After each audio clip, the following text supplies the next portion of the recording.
Good morning, everybody, and welcome to day 2 of the Bicester Heritage Flywheel Festival. We're live right the way through today into this afternoon with another great day's entertainment.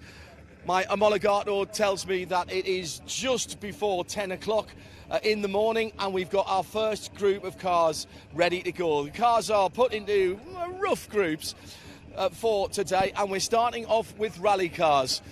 Here is a beautiful Riley to get things started off. This is JLo, John, who we spoke to earlier on. Morning, John. Ready to get things underway. Second Riley in behind, and a third Riley. We are fully Riley'd up this morning. And then, well, going back to my roots in motorsport, Mark II Escorts a go-go, a WRC Subaru, and a Mark I as well. That's what's going to be on our figure of 8 circuit here to start with. We've already got the crowds flocking in on what should be another fabulous day. The weather is playing ball here at Bicester Heritage for Flywheel 2023, the 10th anniversary. To take you through this first group and through the day's action, it'll be Andrew Marriott. But first, good morning to Martin Haven. Yes, very good morning, everybody. Welcome to Bicester Heritage, to the former RAF Bicester, to this glorious second day of action from the Flywheel Festival. A decade of entertainment from Flywheel, combining the very best of old and not so old cars and aircraft as well, hence Fly and Wheel. And Andrew Marriott, yesterday, particularly the rally drivers in the Mark II Escorts, treated us to some very flamboyant action. So if you are nearby where the cars are gathering by the circuit of the circuit here, the figure of 8 circuit, then you should maybe come and pay some attention when you hear the noise. Yeah, they were absolutely spectacular yesterday, particularly the Mark II. Some was as much as 260 brake horsepower, a Rob Smith's car. Should explain that this is not timed. These are demonstrations, but these guys are trying very hard indeed, I have to tell you. And some top guys here that have had a lot of success in rallying. We've got pre-war rally cars, we've got post-war rally cars, we've got two-wheel drive, we've got Steve Rockingham's four-wheel drive, ex-factory Subaru. So we've got the whole gambit here of rally cars. But as we said, we're starting with 3 Rileys. Yeah. And of course, back before the war, there was rallying, but not as we know it. Wasn't forest rallying in those days. It's more navigation. Yeah. But certainly some nice Rileys to start this. And the first one is John Lomas's 1936 Riley Sprite, which will be on the, let's call it for the rallying, the stage. Yep. As he rolls up to the start line now. And on the camera, you can see the Bristol Blenheim, that aircraft, and the Mark I Spitfire that are here, which have rested overnight, will be flying off later in the day. The Blenheim is very closely associated with RAF Bicester.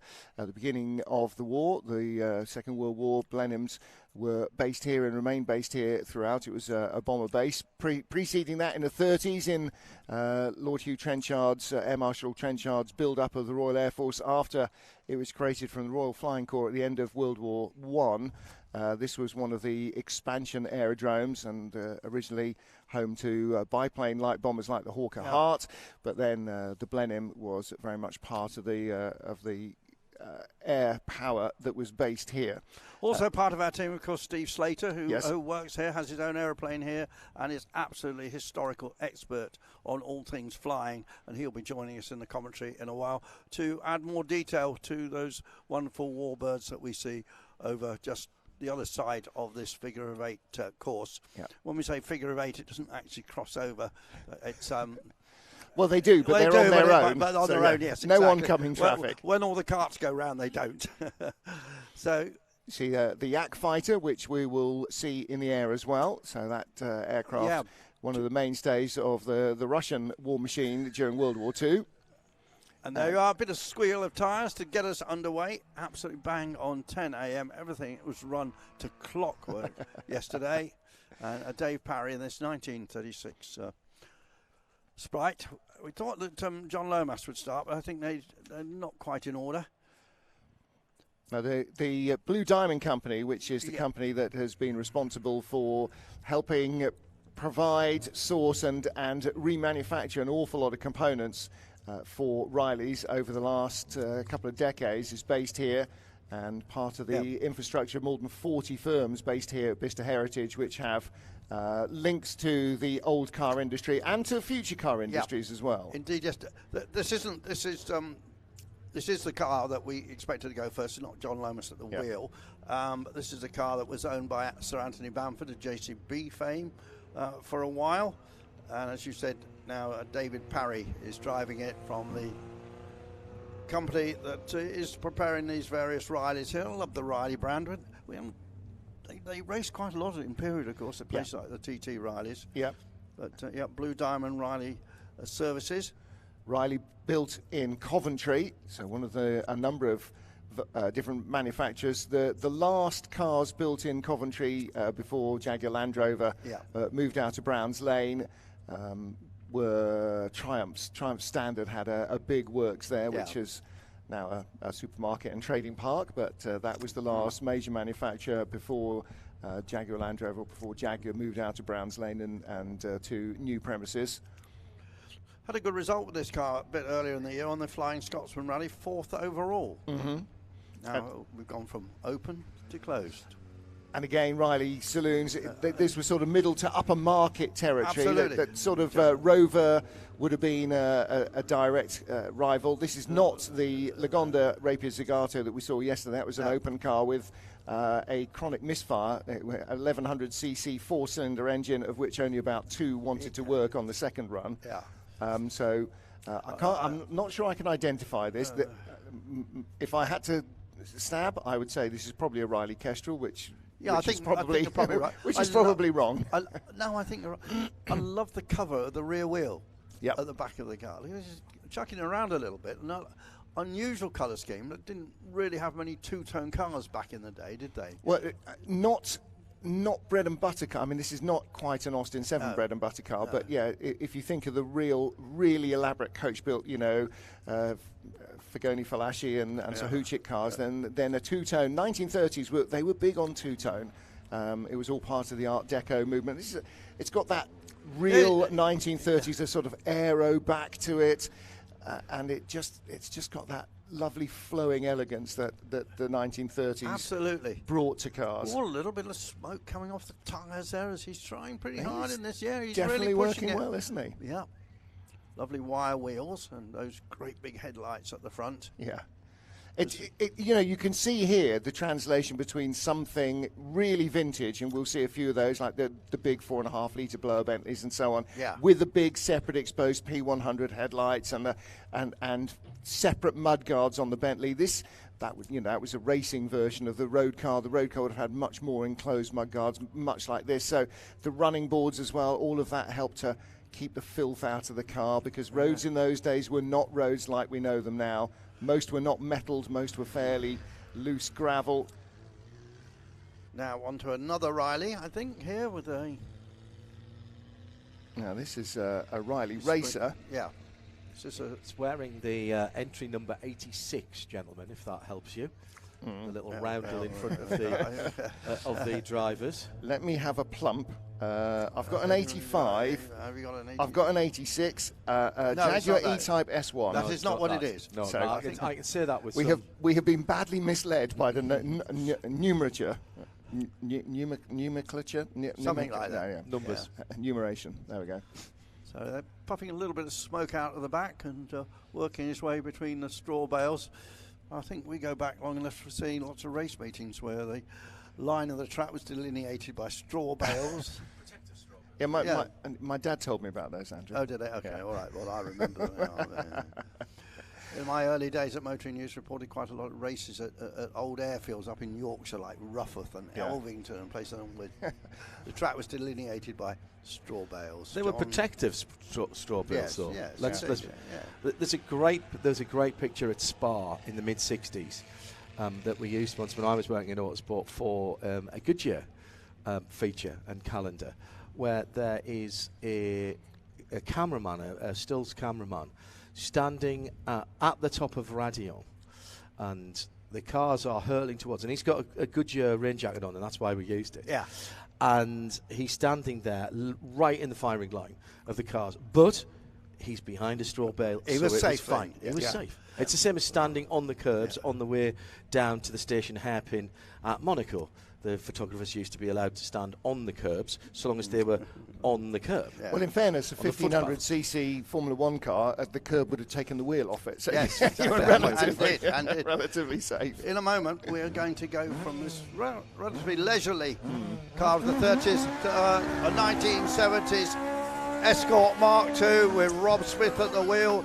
Great Cosworth BDG engine pumping out 260 horsepower. When I rallied one of these, RSC Rally 1976, I can assure you we did not have 260 horsepower. We might have had 200. It's absolutely dry here this morning. We had a few sprinkles overnight.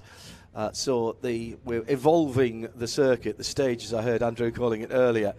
But these guys do not care about that, and they will all be getting flung sideways. Flat-fronted Escort Mark II. Yeah, I was speaking to Rob this morning, and he said, I'm going to put up a show. He said, we know it's not being timed, but I can make it look spectacular. And that's exactly what he's doing right now, coming through the commentary box turn with one wheel waving in the air. Terrific stuff, this car. In tarmac specification, Rob Smith, who runs a vintage car radiator company here at Bicester and also makes lots of oil coolers for old World War II planes and so on. Terrific company with doing a very specialist job, but loves his rallying and making this machine fly and taking part in the Irish Tarmac Rally Championship at the moment. Terrific vehicle. These things are almost 50 years old, and look at them, fantastic. Apart from the body shell, maybe the roof panel, I can't imagine much on that. It's 50 years old. No, exactly. No, it's like a 50-year-old concept. But the technology remains the same. It's using essentially the same engine, the same gearboxes, the same suspension as they would have used in period, not using paddle shifts or sequential boxes. Will Onions, also very spectacular yesterday. And these cars were, his car particularly, built to Group 4 specification, which was the full work standard there. But this is an FIA historic car, so it will have papers that BDG. It will have the English axle that they had in period, and a 5-speed ZF gearbox will be the maximum. So no paddle shifts, just lots of right foot and flamboyance. And this is what made rallying so spectacular in the 70s and the 80s. Rear-wheel drive, more power than grip, and drivers who knew they could exploit that. And 13-inch rims. I'm just going to say 13-inch rims. And 6 inches wide, so a lot of rubber in those days. Used to use the axle from Transit van, you know. Just because it was a little bit more substantially built than the road cars. But this is very reminiscent in feel, actually, of a Sunday stage, the first day of the RAC rally. Absolutely, yes. It always had stages in stately homes, and they were sort of part tarmac, part Sutton Park was a great venue. Look at that, absolutely sideways on. Lambton Lion Park they came to in the northeast once. I remember Russell Brooks in the Heat for Hire cars. Yeah, Andrew's Heat for Hire. There's a Subaru. Steve Rockingham goes off. Steve from the Slowly Sideways group has got at least 2 of these Imprezas. This is a Tommy Mackinnon WRC, the last one that Mackinnon drove. Obviously he switched to Mitsubishi subsequently, and to S200 WRT, built of course and developed by ProDrive. Yeah, Mackinnon's glory years were with Andrew Cowan and the Mitsubishi team, but he finished his career at Subaru. Finished his driving career at Subaru because he's not unavailable around the odd rally paddock these days. Ran a team, didn't he? Yeah, indeed, yes, successfully. But so he drives this in a completely different way. With four-wheel drive, you can't do that sideways stuff with this, or you can, but it doesn't do you much good. You don't go very quickly doing it. Steve Rocking, a huge enthusiast, Steve. He's a property developer and builder. That colour blue with the gold alloy wheels spawned a whole series of road cars and people with some of the decals on the side, the 555 cars, of course. And there was a lot of BAT registrations, wasn't there, back in the day? There's a chap that turns up to every race meeting at Fuji in Japan in one of those, a road replica, but it's a glorious looking thing. Now this Escort, this is Will Rowland's 1979 Ford Escort RS, and if you walk past this car when it's parked up, he had the bonnet up, it actually looks like it's just about to leave the factory. It is so spotless and so pristine. I don't think I've ever seen any competition car, modern or ancient, look quite so. I mean, it's not just the glacier white outside that's impeccable. under the bonnet is insanely clean. I can't imagine that he slept last night because he must have been just polishing the inside of it. Yeah, it's just fabulous. It's almost a crime to take it on the stages, but it's absolutely a crime not to. Look at the way he's enjoying himself. Yeah, and had a lot of success recently. It was 10th on the Manx Rally and a class winner on that this year. Been a class winner on the Wales Rally National section, Rally GB, and currently leads the historic 4 class of the Motorsport UK Asphalt Championships. Asphalt car this, but as you say, no sponsorship on it, just a couple of decals on the front. And big flappy mud flaps on the back, which is exactly what you want to see. And don't forget, for those of you tuning in around the world, these cars are still competing. So Andrew talking there about these cars are not necessarily competing in historic championships, in national championships. Yep. Just so well balanced too. Phil Harris now in his 71 Escort. This one's got a lesser engine, if you will, a Pinto engine. He competes regularly in the British Historic Rally Championship. Recently second. Well, now, I think we've missed Phil Harris. I think this is Phil Squires. It's Phil Squires, yeah. Is that Phil Squires? Yeah. Oh, yes, it is Phil. Yeah, so, it is Phil Squires. Phil, I said yesterday, been rallying for 33 years. Actually, he told me this morning it's 40 years continuously. He did a couple of rallies in 2020 in COVID. Well done. Wow. And after lockdown. Yes. And picking up the inside front wheel just wonderfully through commentary box hairpin. I mean, he prepares rally cars and sells rally car parts in Stoke-on-Trent, but he's had a 9th overall in 2017 Classic Safari Rally. He's been to New Zealand a couple of times, the Silver Fern Historic Rally there. In fact, he was 4th in 2016 with his...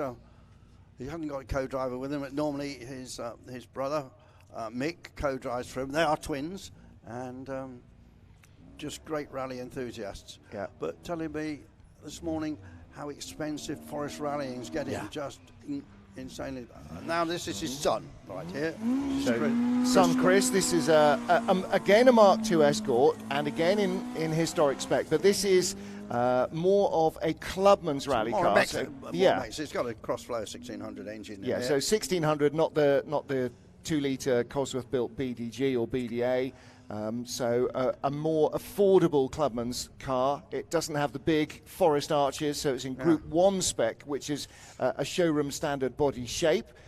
It will still have sort of competition parts in it: engine, gearbox, transmission, brakes and suspension all upgraded, full safety harness and roll cage. And of course, when they were rallied in period, it would have had a roll hoop behind the driver's head with maybe one cross brace, and that would have been your lot. Now it'll have a full cage in it.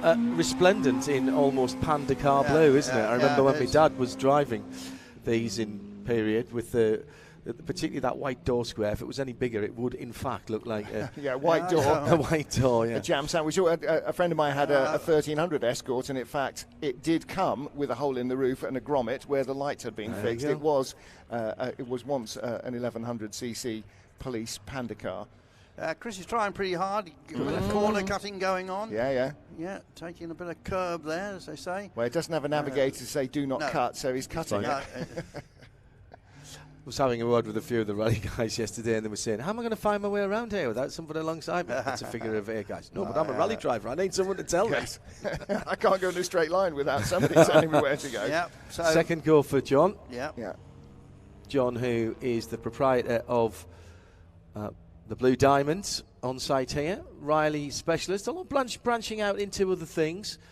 He's got some very nice Lagondas over there at the moment, if you're wandering through. If you're here today, and I know it's hard to pull yourself away from the drive line and the flight line, but do go back into the main part of Bicester Heritage. The businesses that are here are all throwing their doors open, so you can poke your nose in and have a look and a smell, because there is a very particular aroma of old cars and restoration. I said yesterday, John, and there's a brewery here. And there's a brewery. Micro brewery, and there's also a gin distillers. Yeah, I missed the gin distillers. I must go back and have a chat with them. Very nicely polished copper still there. Look. So this is the car we saw before, this Sprite, Riley Sprite. Yeah, John, as I said, branching out and using his expertise and that of his apprentices, and that huge part of what's going on here at Bicester Motion and Bicester Heritage is bringing through the next generation. It's a real pillar of everyone who's on site here. And John's now had, I think he told me on Friday, 6 engineering apprentices through the doors of Blue Diamond, all learning the trade, how to keep cars on the road, how to manufacture parts if you can't buy them, and the workings of these lovely old things so that we can keep them going for another half century or so, long beyond where we will be talking about them. Yeah, this is Bicester Heritage, but the magnificent heritage of the British motor industry right here is really being kept alive here at Bicester. That's a very handsome car. It is. Yeah, it just looks right, doesn't it? Whatever happened to two-tone cars? They sort of made a bit of a comeback in the late 70s and the early 80s. Even some of the Fords had Ford Sapphires, didn't they, have special editions with two-tones? And there was a I think that's what it's reserved for, isn't it? Yeah. Special editions, yeah. There was a Chrysler Alpine models. Rapier that was into one of the 1442, I think, or 1598 it would have been by then, series cars that was two-tone with a blue over silver. Not as elegant as this, though. Not at all. Although I have a Chrysler Alpine to thank for learning how to left foot brake. Dark red 1.6 SX automatic, which had cruise control, believe it or not. And that's where I learned how to properly left foot brake. Only having 2 pedals. This won't have cruise control, but no. what it will have is a whole different bunch. It might have a manual throttle setting. Yes. What it will have is a whole different bunch of things that modern drivers won't have, like an advance and retard lever in the centre of the steering wheel. But again, we talked about actually some of the early cars. You see various early sort of Model Ts and early Ford Roadsters and so on. About how everybody now accepts that you have a steering wheel and 3 pedals, A, B, and C, and they all do what you expect, and the accelerator is always the right hand, and the brake's always the middle, and the clutch is always the left, whether you're in a left-hand or right-hand drive car. But it was not always thus. You'll see... Centre clutch. Well, yeah, and also you see a car being driven with the accelerator and the steering all on a stick. So, a tiller? No, not a tiller. A stick. Oh, really? Yeah, a tiller is in front of you and you move it sideways. The stick comes in from the side and you push it forward to go left and pull it backwards to go right. So it's even less intuitive than a tiller, but it's a real throwback to PlayStation joypad, that's all it is. It's all you've got to think of it. Did notice that lovely old Riley that has just departed did have the Continental kit on, of course. It had the spare wheel on the boot lid, which is very lovely. Now, strictly speaking, a Continental kit is the spare lid behind the boot and on the rear bumper. I know. But it was easy to do because the wheels were so narrow. Yeah. Here's the little. Of course, Rover brought that back in the 60s, didn't they, with the P6, the spare wheel on the boot lid. Yeah. And who didn't have one of those as a corgi toy with the little levers that you could lift down to jack the car up, and then you could remove the wheels? I had the Hillman Hunter 1725 London to Sydney Marathon car that had that on as well. Lots of nice models, of course, in the auto jumble I saw. I'm not allowed to go in there. No, we walked you through today, and I had to pull you by the collar because you were about to buy 8 posters of Le Mans and goodness knows what else. My young grandson, Ted, is here with £10 in his pocket because he was very good boy yesterday when they went to the Malvern Showground. So he's got a tenner to go and spend. I wonder what he'll spend it on. A car. He wants to buy a toy, so he's going to pick it himself. Oh yeah, no, absolutely. Good plenty for him. of choice. Absolutely, yeah, there will be lots of choice. And again, if you are of the man-shed variety, or even she-shed, there's a few she-shed options in there in the auto jumble, as well as actually it's less of an auto jumble car parts auto jumble and more of a car ephemera. Yeah, that's right. Yeah, memorabilia and stuff like that. So things tend to be a little bit cleaner. Less grimy and gungy. I think if you ever go to Race Retro in those outer halls, some of the stuff is a bit grimy. Martin and I have patrolled those halls in the past. Yeah, many times. There's Steve rocking on acceleration and 4-wheel drive, thrusting the Subaru forward with its flat 4 engine, of course. Fuji Heavy Industries, the company behind Subaru. And the whistling turbocharged wastegate. I did 175,000 miles in my Impreza. Had it for 10 years. Fantastic piece of kit. Yeah. A real get you anywhere, Yeah, but so reliable. Yeah, over those exactly. 10 years. And, I had two problems with it. Of course, the original rally car from Subaru was the Legacy, Yes. which was the bigger four-door car, Yeah. and I always thought that was a very elegant car, particularly in a state car format. Steve getting a little more ambitious, but the overall balance of the car is to push when you're doing that. Tarmac, even in tarmac rally, you would drive these cars much more neatly, more like a racing car. On the loose, it would be the Scandinavian flick and get the car in and powering. He's going to have to start exploring the handbrake, I think, if he wants to be as flamboyant as the Escorts, because he's got all that grip at the front as well. So, interestingly, the early Subaru Legacy rally cars were developed in New Zealand, and then ProDrive got hold of them. And you have to say about Dave Richardson's ProDrive organisation, they transformed the whole image of Subaru. Well, they were quirky little four-wheel drive pickup trucks that farmers used to put hay bales in the back. And I did what do you call it? Case study for how you can use motorsport to change the image of a manufacturer. Yeah. And Subaru was what I chose to do that and to sell an idea of a motorsport program to another manufacturer, and they completely got it. Well, I think Subaru have lost the plot a bit with that now. They've gone away from their rallying route. I think say the same about Audi with endurance racing. Yes. But unfortunately, things come and go in cycles. If we've been around enough, we know that. Yeah. Saving a bit of tyre wear on the left front there, Martin. Yeah, you've got to save the tyres wherever you can, because you're really murdering them at the other end of the car. But this particular car's got a Cosworth BDA engine in, so not as much horsepower as the that BDG motor, but this is so he's also carrying the logo of the New Zealand Silver Fern Rally on the back of the car. I was talking to Tony Jardine about that. He went down, I think, last year and thoroughly enjoyed it. Terrific rally, apparently.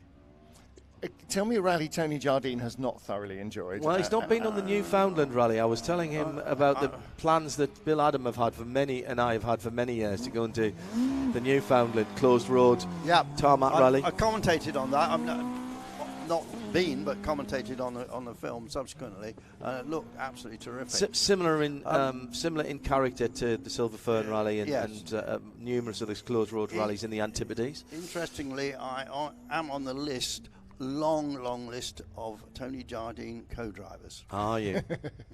Did he put you into a ditch? No, he didn't. Drove very nicely, actually. That was back with the Hillman Adventure. This was before he's just bought a Hillman Adventure back, and he's doing it up. Yeah.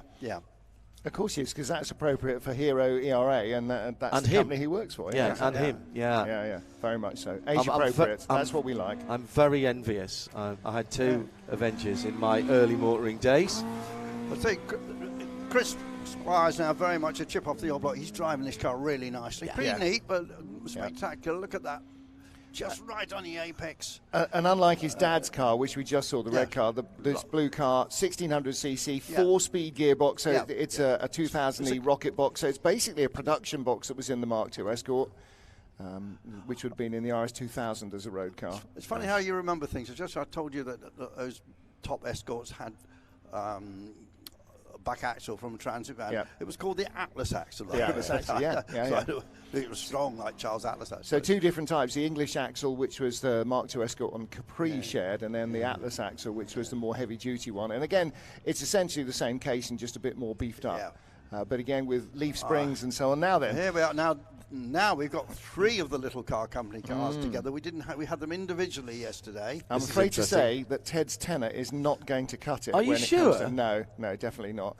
I would have thought you could have had at least two of these for that. What did we rate? We looked it up yesterday, and I think they start at 35,000. Yeah, about 35,000. Built here in Bicester, and they are 3/4 scale cars. So the leading car, the pale green single seater, that is a 3D scan of a 1934 Grand Prix Bugatti Type 35 car that raced in period in the French Grand Prix, was 3D scanned and then scaled down by computer to 3/4 scale.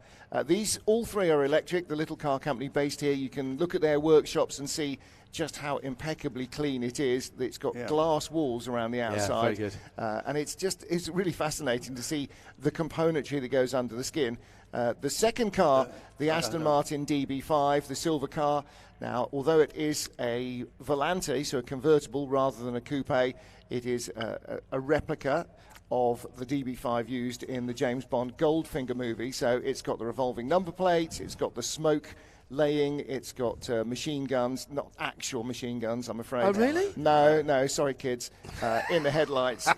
Also, sorry dads, so you can't just drive down the road and blast your opponents out of the way. And the final car, the dark one, again, that's a sports racer, that's a Ferrari Testarossa, 250 TR Testarossa, named after the fact that the cam covers on the engine, instead of being crackle black, were in fact crackle red.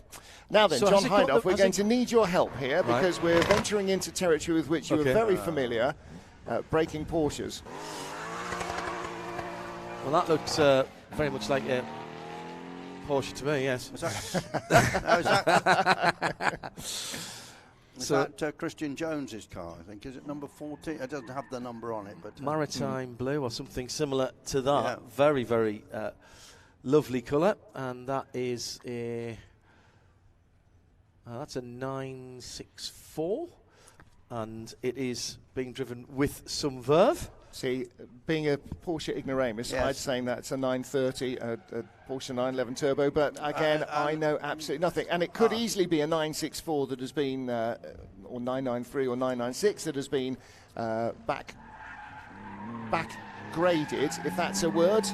Demodernised, made to look like an older car, because there's quite a lot of that going on. John has just disappeared with the roving mic, so he may be going to the stop line to find out exactly who this is, because we didn't see this car yesterday. I'm not sure we have notes on it. He's a bit of a hooligan, that's for sure. Well, I think he's enjoying the performance of the car to its fullest, Andrew. Yes. My lad. Yes. And what speed was the lamppost doing when it stepped out in front of you, sir? Now, this is beautifully driven, and again, I mean, there's, in any modern road car, if you came here in any kind of shopping car, if you sat with your seatbelts done up on a race circuit with a professional driver, you would be we didn't see this yesterday. You'd be horrified to see what performance a modern car can produce. This is Matt Pryor in a Hillman Imp. This was the Roots Group, so Chrysler. Answer to the Mini as a small people's car. The engine at the back, so very much like the 911. All alloy engine. It was derived from a Coventry Climax engine, which in World War II use was a fire pump engine, so for pumping water for fire brigades, and then was taken and used as the base for a lot of early Formula One and sports car racing engines. Yeah, Matt Pryor from Autocar magazine.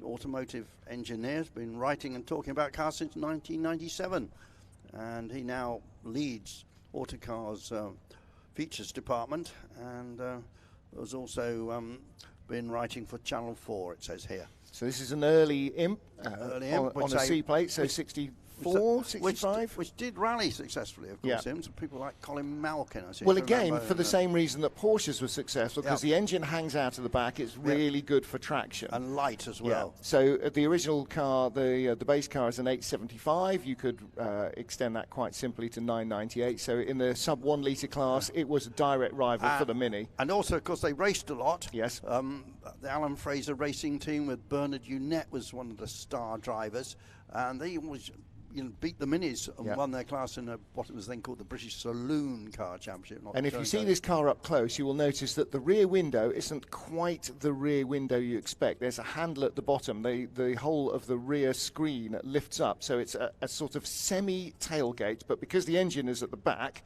you can't have a full tailgate, because then you'd be lifting up the engine cover as well. So you can actually chuck your shopping in behind the back seats. We're going to have a treat coming up next, because that is the McLaren GT of Jake Hughes, well-known pro racing driver, races in Formula E, in the Neon McLaren Formula E team, which is based here at Bicester. And Jake had pole in Saudi Arabia and Monaco this season. Here he is in the 2023 latest McLaren.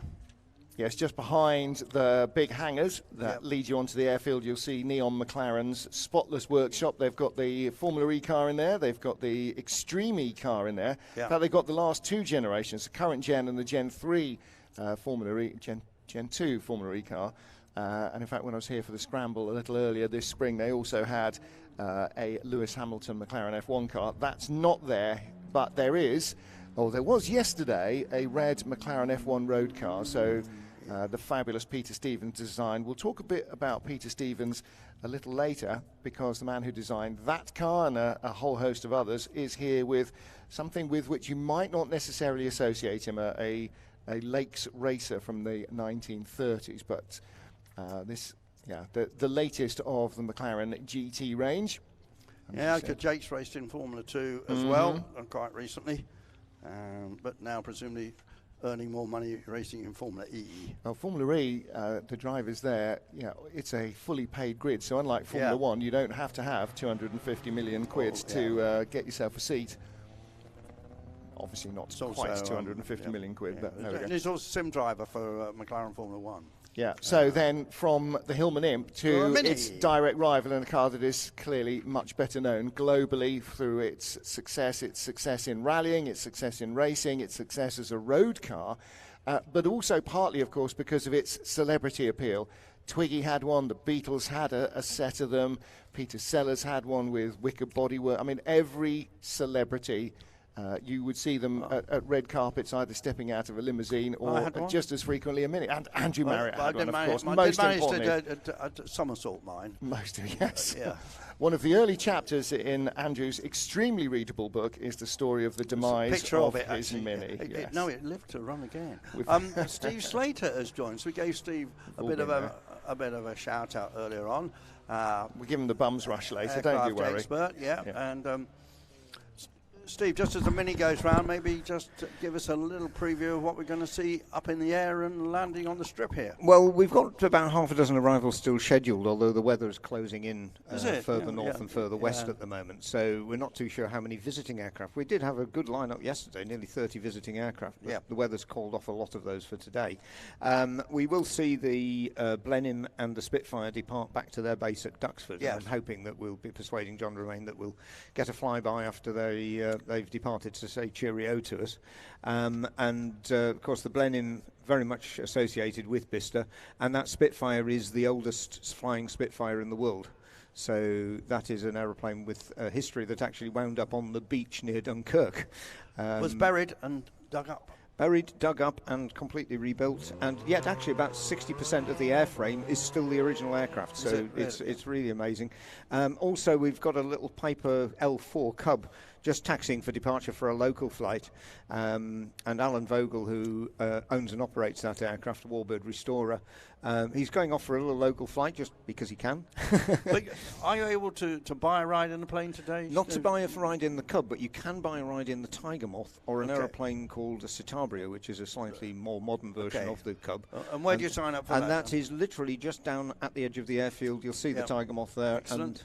And they actually flew, I think, something nearly 60 flights yesterday. It was amazing.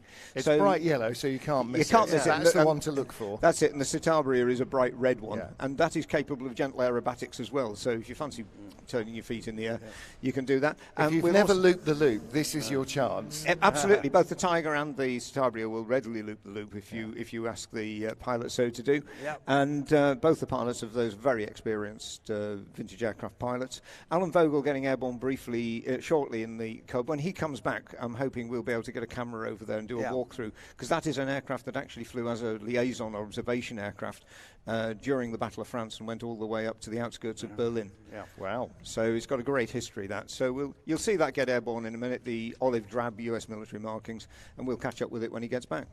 Excellent, Steve. Well, thanks for popping by. You come again when... Oh, definitely. Definitely, you won't. Give me a chance to talk about aeroplanes. I know, but when I first met you, you were a motoring journalist, and suddenly you transitioned into the star of the light. But you see, I think if you like cars, you're going to like aircraft. You're going to like trains. You're going to like, boats. I mean, basically, it's just if you like mechanical things, if you get mechanical things, you'll get them all, I think. Plane landing, Steve, just behind the marquee. Oh, yeah. Just lost it behind the marquee. It's on the ground, I think. Now. Yeah, we'll catch up with it as it arrives. That, I think, it's one of the based aircraft here, a motor glider, which is a glider with a 2-litre VW engine in. Oh, right. Yeah. Okay. So flat 4 engine, and those aircraft, in fact, just getting airborne again. They're used for pilot training here at Bicester with an organisation called Motor. Oh, it's gone up again. Yeah, it's gone. So you'll see a couple of those operating over on the far side of the airfield. Circuits and bumps. Yep, that's it. That's how you practice your landings and takeoffs. Yes, because any Falcon takeoff, all the big money is in the landing. That is the key to the whole thing. Ask my passengers. Yeah, this white Porsche GT3 has been given plenty of beans around the track. Yes, we saw this is a brand new, so this is in the hands of Porsche GB's test driver, and this is a brand new car. It finished running in this morning on its way here, so its final 50 miles of running in have just been completed. You just saw the Cayman GT4 RS and this brand new GT3. Well, that will be the DB5. That will be the Aston Martin DB5. Yes, the electric car has not caught fire. It is laying smoke to deter the baddies. There is definitely a market for a 3/4 scale baddie car to go chasing. So either you can chase your look at the driver around. Working at the wheel there, soaring away. Yeah, tab of Oppo. Apparently this car's got replica Smith instruments, including an original DB5 clock, it says. I would love to know, actually, who is driving it, because that seems to be about size appropriate, and he is definitely giving it the full beans. So not sure the age of our brave pilot, but I think he's... I wonder if it is the CEO of the little car company, Ben Headley, former top skier, who stopped skiing when he smashed his knee to pieces. That's normally what happens to skiers, yes. Yep. It's normally the knees that go. He really tried. He very nearly... He just hung on to it then. And again, because of the scale of the car, it's got sort of 3/4 width tyres. So in real terms, it doesn't weigh as much as 3/4 as of DB5. Little wave, and then hands back on the wheel. It doesn't weigh as much as 3/4 of a DB5, but it certainly goes well. Electric power, these cars will do comfortably 35 miles an hour. I would imagine for the younger driver, you have the ability to limit the top speed until they've really got to grips with it. When it came past us, it looked like quite a bit more than 35. Yes, I think it does look like quite a bit more. So this may be that their demo... Whoa! Hey, now, he was doing some donuts yesterday in it as well. So, again, with the electric power, you have all the power immediately under your right foot. It doesn't come in like an internal combustion engine does. It's all there all the time. Here's this nice clean Mini again. Yeah. So, early Mini, you can see the external door hinges on the Mark 1. The sliding window. So everything was made for cheapness and lightness. So sliding window means no window winder mechanisms, which means you don't need all the gubbins in the door, which saves difficulty when designing the car and also saves weight. So you have a sliding window with a little button on it that just locks it closed. The door handle would have been a cord that ran inside the door. The door pocket was the only... So basically, there's a bit of trim just on the inside of the door skin, and then a door pocket. Lots of storage inside the car. I mean, this revolutionised family motoring. Yeah, this is a Cooper 1275S. Raced a lot, of course, very successfully by the Cooper Car Company. Many other people, Broadspeed, and drivers like John Rhodes was famous for it. John Fitzpatrick. Yep. John Whitmore, Steve McQueen, John Hanley, lots of Johns.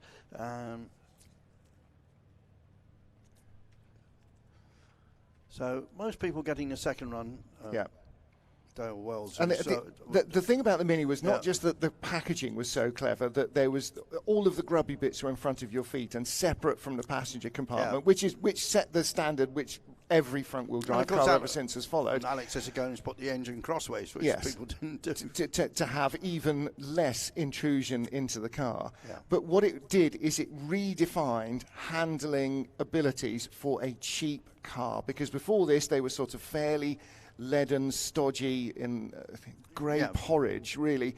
But the Mini was never anything other than hugely entertaining, even with an 850cc base engine. Now, this is a little bit more extrapolating. I mean, the thing with the Cayman and the Boxster before it is that essentially what you've got is a full 911 in slightly less size than a 911. But there's no question. If you looked at that, if you showed a picture of this car to somebody who'd never seen it before, say, what is this? They say, oh, that's a Porsche. Yeah. Because it just is. It just looks every inch a Porsche. There's no question what this car is. And the same with the GT3 that you'll see in a moment or two. That family heritage of the 911, which in the 1970s and certainly in the 1980s, Porsche were desperately trying to kill. That's what the 924 was for. That's what the 944 was for. Yeah. That's what the 928 was for, was to somehow attract 911 buyers away from this antediluvian thing that was 25 or nearly 30 years old at the time they were trying to get rid of. But it just had such a loyal following. Nothing like the second-hand prices that you see nowadays. So it was all new car sales, but the 911 was the car that refused to die. This car is in Guards Red. Apparently it's the latest addition to Porsche GP's press fleet. Well, it was until this morning when the GT3 arrived. Yeah. And, but £123,000 will set you back for one of these. So that's the other car you're talking about. As close to a GT4 racer as you can get on the road, and this the GT3 RS. So this is effectively a Porsche Carrera Cup car plus. Right. So it's got more power than a Porsche Carrera Cup car. It has the same double wishbone front suspension. It has a PTK gearbox, slightly more horsepower than the standard GT3. This has got the RS and the Weissach pack on it. And this is Rob Durant, who is driving it. He ran it in on his way up here this morning from Reading. And this is their first GT3 RS in the 992 body shape. A little bit of extra exposed carbon on these cars. Very much looking and sounding aggressively like a race car.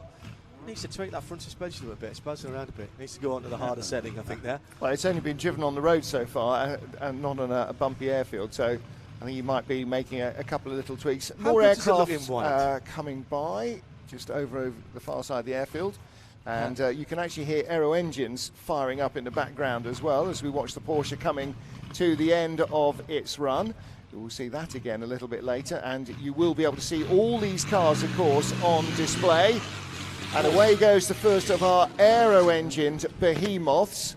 This is a 1930 Delage French-built Grand Prix chassis, which has been slightly lengthened to take a 27-litre V12 Aero engine. So there's obviously no substitute for cubes. That much remains very much a constant. And in the pre-World War II era, getting more speed out of the car normally meant bigger engine. I mean, properly Jeremy Clarkson era. Exactly. Yeah. So the engine is a Swiss-built Hispano-Suiza, 27-litre V12. What's the maths on that? That's more than 2 litres per cylinder. Big pistons. Big pistons. She's got big pistons, sir. That's 2 litres per cylinder. That's basically a bucket. Yes. The pistons will be the size of a bucket. Not quite a washing up bowl, but definitely a bucket. 2 litres, that's 3 bottles of wine. Yeah. Yes. That's funny how you... No, but think of the size of 3 wine bottles. That is the swept volume of one of the cylinders. So it's one of those wine boxes, isn't it? You get it 3 is. bottles in a wine box. You get 3 or 4 bottles in a wine box. Yeah, absolutely. So, goodness me. That's each. That's each of the 12 cylinders, and I mean, maximum RPM is probably somewhere just under 3,000 RPM, but by goodness, the torque on that will definitely pull the skin off any rice pudding you've ever seen. Now, this is another Aero-engine car. A bit smaller engine. Yes, this is just the V8.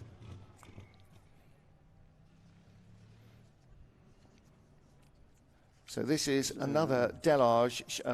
This is another Delage chassis, isn't it? Yeah, with a V8 Aero engine. So this is a 1923 Delage Ex-works car. It is. Ran at the Tour Grand Prix. Yeah, raced in the 1923 French 100 Grand Prix years ago, Tour. think of that. And Yeah, here he is I know. running around, he's fantastic.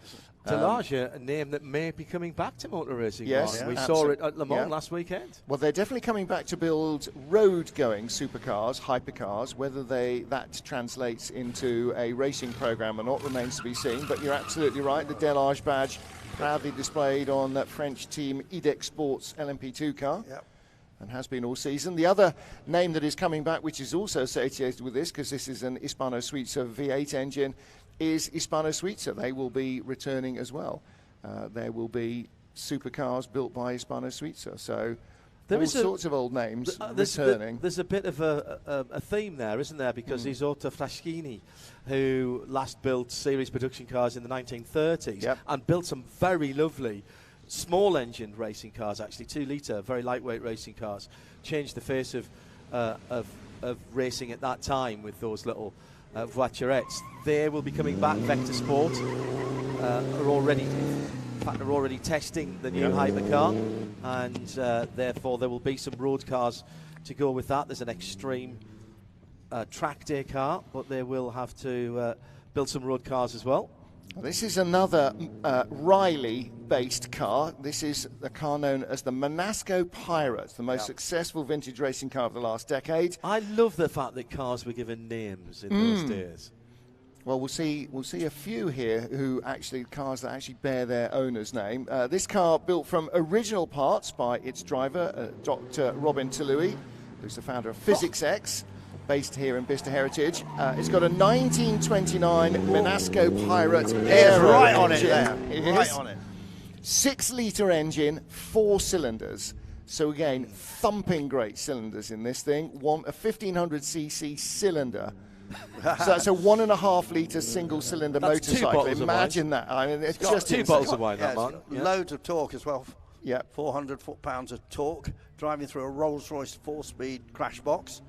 And fantastic acceleration, and the engine developed in California by Albert Monasco. Yeah, for aero racing, which is a huge thing between the wars, particularly in the US, where they had plenty of space to race and to bail out if necessary, which is quite important with aircraft as much as it is with cars. Bit of runoff areas, quite a lot more when you're flying. I have a 3-litre 4-cylinder in a Porsche 968, and let me tell you, that is somewhat recalcitrant to turn over. I cannot imagine what a 6-litre 4-cylinder is like. Which you have to hand crank. Presumably you have a 2-litre 4-cylinder that you plug into it to start it up. Yeah, it costs a V8 that you wind it over with. Well, it would have been hand cranked. The driver is also involved in Formula One, and he's the guy that came up with the idea of the mass damper. You remember when Alonso won the championship? Absolutely. Yes, when they changed the rules halfway through the Yeah, season. they didn't like it, did they? Yeah.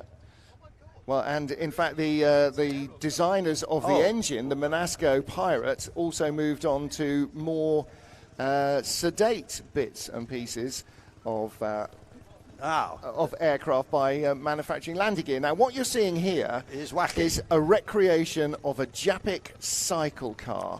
So essentially, you take the wings off an aeroplane, and there you go. Obviously, there are fundamental health and safety problems with regard to the safety of pedestrians, but there were various attempts to use aircraft engines with propellers to draw this is cars Professor Pat's along. pending, isn't it? From very much. From these very wacky races. One of the great things of our commentary position here in the truck is we have had smells wafting of tyre smoke, but I think I just caught a little bit of smell of the fuel which is being used in that Japik cycle car. So this is a recreation. This is a recreation because the original car actually burned in a fire in the workshop that was based in at the Oval Circuit at Montlhéry in Paris. But just let me finish that. So I think I just smelt methanol. So right. That's what I was going to say. So this is driven by Adrian Ward. The owner of the car saw a picture of the original, and here's the telling phrase: after a few beers, yes, I saw decided to build a recreation. So it uses the correct type of 1924 race Jap engine. So it's a 350cc engine running on methanol, hence the relative lack of speed. And cycling fans, a 3-speed Sturmy Archer gearbox. Really? Well, I was just wondering if it wasn't just freewheeling and the propeller was driving along, but it obviously the propeller's actually fundamentally for air conditioning. The only motion of the car is if you get a following wind behind you. It is, yeah. What a crazy and magnificent thing to do. Well, to build that. I think both of those. There was no rules though. When does this come from? 1920s? Yeah, 1923, I think the original car. 1925. So there's no rules. You're making it up as you're going along, because you are still deciding, and it's rear steer. Rear steer, like a forklift truck and most supermarket trolleys. Well, I think that is sensational. I think that might have just gone to the top of my list. Yeah. But that was, again, we're looking at the moment, we've got hydrogen-powered cars, we've got hydrogen-fueled internal combustion, we've got sustainable fuel, we've got electric pure EV, we've got mild hybrids. We're exploring all sorts of ways to take motoring into the future, one of which is not sticking a propeller on the front. So I think we've definitely ruled that out. But all of these things in the early days, a century ago when cars and planes were in their infancy, marrying the two seemed like a very good idea. Now, you just saw the Breguet Delage leave again, but at the line, imagine putting a horse in front of this. It would have probably been quicker. This is a Knox Model C. It dates back 120 years. So this is literally the dawn of motoring. Yeah. And you can, undoubtedly, one of the cars that would have been termed in the days a horseless carriage. Yes. Because there were carriage makers who were approached by, or whose wares were appropriated by, makers of internal combustion engines or steam engines. In the same way that most cars were probably worked on by the local village smithy, because he was the only person who had metalworking ability, never mind knowledge. So this car would have had a metal and wooden chassis. It's got wooden spoke carriage wheels. So they would have come from a carriage manufacturer, not from a car wheel manufacturer, because there were no car wheel manufacturers. So you couldn't just ring up Wolf Racing or Dynamics. You look at it here, and if you just put two yokes on the front and a horse, that is a horse-drawn carriage. Now, look at how it's being driven. Steered, yes. Yeah, the left hand is operating the throttle, which is on the top of the upright shaft there, and the right hand, push it forward, you turn the wheels to the left, pull it back, and you turn the wheels to the right. I mean, it's very logical if you think about it. It's almost imagine half a bicycle handlebar. Exactly right. So you've got the right hand of the bicycle handlebar, your hands on the middle, and that's how it's operating the front wheels. Brakes only on the rear wheel. It's got a 2-speed gearbox, which is a thing called an epicyclic gearbox. Friction material would have been leather. The clutch material would have been leather. I mean, you can just hear the single cylinder chugging away there. Yeah, 2-litre engine, rated at 8 horsepower. I think that's ambitious by about 6 horsepower. So we're talking about horseless carriage here and horsepower, and a lot of the nomenclature of early motoring came from carriages. So cabriolet, laudelette, etc., all came from carriage building, and they denoted the different body styles. And this is basically, it's got one convertible hood at the top. It doesn't have any windscreen, no other weather protection. So the hood, at the speed you're going, would have maybe protected you from a bit of rain. Big, deep buttoned, cushioned seats. I mean, it's exactly as you would have found on a horse-drawn carriage. And another very unusual feature is there's 800 long studs screwed into the engine case. Yeah. And that radiated the heat. And it's the reason it's called the old porcupine. So that's before they could cast fins onto the cylinder in the same way you'd see on a motorcycle these days. And you do that because you're increasing the surface area that can be cooled. Exactly so. It's an intercooler, but not a radiator. And we should say, I suppose it is a radiator in some respects. We should say, of course, this Knox is owned by Haggerty, the resident insurance company here at Bicester Heritage. And just building their new clubhouse. Just built their new clubhouse. And great supporters of Radio yes, absolutely. And also now own the Amelia Island Concours. Among other things. And as well as managing to gently chug around the figure of 8, that car has on a number of occasions completed the London to Brighton veteran car run. Well, we're looking at the past, but the future is also very much here at Bicester Heritage and Bicester Motion. And tying the past and the future together, available for the first time on site this weekend, is the new Sustain Classic fuel. And on Friday, I went down to find out a little more about it. Well, the debate has already started about what happens to classic cars in the future in terms of how we keep them on the road. Well, the good news is that the future, in some ways, is already here.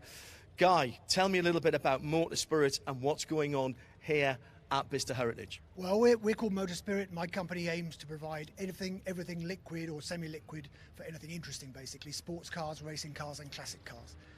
It's already taking place out on the racetrack with the American Le Mans Series and now IMSA and, of course, the WEC using renewable or sustainable fuels. Dave, tell us a little bit about Coralton and what you guys are doing. Okay, so Coralton's a very specialist fuels company, and we design, manufacture fuels that behave in very certain ways. Last 6 years we've been working on renewable fuels, and we've very recently launched Sustain Classic, which is a line of fuels aimed squarely at the classic vehicle market. Right, the question's going to be, where does it come from? What are you using to make the fuel? Okay, it's waste. Okay, we're not competing with food crops. We're not taking excess energy from anything like that. We're simply taking leftover from the agricultural industry, food wastes, starch slurries, anything like that you can then ferment. And we're taking that and we convert it and we make a biogasoline. What would happen to it if you didn't do that with it? Generally, it will get turfed back into the soil, which does no nutritional value at all, and actually creates methane. Methane is 7 to 10 times worse than CO2 from a greenhouse gas perspective. So you're actually doing the planet a favour by doing that, and you can run your cars on it. And the good news is it pumps just like normal petrol. Yep, from this weekend we're launching this fuel station here, which has got the 98 octane, 80% sustainable fuel content on the pump. Or if people prefer to take drums home and fill up their racing cars at home, we've got all 3 different flavours available in 54-litre drums. It's the way to keep your classic on the road and still have some thought for the environment. Sustain Classic available here for the first time from this weekend and onwards, and that is just on the back road here in the main part of Bicester Heritage. Out on the circuit now, the Mazda RX-3, and that is being pedalled by motoring journalist Matt Pryor, who is coming into the hairpin alongside us, being run on that Sustain fuel. I filled it up on Friday afternoon. And you did drive it around the track, John, spiritedly, and lost a hubcap. Yes, all of the hubcaps have now been removed for safety's sake. They are quite rare, those hubcaps. We should, of course, say this is a Wankel engine car. Yes, it is. Twin cylinder, 1143cc for just over 110 horsepower. Not the original 10A engine that would have been in this if you're a Mazda aficionado. It's a 12A engine, so a little bit later than the early 1970s, and it's made it to a 5-speed gearbox from an RX-7. Yeah, Mazda have got a heritage fleet, Mazda UK, which is based literally 200 yards away from my house in Tunbridge Wells, and it's actually run by Jota Sport, little separate thing that they do.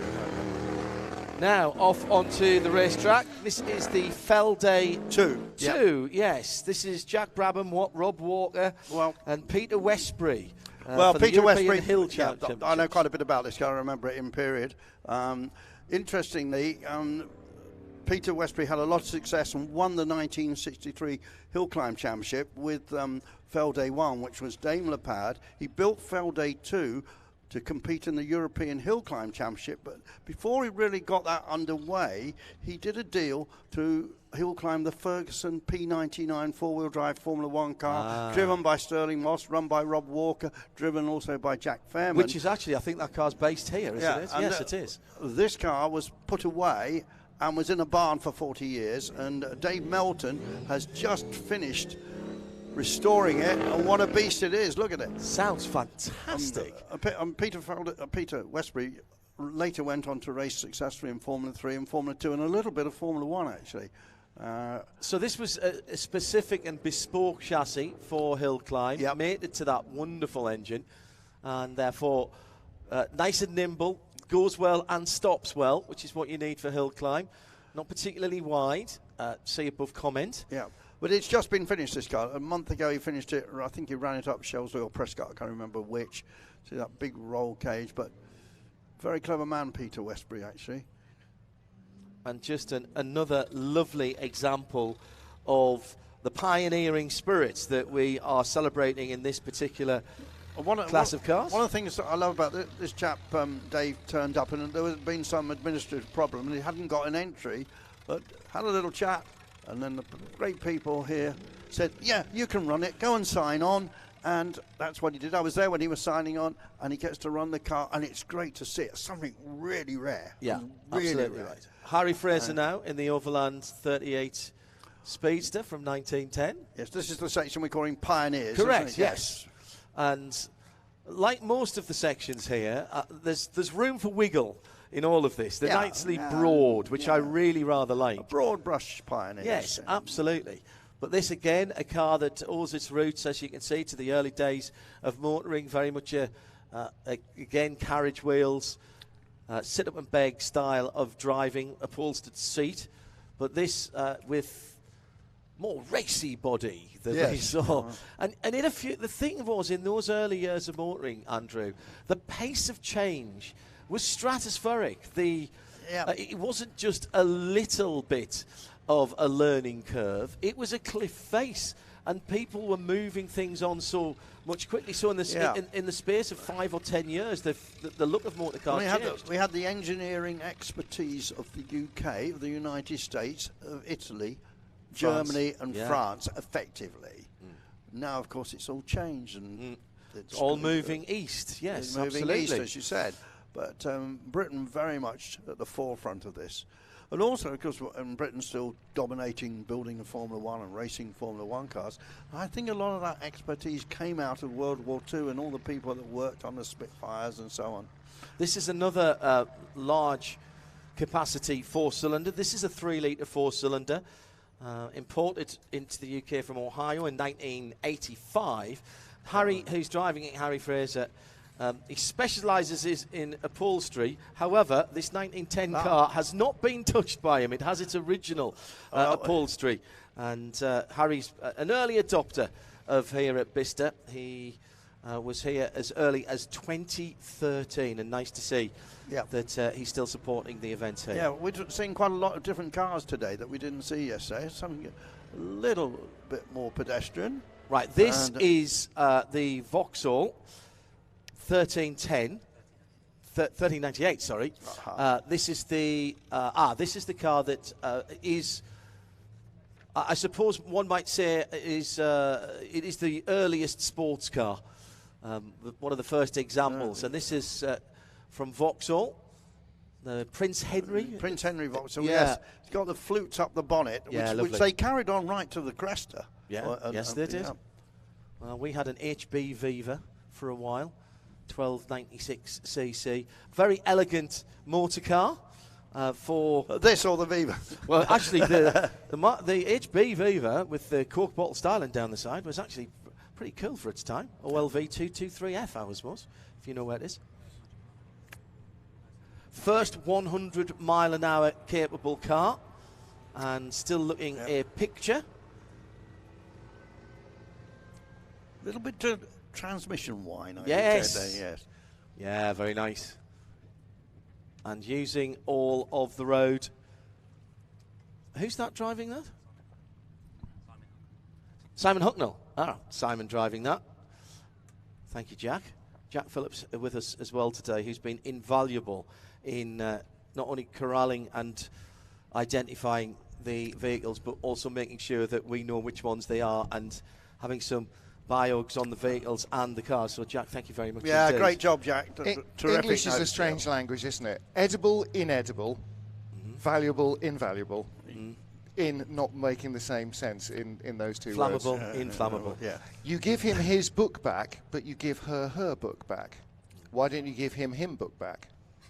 Well, only if you're That's singing one off for the same Adam page. Gompertz. There we go. There we are, yeah. We will talk to Adam shortly, I think. I saw him lurking, actually, earlier. He didn't come in and say hello, but he will. Back with the Mazda RX-3. Again, Mazda talking about early adopter of the Wankel rotary engine, designed in Germany by Dr. Felix Wankel as a different way of packaging an engine. It's essentially about as intrusive in the size of a car as an electric motor currently is, but with internal combustion, so running on pump fuel like everything else does. But this is running on sustained classic. Yeah, but making it. Yeah, the engine shape it's very hard to describe. You need to go and have a look. If you don't know what a rotary engine looks like. Rev it, man. Come on, Matt, rev it. I thought you said it revved very easily. It does. He managed to stall it there. I think he was trying to be too gentle to it, because one thing that a rotary engine doesn't have much of is torque. Yeah, and it also doesn't have engine braking, as I found out in the days when I road tested the NSU Row 80. It was a terrific car, actually. This little car actually would make a great basis for a classic racing car, because it's something different. It runs on it's 1146 cc, and I think that would make a really good basis. John, remember Win Percy, of course, racing Mazdas very successfully. Yeah, those were TWR RX-7. Yes, the RX-7 it was well known. There was an RX-5 as well, which I'm not even sure if it ever came to the UK, but the RX-3, a very rare car in the northern hemisphere. But raced at Bathurst. Yeah, because they're much better known in Australia and New Zealand, because of course they were far closer to Japan, and also had right-hand drive, which every well-discerning nation did before World War II. But also they didn't have a huge homegrown car industry full of small cars. So small Japanese cars were very much the go. So that would be heening. I am just heening rather than hooning. Yes. I'm just V8's hoon as they go by you, and Euro Jet cars go heen as they go by you. Just composing my letter Dear Mazda GB, the Bathurst Classic, RX-3. Well, you see, you wouldn't need to ship one from here. You'd only need to source one in Oz. Oz. Exactly right. I do think it's a lovely styled car. Now then, I don't know what is currently at the start line. It's the Felday again. It's the Felday too. Is that a Daimler 250 V8? Yeah, that's what he used. It would be the best engine Jaguar never used. Yeah. They did use it. In the Mark II. In the Mark II Daimler, which you well know, John, because you know mine. But not as a Jaguar, is my point. Now, is that a 2.5 or a 4.5? Because there was a 4.5 litre V8 as well in the Daimler Majestic Major, among other things, and that is also used. The 2.5 litre V8, Ross Carpenter was a real forerunner in using that car in drag racing. It was a very popular drag race engine Daimler in the 60s. as well, it was The Daimler Dart sports car, which is one of the oddest shaped devices. It looked like the man who designed the front had a very different idea from the man who designed the back, and they couldn't align themselves, so they got a man to design the door in the middle to join the front and the back. Neither of which looked like they came from the same car. Specific design hill climb cars were mentioned earlier. The Felday 2, Peter Westbury, went on to race briefly in Formula 1, built this car for the European Hill Climb Championship, but then was tempted to compete in a Ferguson P99. It stopped for some reason. Yeah, there we go. Because hill climbing is all about instant power and performance. So we were talking about big cylinders earlier on. These are small cylinders. Yeah. So this is a V8 of 2.5 litres, hemispherical combustion chamber. So it is a Hemi. It is a Hemi. Hubba, which my wife will contractually make me say every time we mention Hemis. But great to see this car in a barn for 40 years. Dave Milton then discovered it and has brought it back to life and just ran it for the first time a month ago. Until historic racing really took off sort of in the mid-90s, there was a classic phrase, there's nothing as old as last year's racing car. Yes. Because this year's racing car is always better. Yeah. That's human nature, that's engineering nature, that's everything else. A bit of cranking going and so, and they were valueless.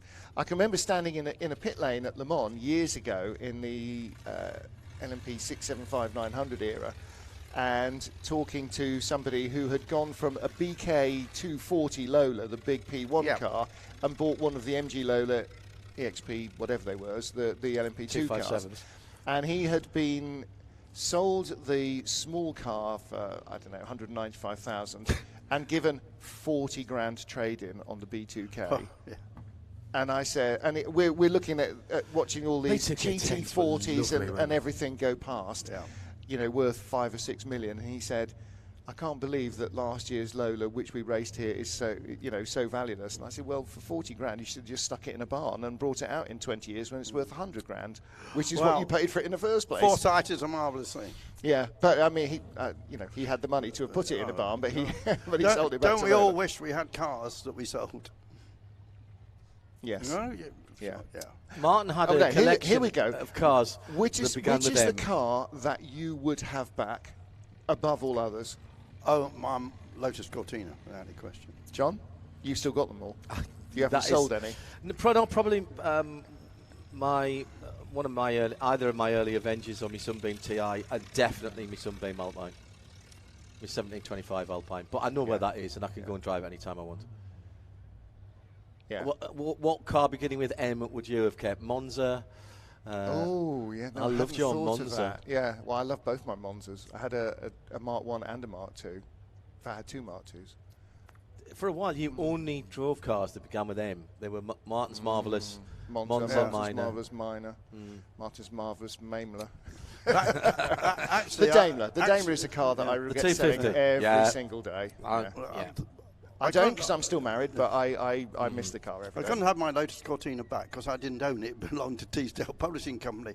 But I mentioned the Subaru earlier. I'd like to have that Subaru back. Now, the bloke I sold it to traded in smoked salmon. And when he came to road test the car, he literally smelt a smoked salmon, this guy. And he bought it and off he went. Well, a bit like famous racer Frank Bradley. Oh, yes, Frank Bradley, but his Lamborghini, so smelt of eel. But he made his money and still, I believe, still has a big fresh fish emporium in Feltham, home of former home of Aston Martin. I think he probably supplies a lot of fish to the airline. Yes, very much so. He's on North Feltham Trading Estate, right beside Heathrow Airport. Yep. Gosh, the details you find when you just have endless time to witter on about old cars. Welcome along if you are just joining us either here at the Flywheel Festival at Bicester Heritage 2023, 10th running of this event. Already planning for 10th anniversary. 10th anniversary, sorry. Been a few years off, yes. Well, COVID, of course, yes. Got in the way. Already planning in the works for next year, so keep an eye on the website for that, and also for the scrambles throughout the rest of this 2023 season. They sell out very, very quickly indeed. I think, John, just explain a bit, and Martin, you come to a lot of these scrambles. Explain what Martin it's all had his about. Car on display at the April scramble. More than once. So for me, a scramble is a motocross, what we used to call motocross. Yeah. This is a different sort of scramble, so just explain. Well, it's a scramble to drag your old car out of the garage, get it running again, and bring it. It started off as a 1-day. It's now a 2-day weekend gathering. I think there are 3 this year, and it is still just single day. There's Sundays. No, last one was Saturday and Sunday. So I think they've had to expand now. Basically, so you bring anything you like, and there is every single kind of mechanical device on God's green earth. And there's always displayed here and in the car. I mean, the car parks are... It's like going to the Goodwood Revival in terms of what's in the car park. What's in the car park is a day out on its own, even before you get into the centre of Bicester Heritage. And in the centre, on the green in front of the main building, there are a set of curated cars. It was local heroes last time, hence why Martin's Marvellous Minor was here. Cars that were built nearby or developed nearby or owned nearby. The Tolman 205 was here from over in Daventry. And there's always a theme to that. So you can become a scrambler, and that is one of the best ways to ensure you get tickets for that, and you're also helping in terms of the organisation and the funding. There is a website. It is wearescramblers.com.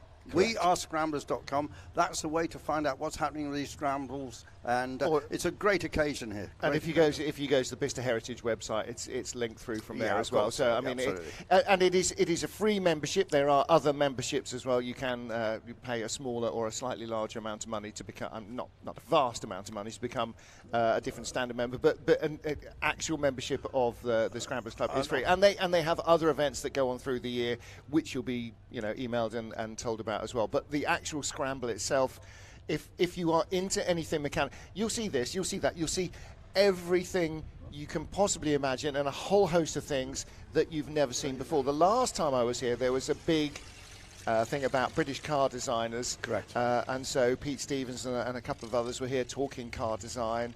And it's a lovely day out. It is a lovely day out, whatever the weather. And sometimes it's great because it's England, and sometimes it's not because it's England. But the spirit is that you're in a place with everybody else who's just nuts about cars and internal combustion engines and everything to do with it. All the businesses are open. So Correct. Yes. And I'll guarantee again, as I said yesterday, bears repeating that wandering round here, as we did this morning when we went to get our breakfast butties at the Heroic Cafe. Thank you to all of those who are working in all of our catering outlets this weekend. You'll turn a corner and see something you didn't see the last time you were here, or something will just stop you in your tracks, or you'll bump into someone that you haven't seen for ages and didn't even know was coming here, because your circle of friends have, some of them at least, will have the same sort of interests. All the details on the Bicester Heritage or the We Are Scramblers website. If you're further afield than the UK, I accept there's a lot of you watching in the UK, but also at 11:15 here, British summer time. There'll be some of you watching in Europe an hour later, and some of you perhaps getting up in the US and joining us on the global feed, the world feed at the moment. Start planning for next year for this event. Keep an eye on what's going on. It's worth a trip over here and spending a few days. There are some quite a lot of international visitors and accents that we've heard here already, but hopefully our world feed, both in audio and video at the Radio Show Limited network of channels, will have whetted your appetite for next year. And Bicester, of course, very much in the middle of Motorsport Valley, and a place where there's been a lot of racing teams, and the March Formula 1 team, of course, ran out of Bicester. And that building's still there now, but Auto Sportif, the rally preparers, have got that building. I ran a Formula 3 team out of there in 1970. I made a lot of trips in an Escort van to Bicester. If you were making a trip here, so you're coming to Bicester for an event, as we're watching the Team Gibson Ford Model T racer from 1917. Again, customised version of Henry Ford's classic machine. Note, it is right-hand drive because they drove on the left in those days as well. All cars were. Yes, exactly. And it goes back to horses. You look at particularly if you look at a real vintage car with gear shift lever and the brake lever, no, not the pedal, on the outside. That's your right hand, and most people are right-handed, and so as a result, most people would ride a horse using their left hand to control the reins, leaving their right hand, their sword hand, free. Oh, yes. And so it went directly from riding a horse to driving a carriage and a wagon again. External brake, you need your right hand, all the power there to pull it, and cars were exactly the same. And that's why you shake hands right-handed, because Correct. you are handing someone your sword hand and making yourself vulnerable. Yeah. Just to finish off, if you're left-handed, that's sinister. The sinistra. Latin for left. Yes, sinister. Sinistra. Yeah. So sinistra and dextra. Just for Americans, it's not Bicester, it is Bicester. It is Bicester, yes. But if you asked for Bicester, you'd get here. Just within a wheel nut's throw of where we are broadcasting to you now, in addition to Bicester Heritage, you've got Silverstone Racing Circuit down the road, which has got its museum, which is always worth a trip. For those of you slightly further away, those of you here who know all about this, Bicester Shopping Village is here, and there's a variety of accommodation options around here as well. And you are just over the M40 from the bottom end of the Cotswolds, which are some of the best driving roads and best scenery in the country, other than the Northumberland coast as well. But then, of course, I would say that's a bit further away. So it's a great place to come and visit, is what we're saying. Matthew Collins in the 1954 Cadillac pad HWM. HWM being a Surrey-based company, George Abacassis. And but this was a special car commissioned with the Cadillac engine, which came from Allard's, actually. These cars normally had Jaguar engines in. Raced in period. Aintree, Brands Hatch, Snetterton. And the car went to New Zealand in 1956, raced there until 70, then was in a barn for 42 years, old story, isn't that? And has come back to Britain, competed at the Goodwood Revival, and had some good results, actually. So terrific motor car, this Matthew Collins and his HWM Cadillac. Yeah, HWM stands for Hersham and Walton Motors. In fact, HWM is still an Aston Martin dealer, so the name lives on, as does Bentley's heritage into its second century. Now, there's not an awful lot of current car companies that can claim to be heading into their second century. Bentley, of course, present at the first ever Le Mans, which we've just celebrated last week at the current Le Mans, the Centenary Le Mans, and they were winners and very, very much a big force in Le Mans racing in the 1930s. Luxury executive cars, high performance.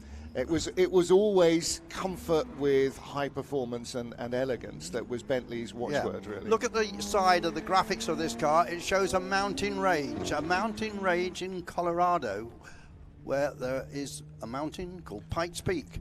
And this Bentley Continental romped up there, this V12 powered Continental GT, climbed up 5,000 feet through 156 bends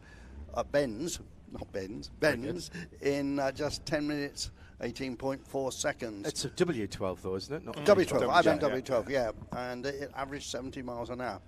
Which is extraordinary, because I've driven up there at about 30 miles an hour, and that was too fast. It was driven by one of the famous Millen family. Rod Millen, perhaps a better known, but this is Reese Millen, 3-time champion on production car class. And he brought the record in the Bentayga the year before as well, in the standard SUV class. Outlaw 356, another Porsche, out on the figure of 8 now. That classic teardrop Porsche shape, which was the entry into road cars for the nascent Porsche company 75 years ago. And again, when you see the car in profile, you go, oh yeah, that looks a bit like a 911, doesn't it? Well, it does exactly do. 356 exactly begat, yes. Yeah, the 911 became a little lower, a little wider, and a little longer than the 356, but that is very much the platform from which it was developed. I think I think that's a C. Again, my Porsche knowledge is not as strong as my knowledge of ratty old British motors. Well, talking of ratty old British motors, I'm starting to get excited because the Turner is coming as a Turner That's owner. not a ratty old British motor. No, but yeah, comes a segue. That one's beautifully prepared. If only my ratty old British motor looked half as nice as that, I'd be very happy. Yeah, this is. But there's one car to come before. There's another Porsche 911. John, being the expert, will tell us all about this green car, which is very nice. That's an ST, I think. Love that dark tartan green colour. Has it sitting on the line? This is a fabulous looking the 356. The 356 is gorgeous. They ran in the Carrera Panamericana, of course, which is where the name Carrera came from. And they did everything. For 75 years, Porsche have made fast, sporty road cars and raced and rallied them.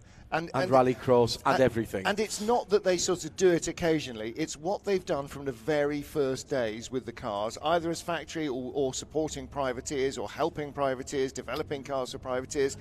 And long may that continue, because as a result, Porsche is a company that is steeped in the sport, steeped in motorsport. And it's very DNAs in motorsport, because Ferry Porsche did not have the budget to do large amounts of advertising even in those days, so the advertising budget was the racing budget, and that's where they got their column inches for. I like to say that Porsche are an engineering company who just happen to still build cars. They're a racing company who happen to build road cars in the same way that Ferrari became that, or started as that, really. Road cars were just to provide money for Enzo's racing programs, because he was a racer. And I mean, the people who work at Porsche on the production lines and so on particularly work at Porsche because it's what they like, not working at Porsche, but they just like the ethos of the company so much that they've made it their life's work to work there. In the same way that, up at Crewe, the people who work at Bentley, it's a family business. It's generation after generation of them working in the same company. Now, this is a Turner. And then hand over to Andrew Marriott, a Turner owner himself. Indeed, yes, but my Turner's 5 years younger than this particular car. This is one of the 170 950S's that were built with a BMC engine. Debbie Elder whose husband, Mark, runs the motor shed here at Bicester. She's at the wheel, and the motor shed is a classic and vintage car dealer. But Turner's designed by Mr. Turner, a Welshman actually, who lived to almost 100. And Turner Mark is still very popular with people who race them, because there's rear suspension pretty trick. But this is a very early car. Mine's quite a bit later than this, and obviously built for racing. Torsion bar rear suspension, nice A-series engine, and Debbie's giving this a nice little run. And Andrew, you look at it and you can sort of imagine it's almost MG midgety, the bonnet line, the front line, and you look at it again in certain angles, you go, oh, that's quite Triumph Spitfire as well. There's that small light sports car feel to all of those, and the Turner embodies that as well. The later cars had Triumph Herald front suspension. The later cars also had Ford engines, but mine's actually was the only Mark III that had a BMC A-series in. And so that means you can. I mean, there's plenty of bits you can bolt onto a BMC A-series engine. Exactly. But a lot of them had Climax engines in there. Really? Yeah. I mean, they raced against Lotus Elites in the early 60s very successfully. Major Pat Ferguson trading wheels with the likes of Les Leston. Well, from less is more to much, much, much more is more. This is Julian Baum, motoring writer, designer, and car lover, and this is his Fall Falcon, which is called Woolly, which he races periodically in historic racing. So 1960s Ford Falcon, and Julian is a big American car nut. He's also got a drag racer in the 60s style drag racing wagon, which he displays occasionally. But Julian, this is a 64 Falcon, car run and serviced by Pendine here at Bicester Heritage, and has been raced by Chris Harris as well, his mate, and presumably laughing maniacally as he went. Absolutely. And the nice thing about this is that Chris Harris can land his helicopter on the back of it because there is enough room. If you've ever been a reader of Motorsport magazine, then you'll have seen this featured down through the years in Classic and Sports Car. Classic and Sports Car. My apologies. In the Our Cars section, so the trials and tribulations down through the years. I feel like I know this car very, very well. I mean, these cars raced a lot in the British Saloon Car Championship. First the Galaxy came, and then the Falcon, obviously smaller, came and eclipsed the Jaguars, which had previously dominated. But racing against minis and imps and things like that, it looked terribly incongruous. Yes, and the minis overtaking them through the corners. But they also rallied them considerably, and particularly at the Monte Carlo rally, we had Falcons. Just saw the tech sticker for the Pikes Peak car, and that is a very interesting technical inspection for Pikes Peak. You can pretty much take anything of Pikes Peak, and but what they do is they crack test the roll cage. Do they? On every car before they go up. It's about the only thing they really care about. If it's a stock car, as this was, a road-going car, then there's certain things that have to be left in. But they do crack test all of the roll cages. And Pikes Peak overall dominated by a British driver, of course, whose name's just escaped. Well, down through the years, there's been a number. But recently. We think as well, of course, of Climb Dance. Martin and Harry Vatanen and the Peugeot and Michel Mouton going up with Fabrizio Pons sitting in the passenger seat and pace noting it. You never get to do the full run up Pikes Peak in your practice days. It's split up into thirds. Sometimes you might do the last bit first, or you might do the first bit first and then the last bit and then the second bit. You never get a full run other than once on the race day Sunday morning. Robin Shute is the guy. Robin Shute, Yeah, Robin, I've spoken to Robin a number of times, and he is a multiple King of the Hill. Back to the 356 again, gents. Yeah, back to the Porsche again. Nicely tuned, nice raspy exhaust note to this car. Terrific, so this is quite a long way from standard, but again, exactly the sort of thing that the impecunious enthusiast would drive to work every day and then go and race, or possibly rally at weekends. And you know, Club Motorsport was ever thus. You had to be a little bit careful about what you did, because if you had to drive it home and then get to the office or to the station on Monday, you wanted to make sure there was not too much damage. But these cars, enormously tunable.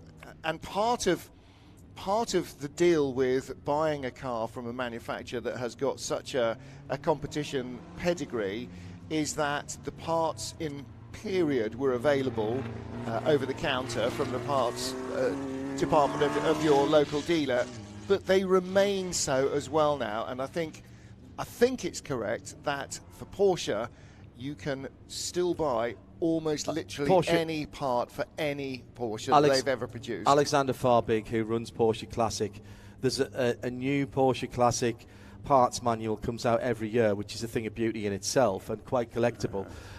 And they are adding new pieces all of the time. All the time. Old pieces as well. Well, yes. New old pieces. Right, let's. Do you want to? I'll swap my headset out because I've got to go and do some more filming. So I'll let you do this interview. Stand by. Well, we'll talk Porsches, and then we will talk Neon McLaren as well, because that is one of the facilities you'll see here at Bicester Heritage, with the doors wide open, welcoming visitors. So it's an interesting combination of the ultra-modern here at Neon McLaren and the historic of this ex-RAF base. So what's the link? Why is McLaren based here? Well, I think first and foremost we wanted to have a base that was good enough for all the team. Obviously, we had in our previous guys, we were a different manufacturer in Formula E, and a lot of the people lived in the the Motorsport Valley area, let's say. And when we changed to be Neon McLaren Formula E team, we were making sure that it fitted everyone in terms of location. So that was the first and foremost. But then obviously the site is so cool, right? To be a part of this site, to see some of these cars and some of these events is so entertaining first and foremost. So yeah, I think everyone loves being a part of this side. So Jake, how do you feel about driving these cars compared with Formula 2, where obviously you're having a lot of success? Different way of driving, so many different things to think about, I guess. It's very different. I mean, on one lap, it's still a race car. It's still got four wheels, a brake and a throttle, so you drive to the limit of grip that you have. But the difference in terms of one lap compared to Formula 3 and Formula 2 that I'm very much used to is the lack of aerodynamic grip. Yeah. Which obviously dominates the junior Formula and up to Formula 1. And then you come to Formula E and it's very much mechanical grip driven. So that's the change. But the biggest one is how to drive the race, because the energy management side of things is something that there's no junior Formula to lead up to that. No. So you sink or swim. You're learning on the game. You sink or swim in Formula E. And that's why being a rookies tend not to get actually many opportunities in Formula E. When you do, you have to perform. So thankfully, I seem to be doing that so far. You've had a couple of poles this season. Yeah. And you've got a couple of races left. You've got New York, I think, and London, of course. We got Portland next week. Oh, Portland next week. Okay. Yeah, it was, we had to leave the site for New York. Oh, right. I missed that one. Yeah. But America and then London. Rome and then London. Yeah. So we've got 3 more events, 5 more races. So Rome and London are double headers. Portland next week is just a single header race. But yeah, I mean, I think anyone who's watching Formula E this year will sort of and hopefully follow us as Neon McLaren will sort of see that we're very strong on one lap. My rookie year to have, I think I have 11 races so far, 2 poles is, a very good return, I would say. So that's been obviously a massive, plus point of the year so far. In the race, we're still trying to find our feet a little bit. We're a customer team this year with Nissan as our manufacturer partner, and the sort of relationship we have with them is always developing at the moment, and we're always improving the package that we have. But I think it's probably fair to say we're not got the championship winning potential just yet, but it will come. And we're fully focusing on sort of ending the year well and hopefully targeting that next year. And you're spending quite a lot of time in the McLaren Formula 1 simulator? Yeah, well, Formula 1 sim. I'm surprised you aren't there now. Exactly. For the last few years of my life, honestly, I lived in a simulator. I must do 80, 90 days a year in a simulator for the past 2 or 3 years of my life. So very much used to being in a cold, dark room with no sunlight. So what about the sim ability to learn and to kind of get your head around the cerebral part of Formula E? Because when we watch it on the TV, it's about whether you can make the pass, the wheel-to-wheel, contact and overtaking. I mean, it is fairly fast and frenetic racing, but the bits that we can't show on TV, the bits that you can't really explain on TV, is how much you're having to think all the time, managing, harvesting the energy, regenning the energy, all the way around every lap. You're constantly adjusting the car, aren't you? It's almost like racing on the loose or something, because there's so much going on. Yeah, I mean, the simulator, I've always said, even before this year, that I think Formula E is probably the championship where the simulator matters the most, actually. Yeah. You've got the side of it from a sort of preparation, from an engineering point of view, in terms of managing the energy and setting up the energy management system ready for when we go to the track in FP1. So we spend 3 or 4 days before each event just sort of trying different energy management balances, let's say, or different deployment strategies, and which we can only do that in the sim. We don't have the testing to go on these tracks, these street tracks, these city centres to go and practice that at the real tracks. So the simulator is really crucial for that. And then from the driving side of it, it's just the muscle memory. And, you know, it's so strange when you first go into Formula E and you're getting told you need, and the car's telling you in your ear when to lift halfway down the straight. The regen side of it is very different. You know, you pull a paddle in the race to slow down the car instead of the brake pedal on the back of the steering wheel. So you drive qualifying on the brake pedal with your foot. I understand the braking is one of the most difficult things to get your head round driving a Formula E car. Well, the regen side of it, this year in the race, we only use electronic braking. We have tiny little front brake discs for hydraulic braking, and in qualifying we use them a little bit for maximum lap time. But in the race, any sort of energy or energy you spend during braking on the hydraulic brakes is energy that you missed saving through regenning. So we really don't want to use the hydraulic brakes in the race, so it's all electronic. So it's actually more like driving a Scalextric car than it is like driving a race car. So you're unlearning everything you spent a decade learning. Almost literally everything apart from racecraft has changed. Exactly that. But the racecraft is the hardest part about Formula E, to be honest. You know, there's 22 cars in the grid, probably 22 guys can win a race.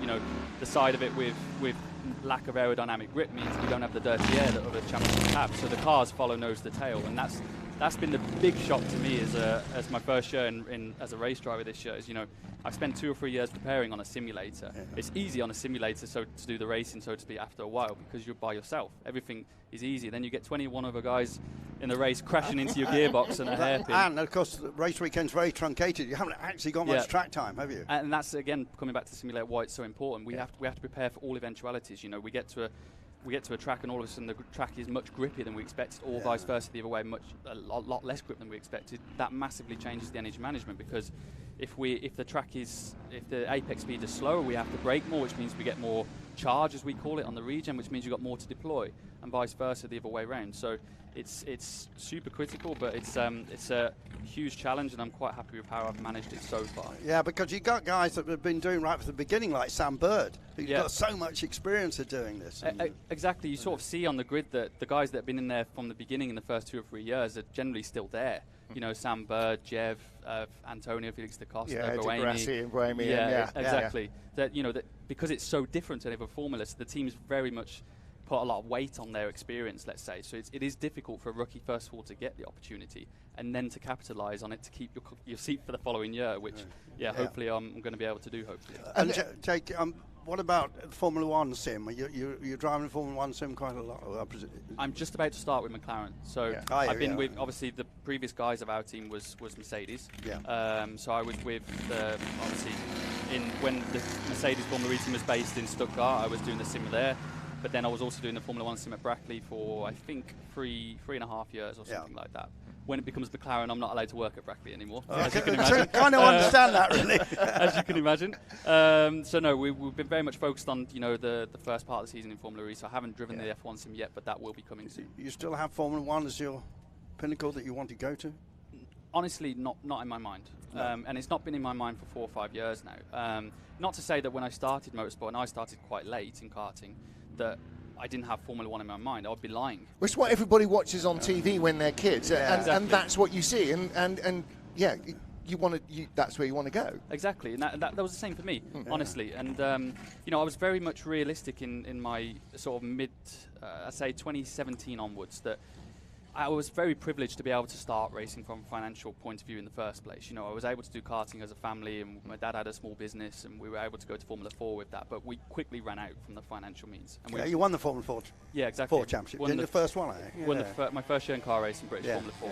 But then you guys know more as well as I do that the higher you go in the junior categories, the more it matters what team you're with, actually. You know, we all look like we got the same car, but some teams are just on it more than others. But to be with those teams costs more money.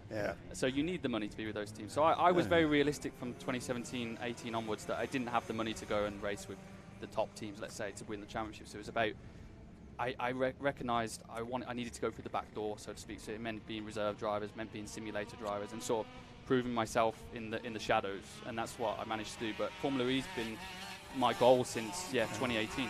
Well, it's Jake, great to see you on the grid, and great to see the cars here as well. And there's some karts out there from your beginning.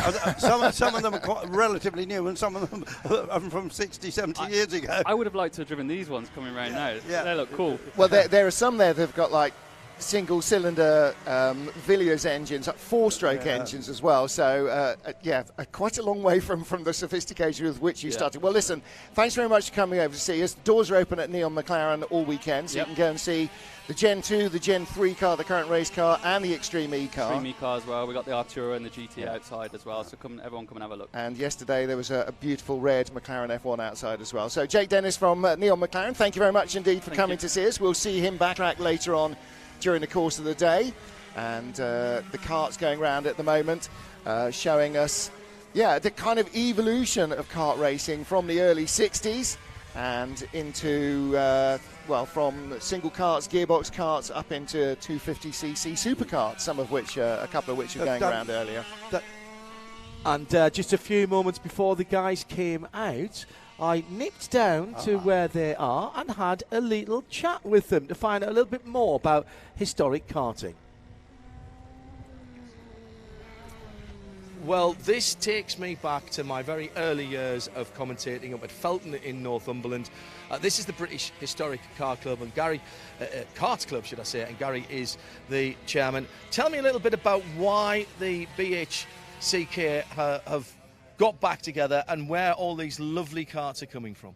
Yeah, so the BHKC formed in 2005, group of guys that, like yourself, raced many years ago, just started restoring these karts, attending various events, and thought, well, yeah, let's keep them alive, and that's what we started off with.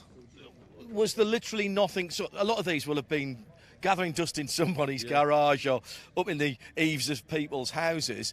They'll have moved on through their life. They might have changed shape a little bit, the individuals, not the karts. So there was nowhere for them to race because technology had moved on, chassis technology had moved on, etc. Karting evolved, as you can see here, some of these early karts from like the 60s. Gearbox, we've got two styles of karts here. We've got the gearbox, which we're looking at there, 50s and 60s eras, right up to like 80s, another 80s kart there, and a 90s kart over there. And you can see the way that they evolved through over time. And like I said, they were in people's barns, garages, people kept hold of them. And then once it starts, people realise that that's what they used to do from years ago, and they started to restore them and attend things like this, various events that we go to. So the problem is, of course, you wouldn't be able to compete with these karts in a British Championship or even a regional championship now. They simply wouldn't be. They wouldn't be competitive. Well, they actually do run series for these older karts now. Yeah. So people have started attending various events, and the thing is trying to keep them policed and keep the various eras, because they try and use new technologies on older karts, and we try and preserve it all to original as back as what they were in the day. So this is not unlike, let's say, classic and historic rallying or classic and historic other forms of motorsport, where, I mean, have you got to the point where you're almost giving karts passports now to be able and scrutineers are looking at them and going, hang on a minute, mate, you wouldn't have had that bush back in 1972. Yeah, exactly, that's the kind of stuff, you know, we look for, like, on these particular karts, they end up with, like, in the early days, we didn't have anodised bolts back then. Mm-hmm. It's just an evolve of the years of karting. And yeah, all that's policed and checked, you know, and we try and keep them as original as we can. I know, because I'm still involved with karting up in the North East at North East Kart Club at Warden Law, North East Karting at Warden Law. You can spend an awful lot of money nowadays going karting, whether it's in a cadet kart or coming up through the junior ranks. Is this a more cost-effective way of enjoying karting rather than looking at it as a career? Yeah, I think modern karting, it's got out of hand now. You're talking, like you said, big money, you know, 100k a year some people are spending. This is more your lad and dad type racing, which is what it started off in the, you know, 50s, the 60s and 70s. So yeah, it's affordable. People still enjoying their old machines that they've dusted off from the garage. Yeah. A lot of these, you know, you've got to make components for them because you can't buy them new. It's the engineering side as well, not as well as the driving.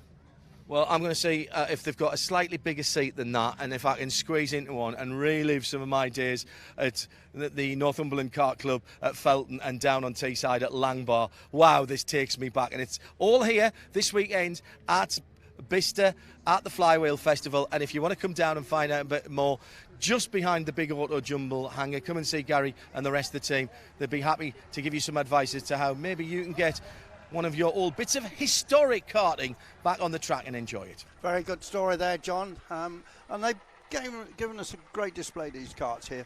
I mean, 40, 50 years span of karts there. And it's unfortunate nowadays that, as we were talking there to the guys, just how much it costs to say go $100 grand to do a season in junior karting.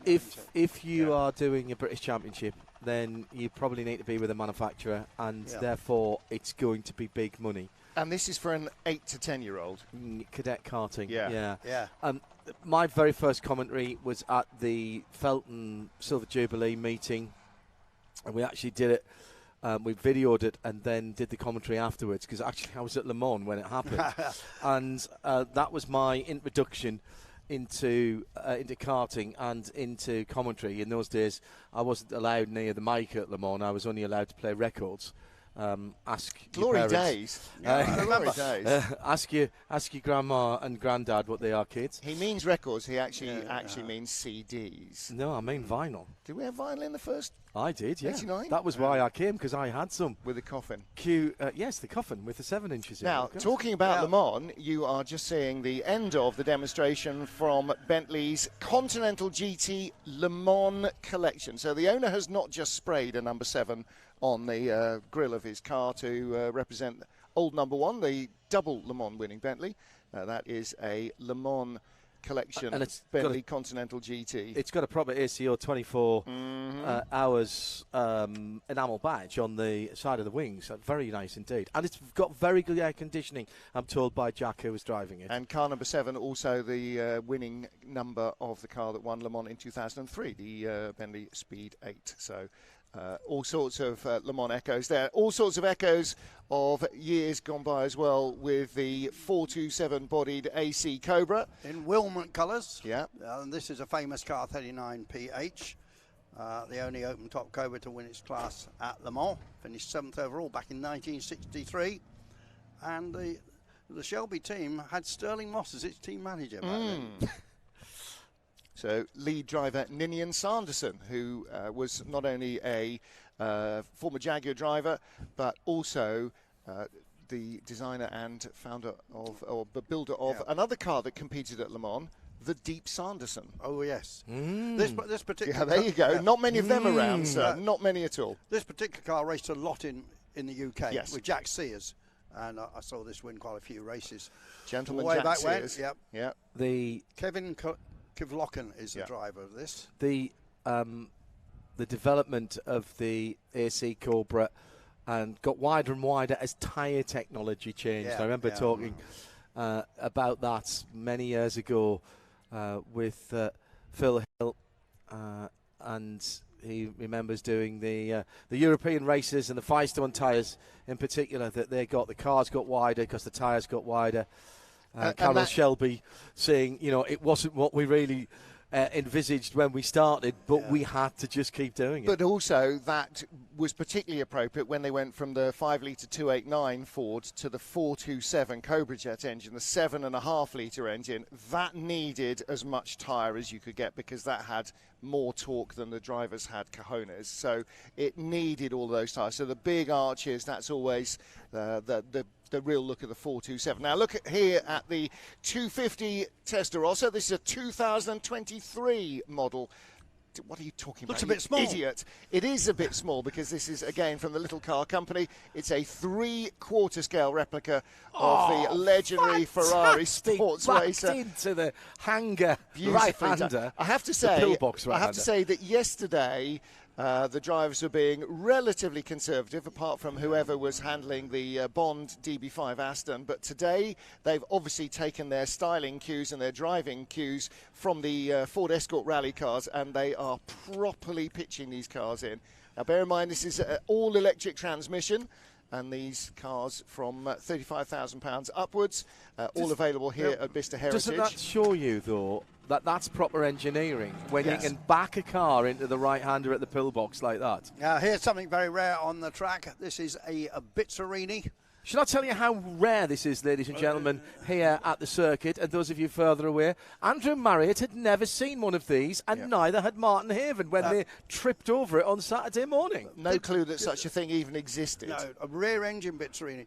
I have a Bizzarini story, if I may. Oh, good. When I first joined Motoring News, I came from Derby, and I knew a scrap dealer who had a Bizzarini Griffo, and in a pub, a guy called Derek Wharton, who raced the Lotus Elan, persuaded the man who owned the Bizzarini to take it and race it at Phoenix Park in Ireland and at Dunboyne.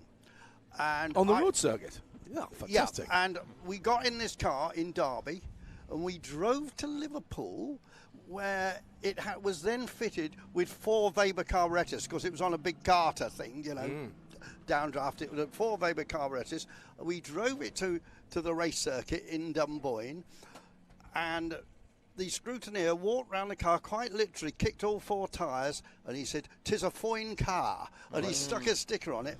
And this guy, Derek Wharton, raced this thing both at Phoenix Park and Dunboyne, and didn't do very well in it because he actually wasn't very quick. And strangely enough, he was in the same drinking group as Willie Green. If the bloke who owned the car put Willie Green in, it would have been a very different story.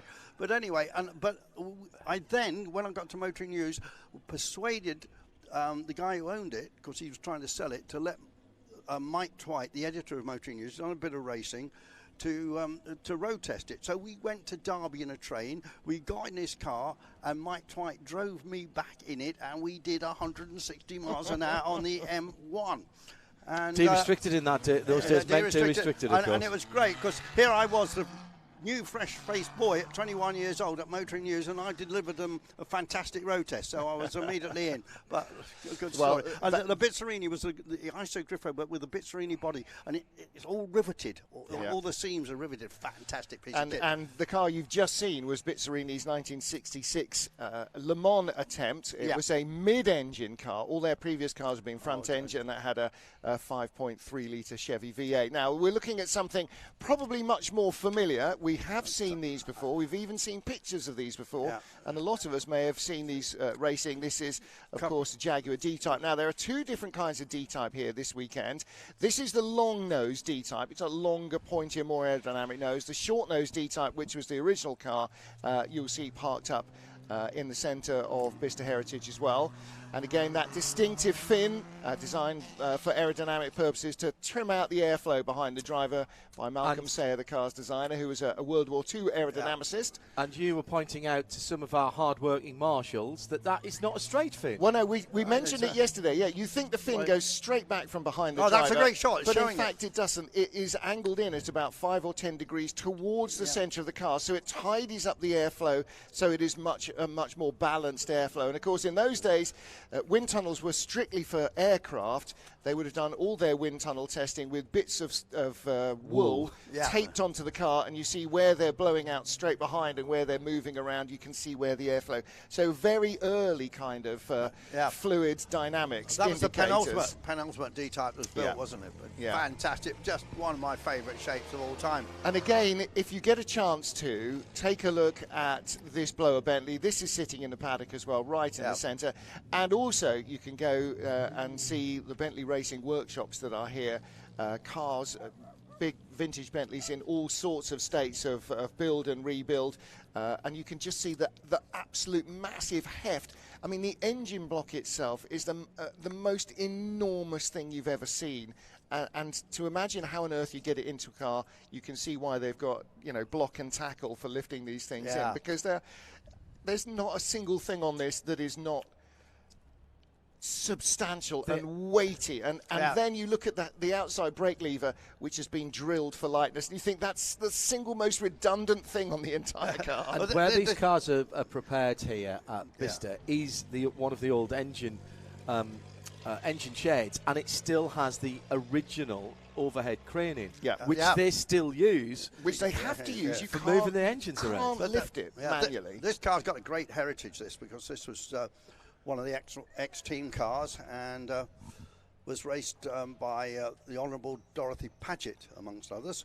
And well, she was the sponsor. She was the sponsor. I think she raced Bentleys as well. Yeah, she funded Tim Birkin basically. So Henry Birkin, Baronet, was one of the men who was kind of one of the original Bentley boys, and he was involved with the original team that went to Le Mans, the very first Le Mans 24-hour race in 1923, against the wishes of W.O. Bentley.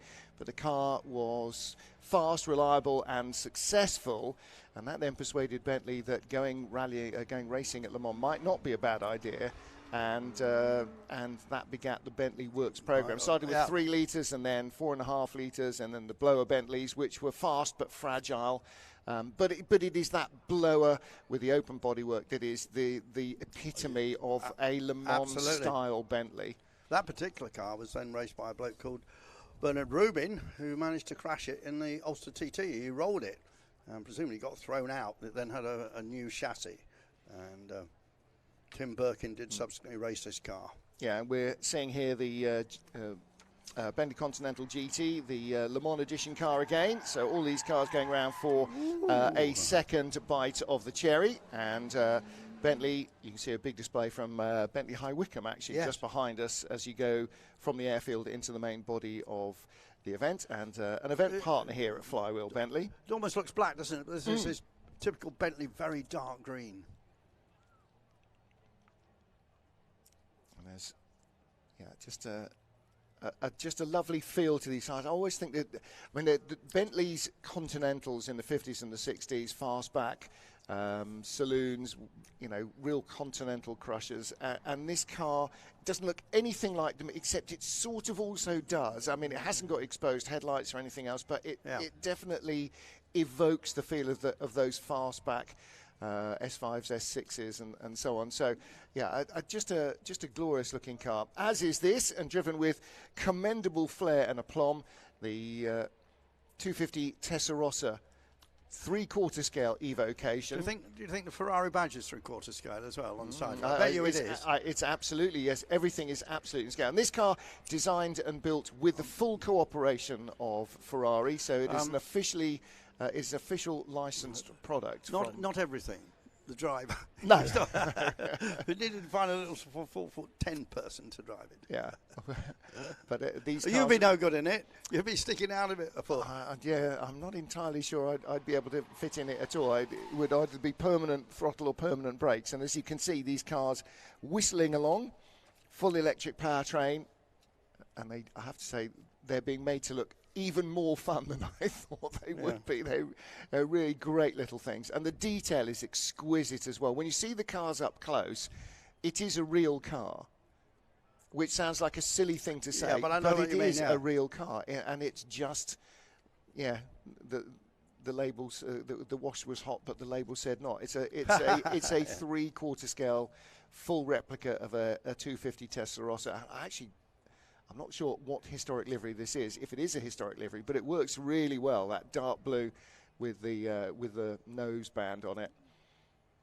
And the twin spotlights as well in the grille, a real endurance racing look to that car. So 250 Testarossa from Little Car Company, you'll see their business here, and so many others with the doors wide open. Everybody is really keen, really enthusiastic to allow people to come in when they come to Bicester. It's all part and parcel of being here, is that it's part of being part of Bicester Motion and Bicester Heritage is helping to promote what we all love, which is the love of old cars, old engineering, old aircraft, and to try and promote that. And actually, the academy that is here that brings apprentices through into classic car restoration businesses is a massive part of what's going on here. It's not just about keeping these things alive. It's not just about keeping the cars alive and celebrating them. It's about keeping the skills alive that will restore aircraft like the Blenheim and like the Spitfire and like the Yak, and will restore cars like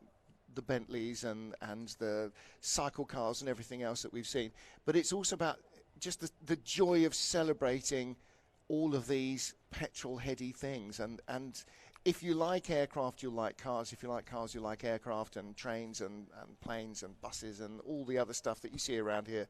that just makes up part of the tapestry of Bicester. It's a wonderfly evocative but also forward-facing, as well as the respect for the past. There's the desire to keep this going and grow it for the future, and I think that's actually one of the strongest parts of this whole concept of Bicester Heritage, was when it was originally thought to make a classic car hub. I read this story and I thought, is that really going to work? Is that possible? Will you be able to persuade businesses to up sticks from where they were and come to somewhere else? But and look who they persuaded. I mean, we've got the governing body of motorsport here. Obviously, we've got Hero here.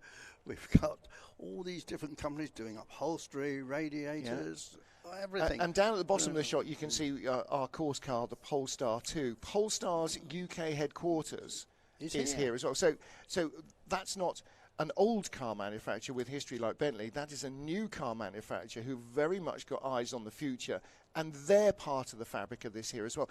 And it's all that interplay. It's like being, a university campus or a sporting, centre of excellence, where you get all these different blends of knowledge and experience coming together, and you'll need something, and somebody here will have the knowledge that allows you to do it, whether it's new or old. And that's all part of the joy of being in an environment, in an area where everybody's got the same determination and drive. And they haven't stopped here yet. They're still developing things. They've still got plans for the future. And they've moved forward in the 10 years massively, but they're not stopping now. Yeah, no, absolutely right. And you can see that. I mean, if you just look at the restoration of the buildings, every time you come to Bicester, more buildings have been restored and more have been created for new businesses. Well, we talked about Polestar UK, based here. Of course, the company is a Scandinavian company based in Sweden, but they are based here at Bicester Heritage. So let's find out a little more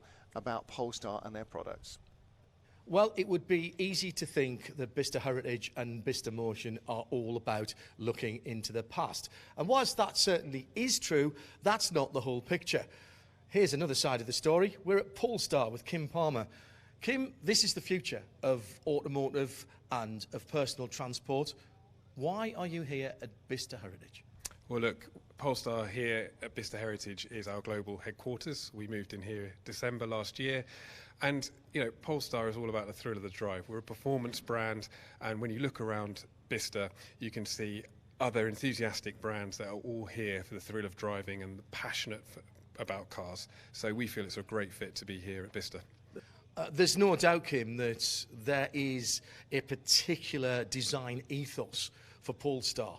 It sets it apart. It gives it a personality. Actually, not unlike some of the older brands that are here when you could tell cars apart on the road. Is that important for the brand now and going forward? Yeah, absolutely. Polestar's founded on 3 key pillars: design, sustainability and technology. And design is what really stitches that all together. And what can you offer the enthusiast? We're looking backwards in technology, we're looking forwards to the future of mobility. What does Polestar offer that other manufacturers simply can't? Well, look, you can see in our cars, as we said, design runs through. Technology makes it really easy to run the car. So we're running Google. You just talk to the car. It will tell you where you need to go. It will put on the heated seats for you if you want, taking away that distraction from the driver. We try and make it really, really easy for the customer, whether they're coming from a petrol or diesel car into EV or an existing EV customer. So Polestar, of course, started off with hybrids. The Polestar 1 I saw going up the hill at Goodwood. What a phenomenal machine that is. You've now transitioned into full battery electric vehicles. Are you taking your customers and, probably more importantly, transition customers from other manufacturers with you on that journey? Yeah, absolutely. The future really is here with pure EV. We're working really hard to make the experience really simple in the way that we sell our cars. We have brand ambassadors here that take you through the brand. They're not trying to sell you a car, but they're trying to help people that are moving from petrol or diesel or hybrid into EVs, and actually making that transition really easy. And once you've experienced the performance of these cars, that they really aren't white goods. They are so much fun. Blistering acceleration, fantastic go-kart style handling. They really do stick to the road. Great fun on any road. And then you have all the benefits of the cost of running the car, and then when you're on the motorway, it's really, really quiet and relaxing. So you just really get the best of all worlds. Well, thank you for joining us here at Flywheel. Polestar then, the enthusiasts BEV, not just for the future, for right now. And they're here at Bicester Heritage. Well, you talked about the future there, John, but we've gone on track now right back to the very dawn of motor racing. These are the Dion Bouton motor tricycles. The group that runs them claim that they held the first ever motor race. We couldn't call it a car race, could we, Martin? No, not exactly. First ever motor race in Britain, and they did that at Brooklands, I believe. And this little group putting on a spirited display with their tiny little engines hung out of the back of these trikes. They can pedal them as well. And back in 1897, and actually it wasn't at Brooklands first. They first raced them at a little quarter-mile oval track in Richmond Park in south west London.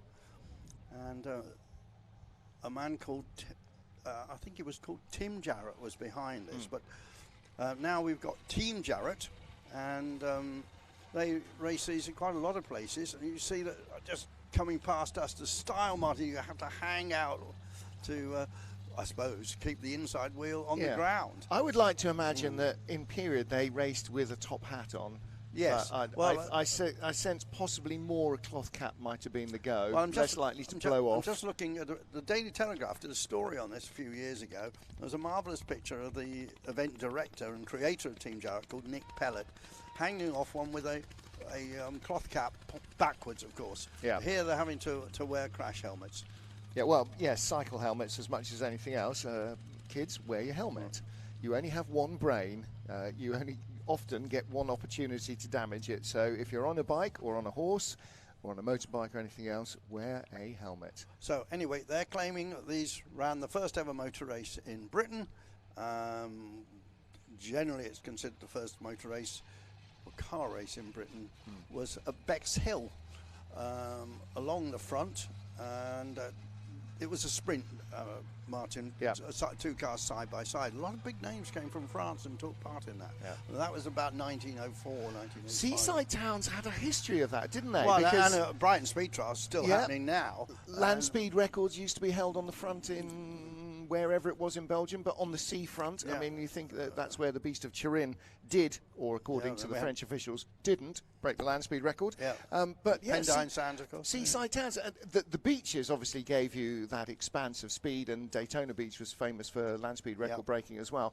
But I wonder whether it was all part of entertaining the holidaymakers that these what a very events good point. Yeah. were put on. Yeah. You know, winter sports basically started in St. Moritz to get the rich and wealthy of Europe to come back in the winter, where they would normally go to the Alps in the summer to escape the heat of cities and the stench of cities, let's be honest, in those days, and to get into the fresh alpine air. So hotels were always busy in the summer, but winter sports as a thing were generally invented to try and get the wealthy to come back in the winter as well, so that the hotels weren't closed for 6 months. So I wonder whether it was all part of, in the same way that nowadays, you know, you'd have donkey rides on the beach and Punch and Judy and all the stuff. I expect at some stage also some motor cars on the parade as well. Much as they're still, as you say, Brighton Speed Trial is still very much a going concern.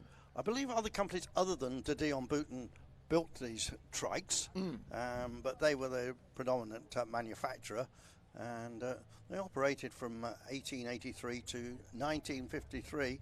And 1900 were the largest motor manufacturer in the world, this French company. Well, there's a hotel in my hometown of Leamington Spa, which when it was built had 100 bedrooms and 1 bathroom and was the largest hotel in the world. My goodness. Probably for about a week or a month, but this is certainly before the American hotels started going upwards rather than outwards. So yeah, 100 bedrooms was the largest hotel in the world. What a strange thing. Queen Victoria stayed there once, which is why it's now Royal Leamington Spa. She didn't confer royal status on every town that she stayed in, but she stayed there as a child when she was on a tour with her father, and was apparently so taken by the town that when she became queen, she gave it a royal charter. I think there's only about 4 towns. I live in one, Royal Tunbridge Wells. Yes. Victoria again was involved in making it royal. Yep. So I'm trying to think of. I thought it was just 2. No, answers on a postcard. I think there's 4. Answers on a postcard. I think there's 4. Or Mr. Google, of course, could sort us out. I'll ask Jeeves. I'm of that vintage. So I've forgotten Jeeves, yes. Yes, everybody's forgotten Jeeves, haven't they? Yes, except he's always there when you need him. Now, what's going to happen? We're waiting for the last of our trikes to meander at a leisurely pace back into sight and towards the flags. The extraordinary thing was the engine right over the far side, like a Porsche, over the other side of the back axle, right at the back. Well, it's out of the way, and then then a lady with her skirts there would be no grubby bits between her and the handlebars and the pedals. So yes, all the grubby bits out the back, which is a perfectly acceptable way to do it. I mean, modern motor cars, of course, all the grubby bits, everything's front wheel drive. All the grubby bits are in front of you, and then you have a passenger compartment of whatever size. And the trikes, well, they put it at the back because they couldn't put it at the front. I think our next group's going to be the section they call Magneto to Electric. Indeed. And we'll see some Polestars and so on. No X-Men are involved. And then we'll have some motorcycles, and I think we've got a Polestar just... Well, it made little noise. It must be electric, didn't it? No, this is the 2020 Polestar 1. And again, as we just heard from Polestar here at Bicester Heritage, it is their UK headquarters here. So this was a limited edition Polestar 1, a premium performance version of the first Polestar. This has got an internal combustion engine as well as the electric so power, it is one of 1,500 hybrid versions before they went pure EV. Active spoiler, which starts working above 65 miles an hour, so it'll definitely be deploying around the circuit here this afternoon. And carbon fibre polymer reinforced body panels, again using modern technology in all its various different guises for lightness and performance. It was the first Polestar and the last Polestar to include an internal combustion engine. So as a proof of concept, it was that stepping stone between internal combustions, ICE, and pure EVs, which is where the market Polestar currently inhabit. And then we're going to get a very special edition 2 BST version coming 2023 Polestar. So this is a special edition of the Polestar 2. We're now up to Polestar 2 and Polestar 3 as their current models. And again, this is Polestar's first 100% electric car, the Polestar 2. And this BST edition 270, which this is a BST edition. The BST edition 270 is the car just in front of the control tower with the lights on the roof and the dark stripe down the centre, and that is our course car for the weekend. That's a even more high performance limited edition version of the Polestar 2 BST. So 4 different electric powertrain options, including single and dual motor variants. And I always think actually the development of EVs mirrors how turbocharging came into road cars. You could either use turbocharging to produce more power and performance from the same amount of engine, or greater economy from the same amount of engine. And it depended on partly A, how it was driven, and B, how it was tuned and what marketplace it was designed for. And I think we're going to see that more and more. You can either have 2 big, powerful electric motors and a battery platform, or 1 smaller, less powerful motor and the same battery platform that will get you much further, but just not at quite the insane speed that EVs are capable of. I think some of these Polestars even get 4 engines. Yes. But then we've got a Porsche, should be making lots of noise, but this has been converted to electric power. Yesterday we saw a Jaguar E-Type, and there's quite a lot of vehicles. You find a company here at Bicester Heritage converting cars to electric power, putting power packs. This was a rear-engine car when it had an internal combustion engine, but the electric power pack is in the front, of course. And No, so there's plenty. They had all sorts. They've converted all sorts of cars. I just see your VW pickup there.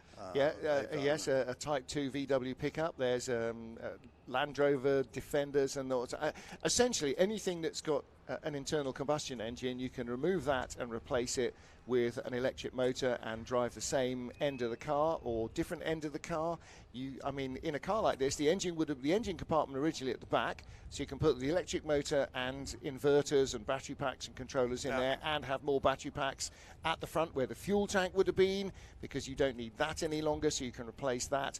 Or you could make it front-wheel drive and have battery packs at the back to continue the balance the way the original car would have done. So the deal with electric components, as all radio control enthusiasts will know, is actually you can completely change the vehicle and use electric components however you want to. I came here this morning with John Hindhaugh in his lovely Porsche, and part of the experience was the noise. Yeah. And that's the little problem I have with electric cars. You can get synthesized noise. It's not the same, John. It's not the same. But you're right. I mean, we grew up in an era where, watching cars like this, not in period, but in historic racing, part of which was the noise and the smell of them. But it's a different kind of motoring. It's just different. It's not bad. It's not worse. It's just different. Yeah, it's the same. I remember going to Sebring quite recently, and when you collect your credential, John will know this, you can't actually see the cars from that point, but you can hear them. And I was able to recognise, that was the such and such that went by. That was the flip side of that coin is Formula E.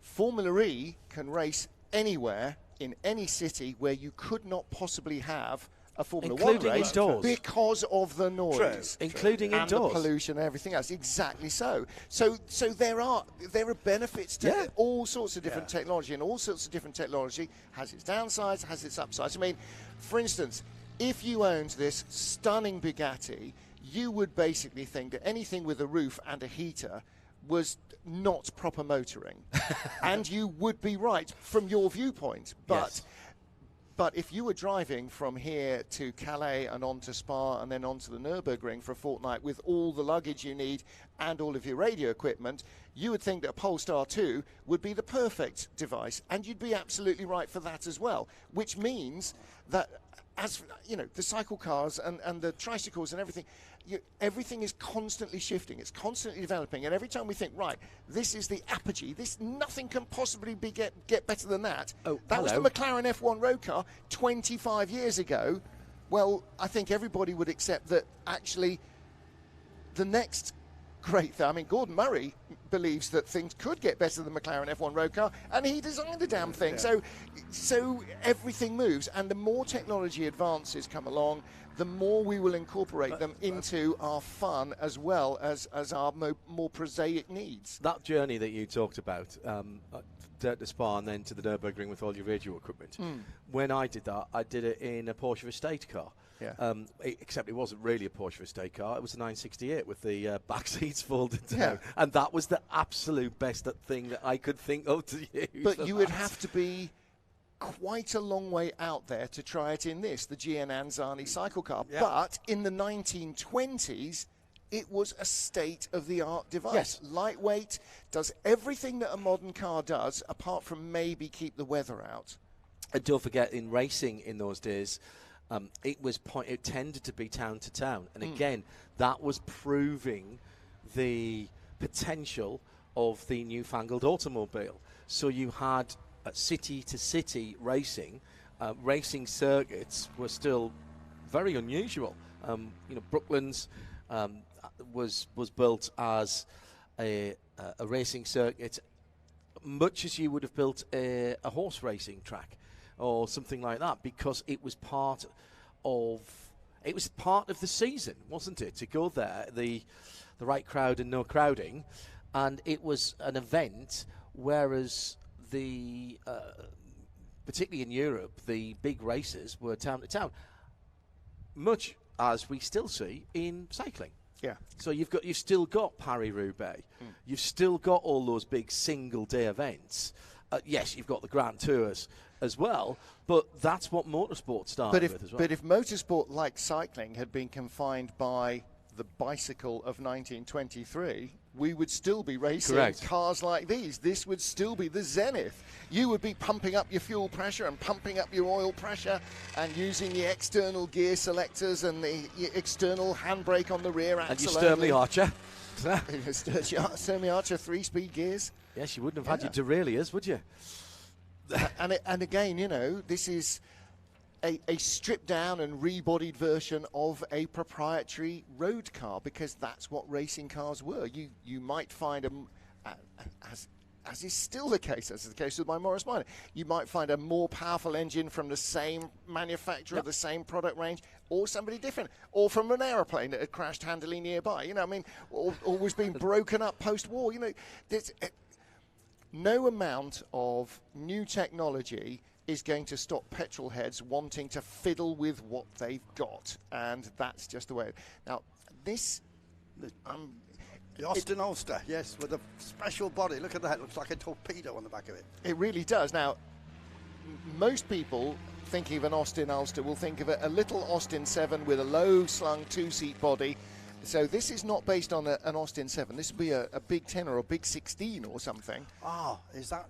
I think this has been added, this car, hasn't it? I think it has. Yeah, I think we saw the little Austin 7 Ulster yesterday. I think this is Rob Lewis with the Heavy 12 Austin. Yes, there you go. He's raced at Prescott. It is a much bigger chassis than an Austin 7. The Austin 7 was absolutely... chummy. The Austin 7's rear wheels will be approximately where his elbow is compared to where the front axle is. This car has got a nickname. It's called Ada. So Rob told me earlier on. Is that the second half of an expression that he uses when it doesn't want to start? As in flipping Ada. 4-cylinder engine, and he wasn't on the entry list, but was added this morning, and great to see that very rare Heavy 12. He's got other cars. He's got a whole range of cars he's trying to build up. A couple of cars that were added this morning, including that the Feld A2. The Feld A2, and that went through an extremely complicated procedure to get those in, which was talk to the organiser. Organiser said to the clerk of the course, "Are you happy to have them?" Clerk of the course said yes. Organiser said, "You're in then." Yeah. Well, I'd have to go and sign a bit of paper. Yeah, exactly. But in terms of getting the decision made, absolutely marvellous. Yeah. I've got this utterly nuts. So you're in. Yeah. You're in. I'll stop you there. You're in. Mr. Clark, you happy with these two cars and these two drivers? Yeah. Yeah. That's it. Just go and sign on. Well, now, again, this is looking at something that's perhaps more familiar, a Type 35 Bugatti. Oh, yeah, really familiar to me. 37, Type 35. Loads of them in our street, Martin. But it is a car that people will have seen pictures of, and actually, if you've ever been to any kind of historic race meeting anywhere, almost, there will have been cars like this racing. But again, they built some magnificent limousines as well. Mm-hmm. Yes, it was primarily Royale and so on. Primarily an engineering concern, Ettore Bugatti's company, but they built racing cars, Voiturette racing, Formula 2 racing, sports car racers. They built rail cars. They built fabulous limousines and road cars. But it was a very idiosyncratic company. It was all about design and engineering excellence, and if you could afford one like a Bentley, you knew you were getting absolutely the best quality of the best. Yeah. Do you remember the obviously under the wing of changed hands a few years ago, but do you remember the EB110? Yes. When they brought that back with the all-wheel drive. Yeah, that was the Bentley brand, or Bentley brand. See, that's I's leading brain. The Bugatti brand was resurrected, and a brand new factory was built. Hugely ambitious. The factory itself is a stunning work of art. I mean, a most astonishing place. And the EB, Ettore Bugatti 110, because it was the 110th anniversary of the company when it came back. It was built as a high-performance road car, also became a race car. They had a racing series for it. It raced in the BPR GT Championship, the early days of GT1 cars. And a hugely ambitious program, and unfortunately ran out of money before it ran out of ideas and engineering excellence. perhaps slightly ironically reflecting the way the original company met its demise. But the interest in Bugatti was always alive, and then was suddenly exploded when the Schlumpf brothers collection of Bugattis was discovered, when their company, their mill-owning company and weaving company went bust in Mulhouse in Alsace in the northeast of France. A number of their company buildings were no longer weaving or producing any goods, but were just housing hundreds and hundreds of Bugattis, and the family had, or the brothers had, basically squirreled them away. I was going to say, I was going to use another word, squandered, but in fact it was not squandering the money. They had invested money wisely, unfortunately slightly illegally, because it wasn't strictly their money, it was the taxman's money, and so on and so forth. Never been? Never have. Oh. Never had the opportunity. I haven't either. It's on the bucket list. We did a European RC championship there for Nick and for RCTV, who are working with us again this weekend. Thanks, guys, for all the hard work here on our live coverage of the Flywheel RC Festival. for radio control rather than describing their attitude. Yeah, indeed, yes. Yeah. Really clever. Chortling from the back of the van there. Yeah. I don't understand that at all. And there was a dinner in the museum one of the nights, so we got to have a look around, and it's stunning, absolutely stunning. I've got to go back. It's a nice drive actually down there, and Mulhouse famous for being the birthplace of Arsene Wenger, the former Arsenal manager. Played for them as well, I think. Possibly not famous for that. No, I think so. The Invincibles and all that. Try telling that to the responsible adult as a staunch gooner. You could have some nice RC racing in a hangar here. Oh, Don't worry about the weather. No, exactly. Or Formula E, in fact. In fact, you could race aircraft in this hangar. When we were talking about that earlier, it put me in mind of the Fremont Tesla factory that I went to see about 15, 20 years ago when they just moved in. And at one end of this huge former GM and Toyota joint production facility that they'd taken over to build the Model S, was their test track inside. Inside, wow. Because, of course, it could be. So they had a section of pave, they had a water splash, they had a little twisty track, and as they came off the end of the production line, the Model S went straight onto that and did that all inside. See, now, if they'd been Italian, that would have been on the roof. And still covered. Yeah. Well, no, it wouldn't have been still covered.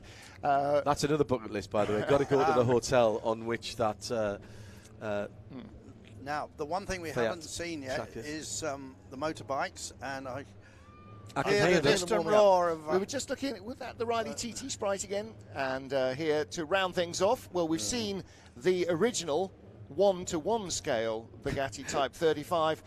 This is a 1 to 0.75. All the way around. 0.75 to 1. Yeah, 3/4 scale. Yeah, 3/4 to 1. This has got the outriggers on, if you notice. Yes. In case somebody gets a bit too enthusiastic and almost tips it over. Yeah. I think judging would not have been there in period. The way they were driven yesterday, you thought, okay, no danger of that. The way that we saw the Aston Martin driven this morning, okay, possibly. This is quite a little more upright. Maybe you could use that to good effect, the way motorcycle racers use their knee. Yeah. And get a little bit of extra grip. Well, part of the reason that the car has cutaway sides is that means you can get in and out, easy ingress and egress without the need for a door aperture, which weakens the car and needs more engineering to make a door work. If you don't have a door, you don't have to engineer a door that works, and it keeps the car stronger. The shell of the car stays stronger, or the bodywork of the car stays stronger. But also, it allows you. There you go. Thank you very much indeed. To lean out. And if you've ever seen a 500cc race, Formula 3 500cc's or whatever, the little 500 Coopers and Kiefts and everything, it's less of a car and more of a motorcycle sidecar with an engine in the back. And nobody else alongside you. Or a lawnmower, in fact. Indeed. Similar driving style to lawnmowers. Let's not compare Type 35 Bugattis, even in 3/4 scale, to lawnmowers. I have to say, this does look a bit as if it's run over one of the crash barriers. It does a little bit look as though it's got one of the fences underneath it. But it is. As you can see, beautiful piece of engineering. It is more square-rigged. You are more upright in that. The centre of gravity is a little little higher. So they're not mandatory. You can specify them or not on your car. Specify or delete. Yeah. And we're back with our Polestar now, the Polestar 1. It's the entry into high performance driving for what we've been describing this weekend as the enthusiast choice of battery electric vehicles. Although this car, of course, in coupe form, has a 2-litre 4-cylinder engine and a hybrid, and it is insanely fast, using all of the horsepower from the engine and all of the electrons from the motor, and really burst onto the scene with this car. A fairly limited edition machine. They are very rare in the UK, and I remember commentating on this for Sky Sports F1 when in 2020 they took the hill climb at Goodwood, and Alex Brundle and I were commentating on this going up the hill, and man, it was fast. Yep. And as you can see, the suspension engineering and chassis are absolutely up to the car being thrown around. This, as I say, is a hybrid, but when we get to the other Polestars, you will notice that nothing has changed in the suspension and chassis department. I'm constantly impressed. Yeah. I'm very fortunate to drive a lot of manufacturer new cars around the UK and Europe, and I am constantly impressed at how chassis engineers manage to make what are now quite heavy vehicles, because of all the safety and the kit that goes on them, seemingly shed hundreds of kilos when you start leaning on them. I still have no idea how they do that. Here's the Polestar 2 off the line. This is the 270 BST, BST standing for Beast. And I thought it stood for British Summertime. You could only use it between May and correct. John, as Martin was explaining yesterday, Polestar, the name comes from a racing background. Race team that raced Volvos successfully. Polestar and Cyan Racing, long time like Volvo exponents. Exactly. Cyan. Swedish group, indeed. Well, exactly, that's where the name comes from. And yes, blue, of course, the background colour of the Swedish flag. But so based in Sweden, and they do come from that high performance background. And again, we talked about this yesterday, like the guys at Quattro GmbH, they are car guys. Yeah. You know, if Jay Leno ran a car company, you know just how much car guy input there would be in it, and these guys are no different. And it attracts people who are into the same sort of thing. You know, they're not into door handles and widgets, although door handles and widgets are also required. What they want is something that sets the pulse racing. All-ins, adjustable suspension on this car with the 2 reservoirs under the bonnet, the front trunk, which is where the charging cables are. That, believe it or not, for those of you who are here, you will know that didn't make a noise. But that Polestar 2, the white car, is a full battery electric vehicle, as is this Porsche. Yeah. But just going back to the Polestar, it is a competitive sector of the market. Massively. So you've got Jaguar in that space. You've obviously got Tesla in that space. And then I think you've got Audi, Mercedes, Porsche. Audi, of course, particularly Mercedes. Obviously, it's a big growth area. Well, but this is where the high-value cars are always the cars that introduce the new technology. ABS always came in on the high-value cars to start with because it was expensive technology when it was made in limited quantities. And then as that becomes more, you think about video or CDs or whatever. When they first came out, they were damn expensive, and the more people buy them, the more the cost comes down. On my 1997 911, air conditioning was an option. Yeah. And the person who spec'd my car up back in 1997 did put it on. Thank you very much. It was £2,700 back in those days. Whereas now it's on a 1-litre Ford Fiesta as a standard item. So there's the more you use technology, and that goes for solar panels or internal combustion engines or tyres or brakes, the more the price comes down. And companies like the company based here at Bicester Heritage that has converted this car, they can tailor-make an electric, a pure EV, a pure EV conversion into anything. And in fact, they've thrown their net, I think, deliberately wide. The cars they've got out there's an E-Type Jag, there's this Porsche 356 you mentioned earlier, there's a Type 2 VW, pickup, which has got, all the patina and the sort of look of a proper, rodded V-dub, but it's a pure EV. There's a Land Rover, there's all sorts of different stuff. And basically, I mean, you could do exactly the same for this GN cycle car. Yeah, you could do exactly the same. It's got the Anzani engine, and of course Anzani made engines for everything from lawnmowers to aircraft. Yeah. They had a British Anzani, was one wing of what was a very big company at one time. Is John all right? Yes. Trying to make John a seat out of boxes. We'd be better off with pallets, which wouldn't slip on each other. I could slide round a bit. You could slide round, but it's much more comedy watching him falling off a couple of boxes. Well, I think Johnny Molan made a starring role falling off a chair at Le Mans last weekend. Well, yes, and you can find it on the internet.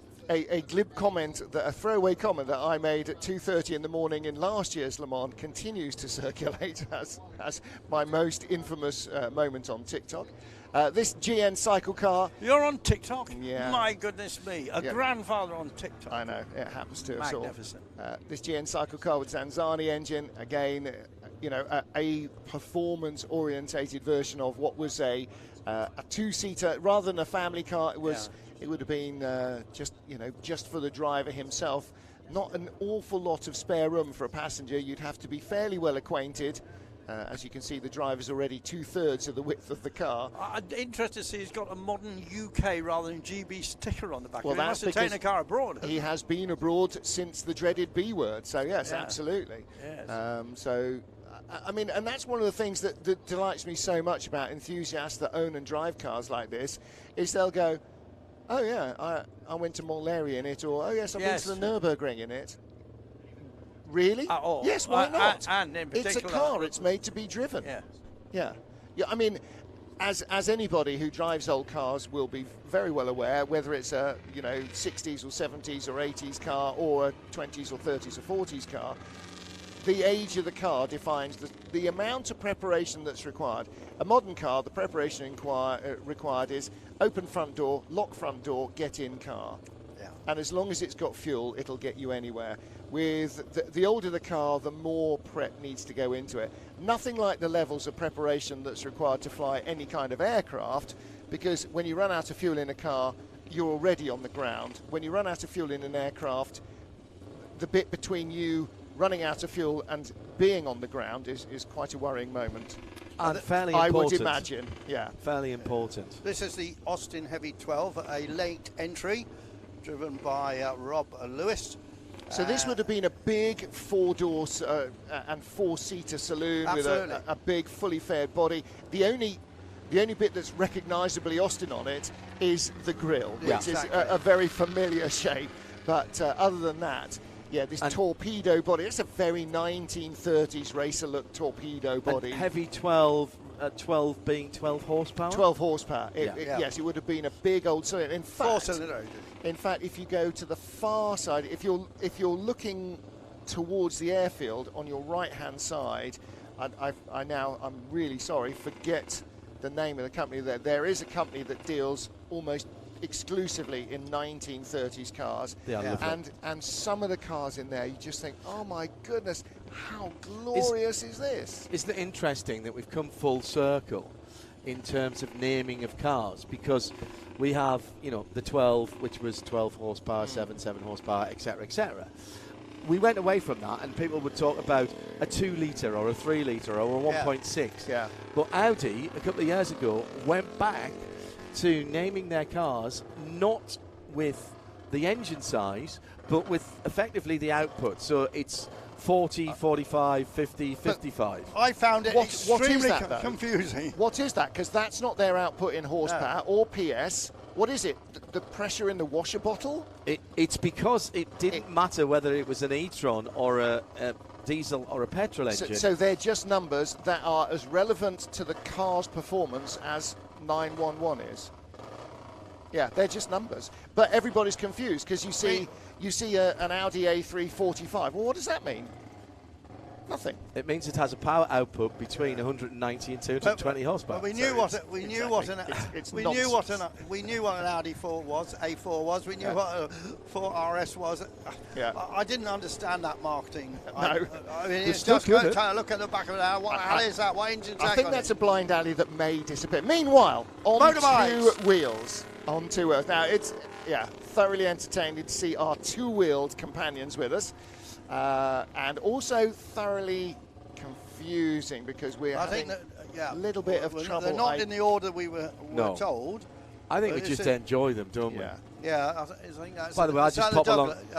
that Andy Barrett, it says in the Veloset Market 8. I think this, we did see this yesterday, didn't we? So I think that may well be the one. There are a couple of machines for which we won't have captions, but Andy's Veloset has been family owned since new, and new was 1939, so the dawn of war. So his grandfather bought this bike new, raced it on the Isle of Man in the TT and the Manx Grand Prix post-war from 1946, the first resurrected running of the TT and the Manx GP, all the way through 1952. The bike was then retired, the engine was used in something else and then reunited with the frame and is being used ever since. And Andy has been part of the company that has also prepared Velosets for production racing wins on the TT in 1967. Now this is neither Colin, is that the... Yeah, he came to see us, didn't he? He came to see us earlier on a different machine, a Veloset, which a noddy bike, which we may see later. He was not quite sure whether he'd bring that out or this bike, which is a 1947 Moto Guzzi Dondolino. The Dondolino. No, I thought he said he wasn't going to bring the Dondolino out again. Well, that's not the Veloset. That's the Dondolino. So maybe he's changed his mind. He might bring the Veloset out in the second run. It will be going very slowly. So this is a 500cc single cylinder, and just down to the rider's left foot you can see a big chrome disc. Now that's not an air filter or something, that is actually the flywheel on the engine. It's got an external flywheel, so whizzing around beside his left foot. And with that lovely single cylinder rasp of the Moto Guzzi 500cc single. And this bike built in the late 1940s, 1947. It was in a private collection in Bologna before it was bought by Colin West, and he's then essentially, what's the word?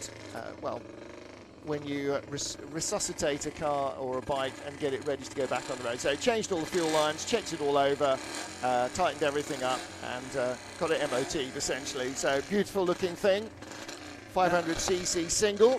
I can hear the bike on the line is a matchless, because I can see the Flying M logo. Exactly. But so I'm not sure he's on our list. We do have a matchless. Oh, do we? We've got Peter Cunningham on a 1953 matchless. Oh, the famous G45 matchless, And again, you can hear the 500cc engine trying to clear its throat, hence all the revving, because this is a racing bike with a racing engine, and they do not appreciate idling. They oil their plugs, as most racing engines do. In fact, quite often when you go to a vintage meeting, whether it's two wheels or four, you'll see cars being warmed up on, inverted commas, soft plugs, which are ideal for a cold engine, and then the harder plugs of the full racing go in, and that's to produce a different spark when they're run in extremis. Back in the day when you were at Autosport, went to Formula One races, the plug man from Champion Spark Pros was very important. He was up and down the pit lane, people were taking plugs out, he was looking at them and so on. Of course, all that's gone away now. Well, yes, for modern cars, but of course for anybody who's got an old car, the plug is absolutely the blood test of your car. Yeah, that's a good, exactly what it is, Although actually, Motul do a literal blood test. If you go to any of the Goodwood meetings, they've got a laboratory truck there. You get a syringe and a tube, and you can give them a sample from your car. Can you fill this tube, sir? Yes, I can. Down the dipstick hole, give them a sample, and they will tell you from what's in the oil in your engine how your bearings are and how everything else is going.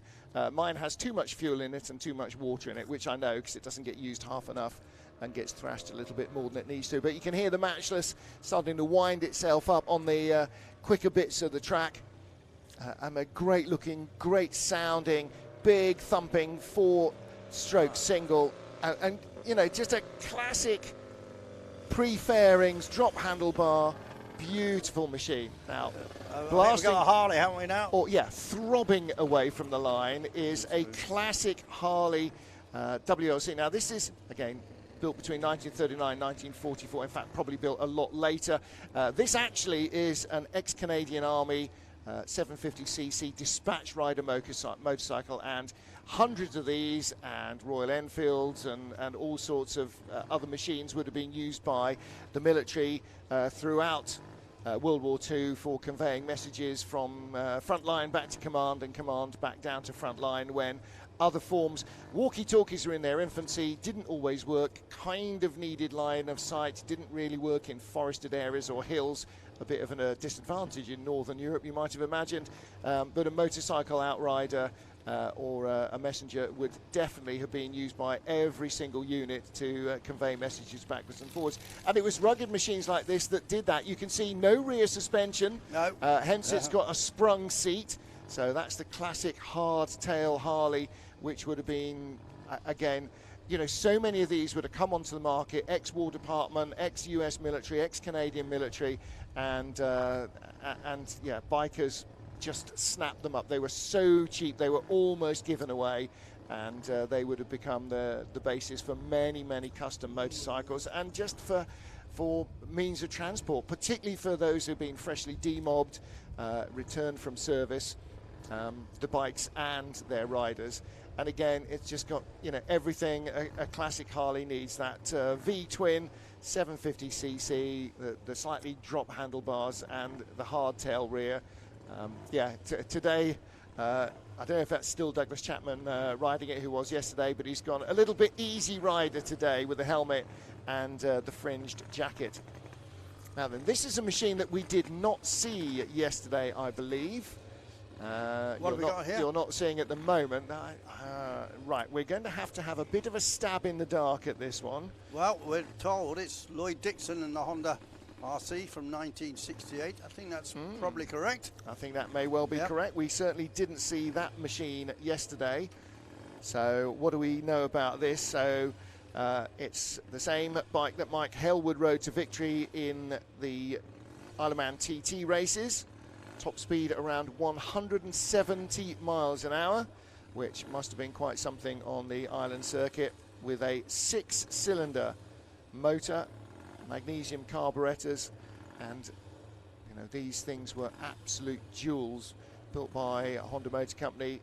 Honda and Suzuki both saw the Isle of Man TT as a massive, massive target to try and attain victories on the TT, and it still remains, for motorcycle racers and motorcycle racing fans, a phenomenal race. Anybody who's ever seen any footage of the TT will be very much of the understanding that the racers who go there to the Isle of Man are absolutely not of normal human construction. Particularly the sidecar races. Oh my dear Lord. That is very dangerous. I mean, that you're a long way down the lack of imagination scale when you're a sidecar passenger, but the level of exhilaration, of concentration, of focus at the speeds that they're achieving. I mean, the modern TT bikes are topping 190 on 2-lane country roads and through small towns with dips and hollows and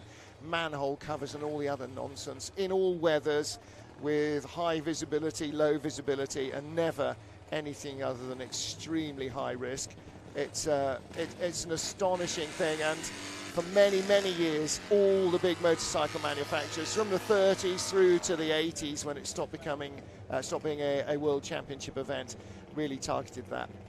Terry Wilson on his Douglas SW5 Speed model, this 1928 machine. Again, you know, this would have been absolutely state-of-the-art in period, and now, like cars of the same era, looks fragile, spindly, dangerous, and frankly, even at the relatively slow pace that it can manage compared to a modern machine, still, you can see that the riders would have been right on the brink, John.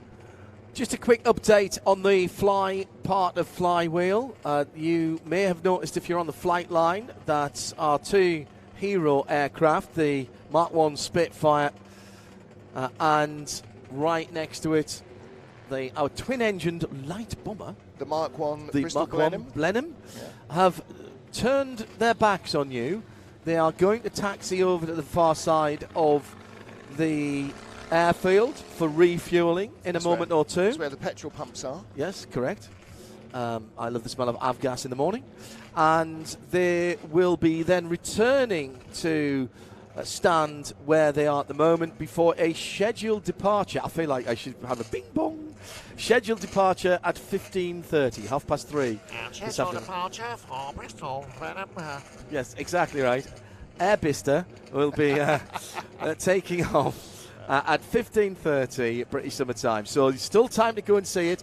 It will be heading across to, both of those aircraft will be heading across to the side of the field for refueling before departing at 3:30 this afternoon. So if you're elsewhere on the site and you want to see and hear those planes moving, then that will happen in the next few minutes. But don't worry, don't panic. They will be back and you will get to see them take off later on this afternoon. The weather has cleared up splendidly for those. Oh, nice getaway from the race bike, the number one. This is Richard Duffin, isn't it, on the ex-Tom Heron TZ if you're American 350. Oh no, TZ, absolutely TZ. This one, Yamaha. Yeah.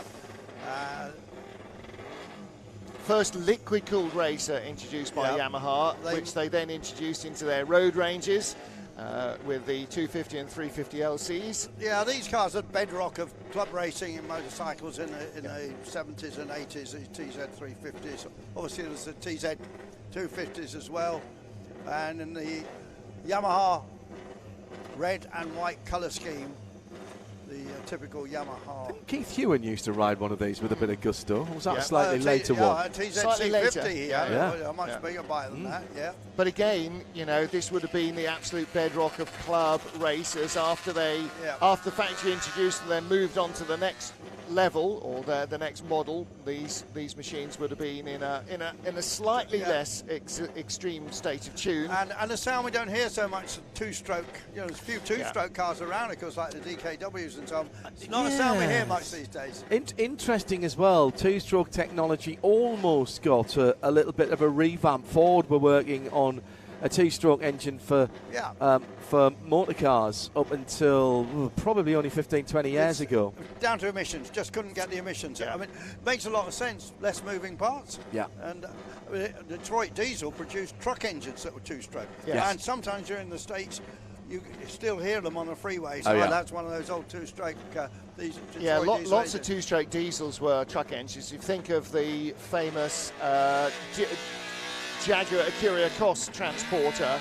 That's got a two-stroke Perkins diesel and 3 cylinders or something. I mean, someone there hasn't got a clutch or hasn't got the right gear. Hasn't got the right gear for sure. Yeah. This another classic livery. How many have we talked about this weekend already here live at Bicester Heritage 2023 Flywheel 10th anniversary celebration, live around the world on the RSL network of audio and visual channels. I think it was 10 years ago also that RAF Bicester became Bicester Heritage. Yeah.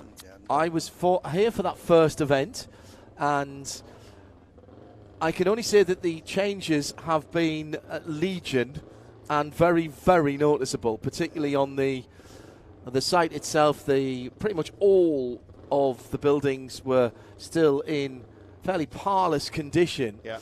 And the work that's been done in restoring them and getting them back to looking fantastic, but also being able then to be used and repurposed for what is going on here. I think it's just an outstanding use. I love old buildings. I love places like this. There's the place that we stay up in Durham when I go back to watch the football used to be the old Durham City Hall, City and County Council, the Indigo Hotel there, and that is the same thing. It's been repurposed, but all of its old features have been kept there. And I'm old enough to have had to go there when I was working for Sunderland Borough Council, and every time I go in there I keep thinking, yeah, that was the planning office down that corner, and that was that. It was great. I love that. It's restoration, isn't it? It's restoration and renovation. Yeah, very and good. Keeping the spirit alive and keeping the feel alive and not glossing over it or modernising it. One disappointment, yesterday morning we had a most extraordinary machine called the Flying Milliard, which is a motorbike with a 5-litre V8 engine in it. Of course. And it ran once, I don't know what happened to it because I haven't seen it since. Yeah, Chris Milliard built that. This four-wheeled motorcycle, of course not a motorcycle, this Toyota Supra British Touring Car Championship car, 3-litre Supra, 3-litre straight 6, Toyota Supra. Raced by the late great Barry Sean in the Tri-Central British Touring Car Championship in the mid-70s, mid-80s actually, 83 maybe, where Toyota had a lot of success in the smaller categories, particularly up to 1600cc. Chris Hodgetts winning the overall British Touring Car Championship title a couple of years from the Tiddler class with 1600cc Corollas. But they brought Barry Shean in. This is sponsored and run by Hughes of Beaconsfield in period. And one of Barry's last racing forays. Yes. Toyota small cars had a great history of motor racing. A relative of mine down in Australia won their class in the Bathurst 1000 in a Toyota 1000cc. And Bruce Hindhaugh then went on to build the engine for the 1976 Tirana victory when Peter Brock had fallen out with the Holden factory, and wow, that was a story, wasn't it? The Hindhaugh Gowan car, the yellow and blue car. And I've been fortunate, sadly that car doesn't exist anymore, but been fortunate to talk to Brian Sampson, who shared with Peter Brock, and see the recreation of that car. Now, this is the Dondolino again, is it? Yes, it is. So Colin West came over and chatted to us earlier. He was on his Velocette noddy bike, the kind that you will have seen Nick Berry in the opening credits, and other bits of and the police heartbeats riding around as police. Yeah, they were very popular police bike. Not the Moto Guzzi Dondolino, but the Velocette that we're not looking at. But the one that we saw this morning, which worked so well. It's such a fascinating. He did say that he might bring it out later, so we will wait and see, because all of these vehicles that you've seen this morning will also be demonstrating their prowess, their looks, their sounds and their smells this afternoon. So it might just be that the Velocette gets a little bit of an airing this afternoon as well. But glorious to see this lovely Moto Guzzi. And for those of you who are close to the track as well, you really get a chance to savour the different sounds. You know, like cars, motorcycles come in all sorts of sounds, shapes and varieties. Yeah. And you mentioned different engine configurations. Yeah. Chris Milliard's special uses essentially 2 cylinders from a Pratt & Whitney radial engine, Aero-engine, so it's air-cooled. He got the cylinders and the pistons and rods and stuff and created his own crankcase. He then had it cast by a company that are specialists in special effects for films. So, I mean, don't ask me. But and then built his own frame for it. So it's this astonishing thing that sort of, the seat is about chest height. It stands so tall to get these enormous thumping great cylinders in. And 2 cylinders, 5 litres. I think that engine, that bike must be on site somewhere. It has been on site. I don't know if he took it home last night or he's just not riding it today. If you can draw your eyes away from the track, you can currently see the yellow Tiger Moth that has just landed. That is doing passenger rides. 2 aircraft here doing passenger rides. So you can, if you fancy, buy yourself a ride in a biplane or an early monoplane and go for a little ride around the Oxfordshire countryside. And as Steve Slater mentioned earlier, they will do gentle aerobatics, no bag required. The deal with the Tiger Moth is that the instructor, or in this case your pilot, will sit in the back seat. So once you are airborne, you have nothing but the nose and the propeller and the blue sky in front of you, or white sky in front of you, the sky in front of you. So you very much get the feel of being an early pioneering aviator. Or Snoopy. So you will have, so you will have all the controls in front of you, and by all the controls I mean the joystick and the rudder pedals. So think he might possibly keep the throttle away from you. But yes, there is that. Because these were used for instruction. They weren't fighters, they were instruction planes. The little bulge on the top wing you can see, that's where the radiator is. That is the water container for the cooling. So cooling airflow rather than anything else. So yeah, you can buy yourself a ride in a Tiger Moth. Martin Haven, our resident RAF brat, obviously. And you do not have to buzz your teammates while they're playing at the Gabba, but you may feel free to do so if you like. Edgbaston's possibly a little far away to go buzzing, and I think the Civil Aviation Authority may not look on that entirely in a friendly manner. Well, we just saw the Matchless going round for the second time, and again, this is the second time round for Douglas Chapman on his Harley Davidson. And again, you see he's very much embracing the spirit of Easy Rider. And again, you look at the bikes, Dennis Hopper and Peter Fonda in that film, and this is exactly the sort of machine on which those phenomenal choppers were built. Basically, an ex-services or ex-military, and all of hot rodding and all of motorcycle culture post-World War II came out of military surplus. And, all those Aero-engine cars that we saw from the 20s and 30s, same deal, military surplus. And much like the Motor Guzzi we were describing, looking at the tank of the Motor Guzzi and looking at far more modern Motor Guzzis, you'd say exactly the same about the Harley. You don't have to be told very many times about what this is, because it has the distinctive potato running note, engine running note. Because Harley's also innovative in the drive. They use belts. Belt drive. They go belt rather than a chain. Yep. Bikes built in Milwaukee. Milwaukee's finest. If you ever get the chance to go when you're heading up towards, Road America or somewhere like that. Oh, exactly, Elkhart Lake. And I'm now trying to remember the name of the Sturgis, which is the huge global annual Harley gathering. Oh, it's a massive one, isn't it?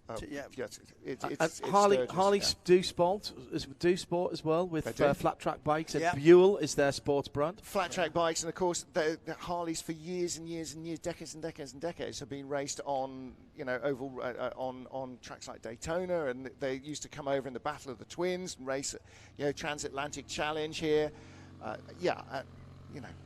It's a different kind of sports bike to a Japanese sports bike, but Harley makes sports bike as well as cruisers, and they make race bikes and are back racing against Indians. Highly entertaining. Yeah, exactly. On the dirt back in the States at the moment, which is a great. There's nothing as new as last year's technology.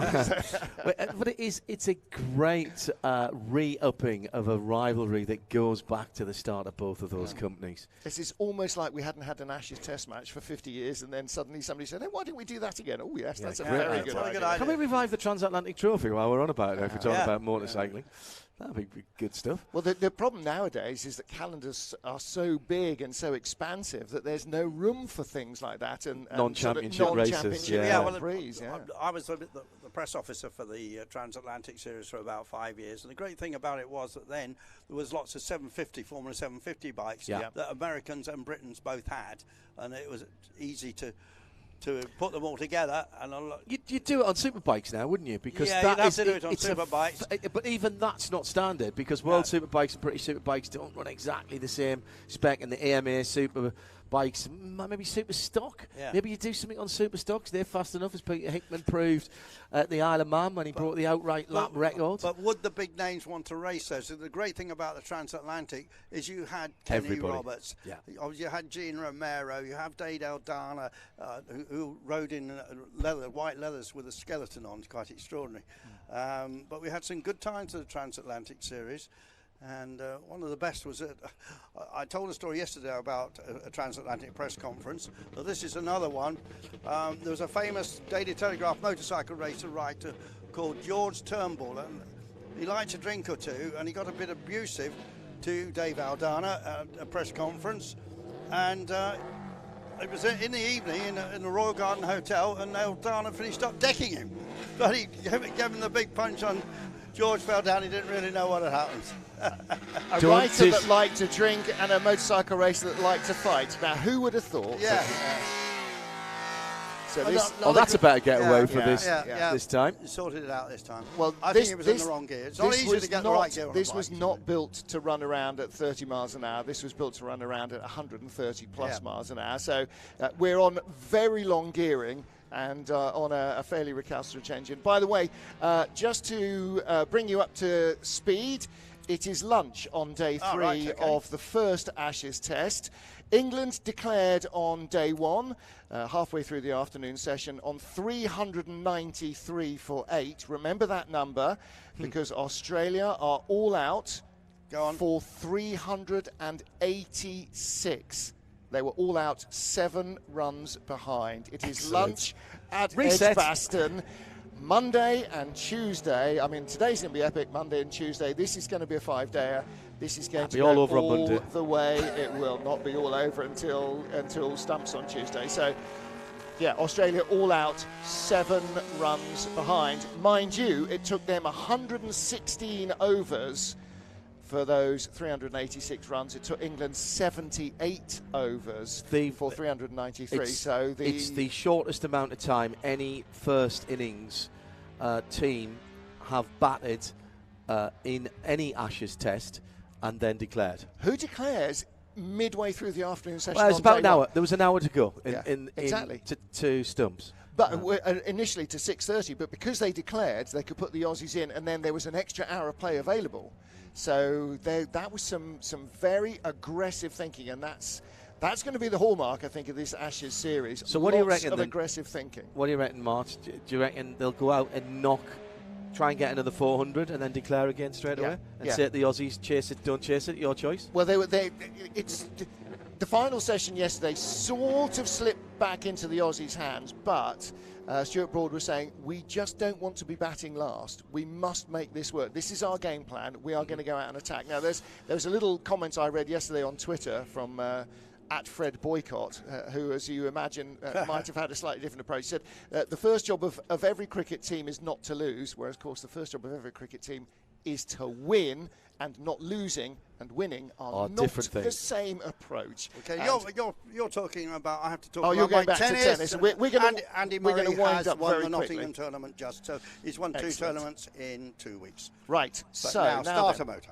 Let's talk a little. Yes, among the many different businesses and a couple of charities that are running here as we watch Nigel Garrett airing the ex-Barry Sheen Toyota Supra is Starter Motor, and Starter Motor is quite a unique charity. We're joined again by David Withers, the Chief Executive of Starter Motor. David, you brought the sunshine back again, so thank you very much for that. Yeah, entirely down to us. Entirely down to you. Now, the next group of cars that we're going to see going past are all either owned by or run by the charity. So first of all, what does Starter Motor do?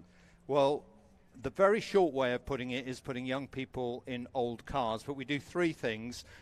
We do the whole publicity about introducing the next generation and making this industry, this sector, really accessible to people, particularly under 25s.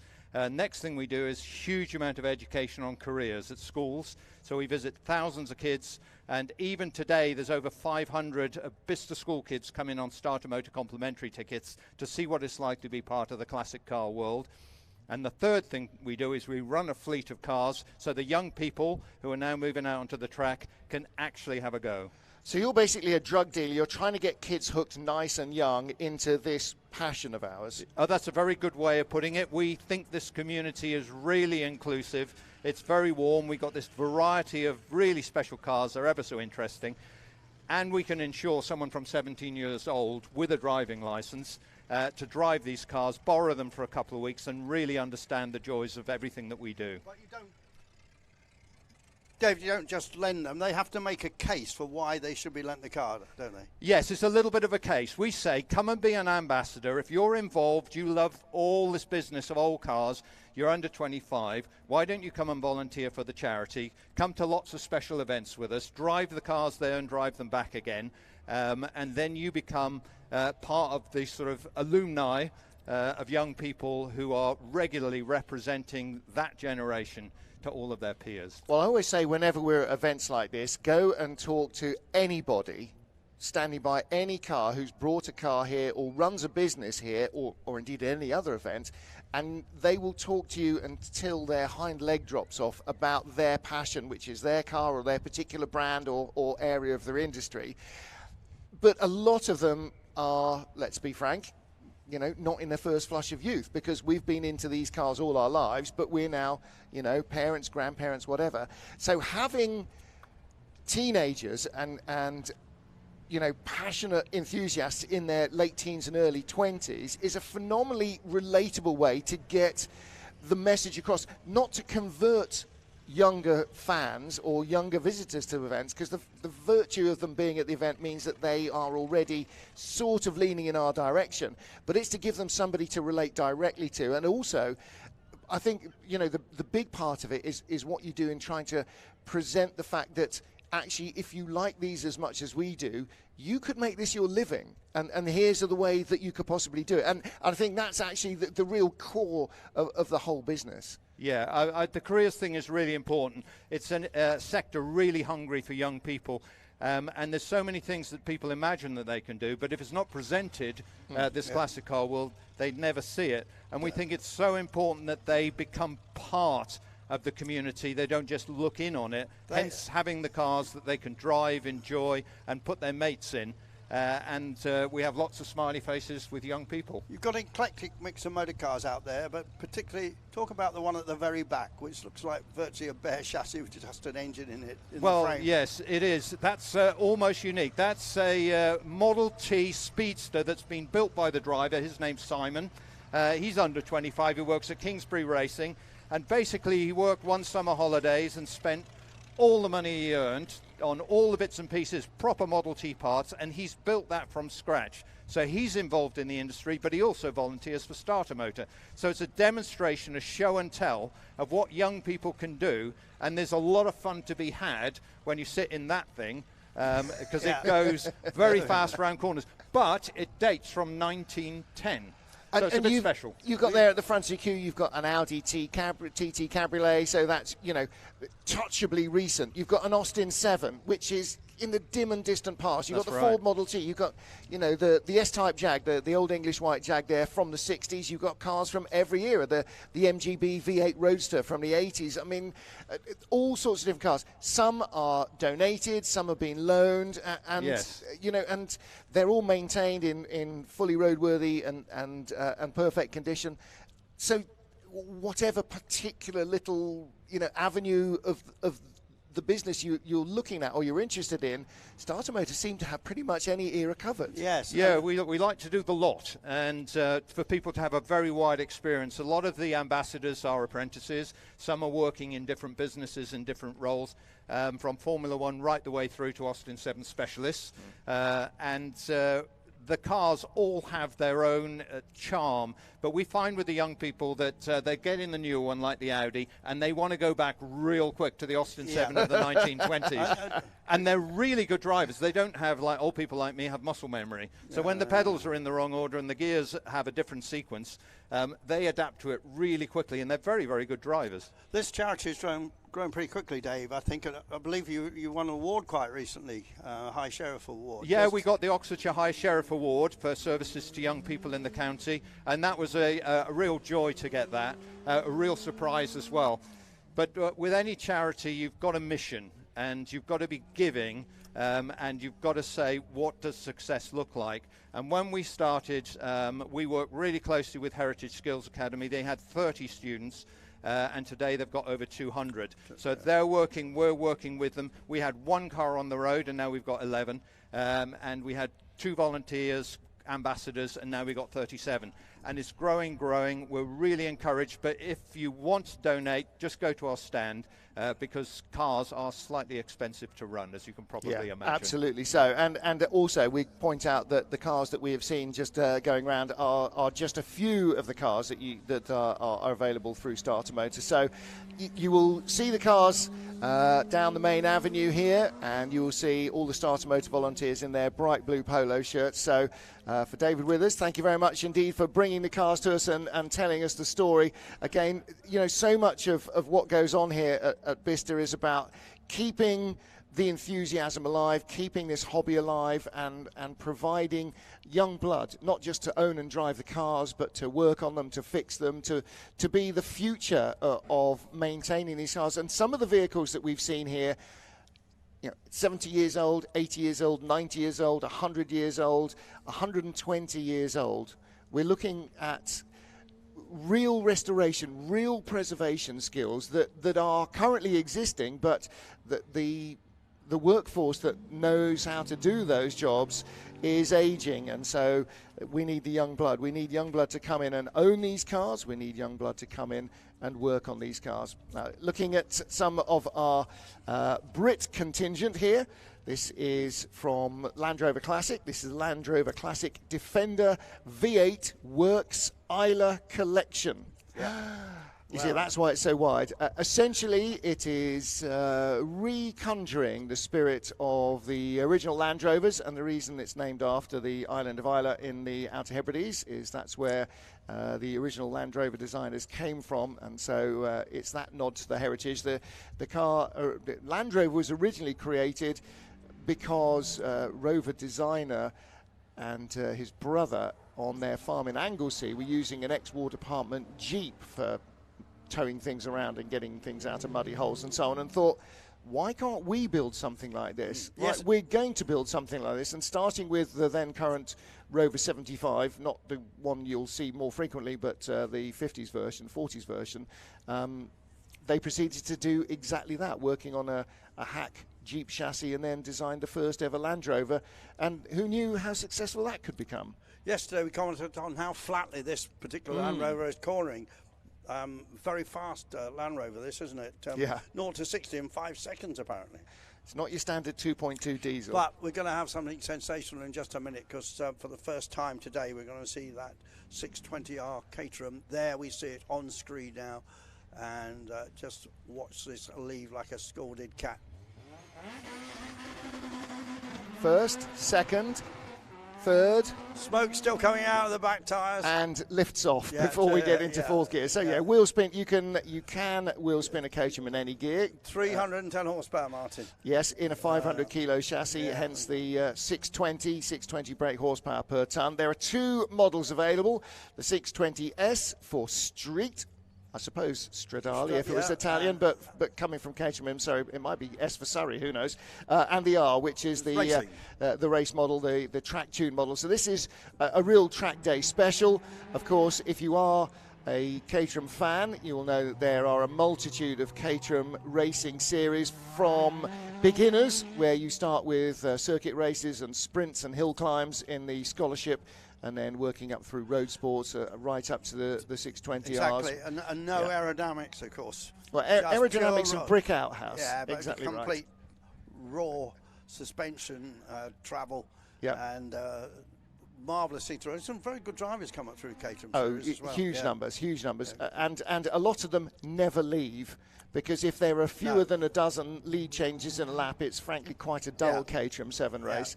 Designed originally by Colin Chapman as the Lotus 7, which was available for self-build to avoid purchase tax, which made the car much cheaper, and originally came with a 109E side valve Ford engine. All sorts of various different engines have been produced, and current production models using the 1.6 three-cylinder engine as well. Yeah, and there's a few offshoots that people have done similar cars to Caterham's, the Dutch one in particular. Yeah. But this is Peter Newman out here in the very rare Owen Jaguar.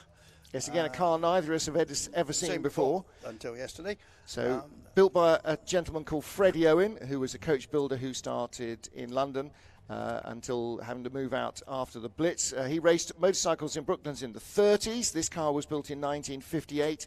Hand-designed space frame chassis and his own alloy body design on this coupe. And if you look at it now, you'd say, okay, that was the man who went on to design the E-Type for Jaguar. It is not the man who went on to design the E-Type for Jaguar, but the look of it, you could easily say, well, yes, if you lowered that and squashed it down a bit, that could be an early E-Type. It's got that look. And a 3.4 XK six-cylinder Jaguar engine, so this would have been out of an XK 140 or 150. The running gear is all Jaguar proprietary parts. So it was a real self-build special in the finest tradition of the 30s and 50s. Yeah. For some reason, this car spent 20-odd years out in Belgium, but fortunately it's come back to Britain and now been demonstrated here by its owner and looking absolutely great. Now we're on to more very new, latest model Morgan. Well, very much. You've just seen the latest from Caterham, and predating Caterham by several decades is the Morgan range of four-wheel cars. Of course, the Morgan three-wheelers predated them as well.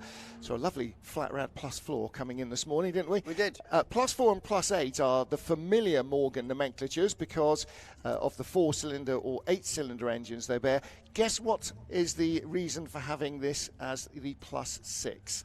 You're absolutely right. It's a straight 6 BMW twin turbocharged engine. Horsepower is on the high side of sufficient. See him coming out of there, lighting up the tyres, smoke coming out of it. Right. It's got a lot of horsepower, this.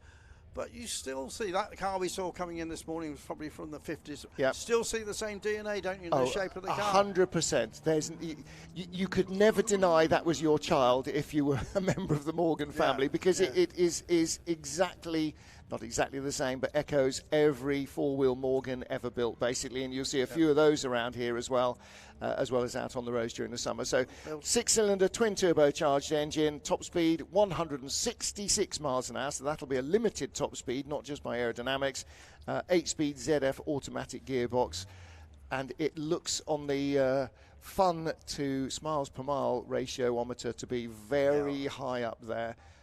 Driven in spirited fashion. That's a car entered here by the Morgan Motor Company. And here going off is the car that had us a little bit puzzled yesterday. We thought it was like a Healey. It is like a Healey, but it's something called a Caton. It is a Healey Double Plus. So this is a gentleman called Kerry Dunlop driving the Caton Healey, or Healey by Caton.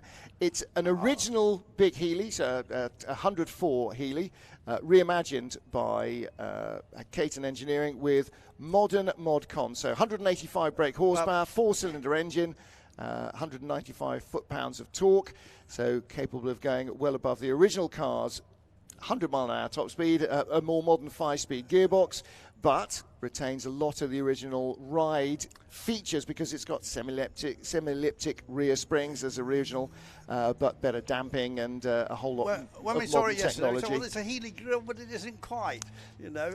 Sort of is, but enhanced, I think this is Kerry Dunlop, who's a motoring journalist. And the body shape is very familiar. Very familiar. It is essentially a Healey 104, but reimagined for the modern era.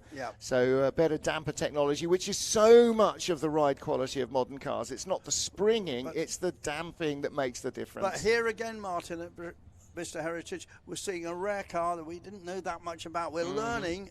And that's one of the great things about coming to something like this, seeing cars we've never seen before. We're learning about the very latest electric technology, new synthetic fuels, all these different things, and also learning about the fact that the very first motor races in Britain were actually with trikes, which we've seen performing here earlier on today.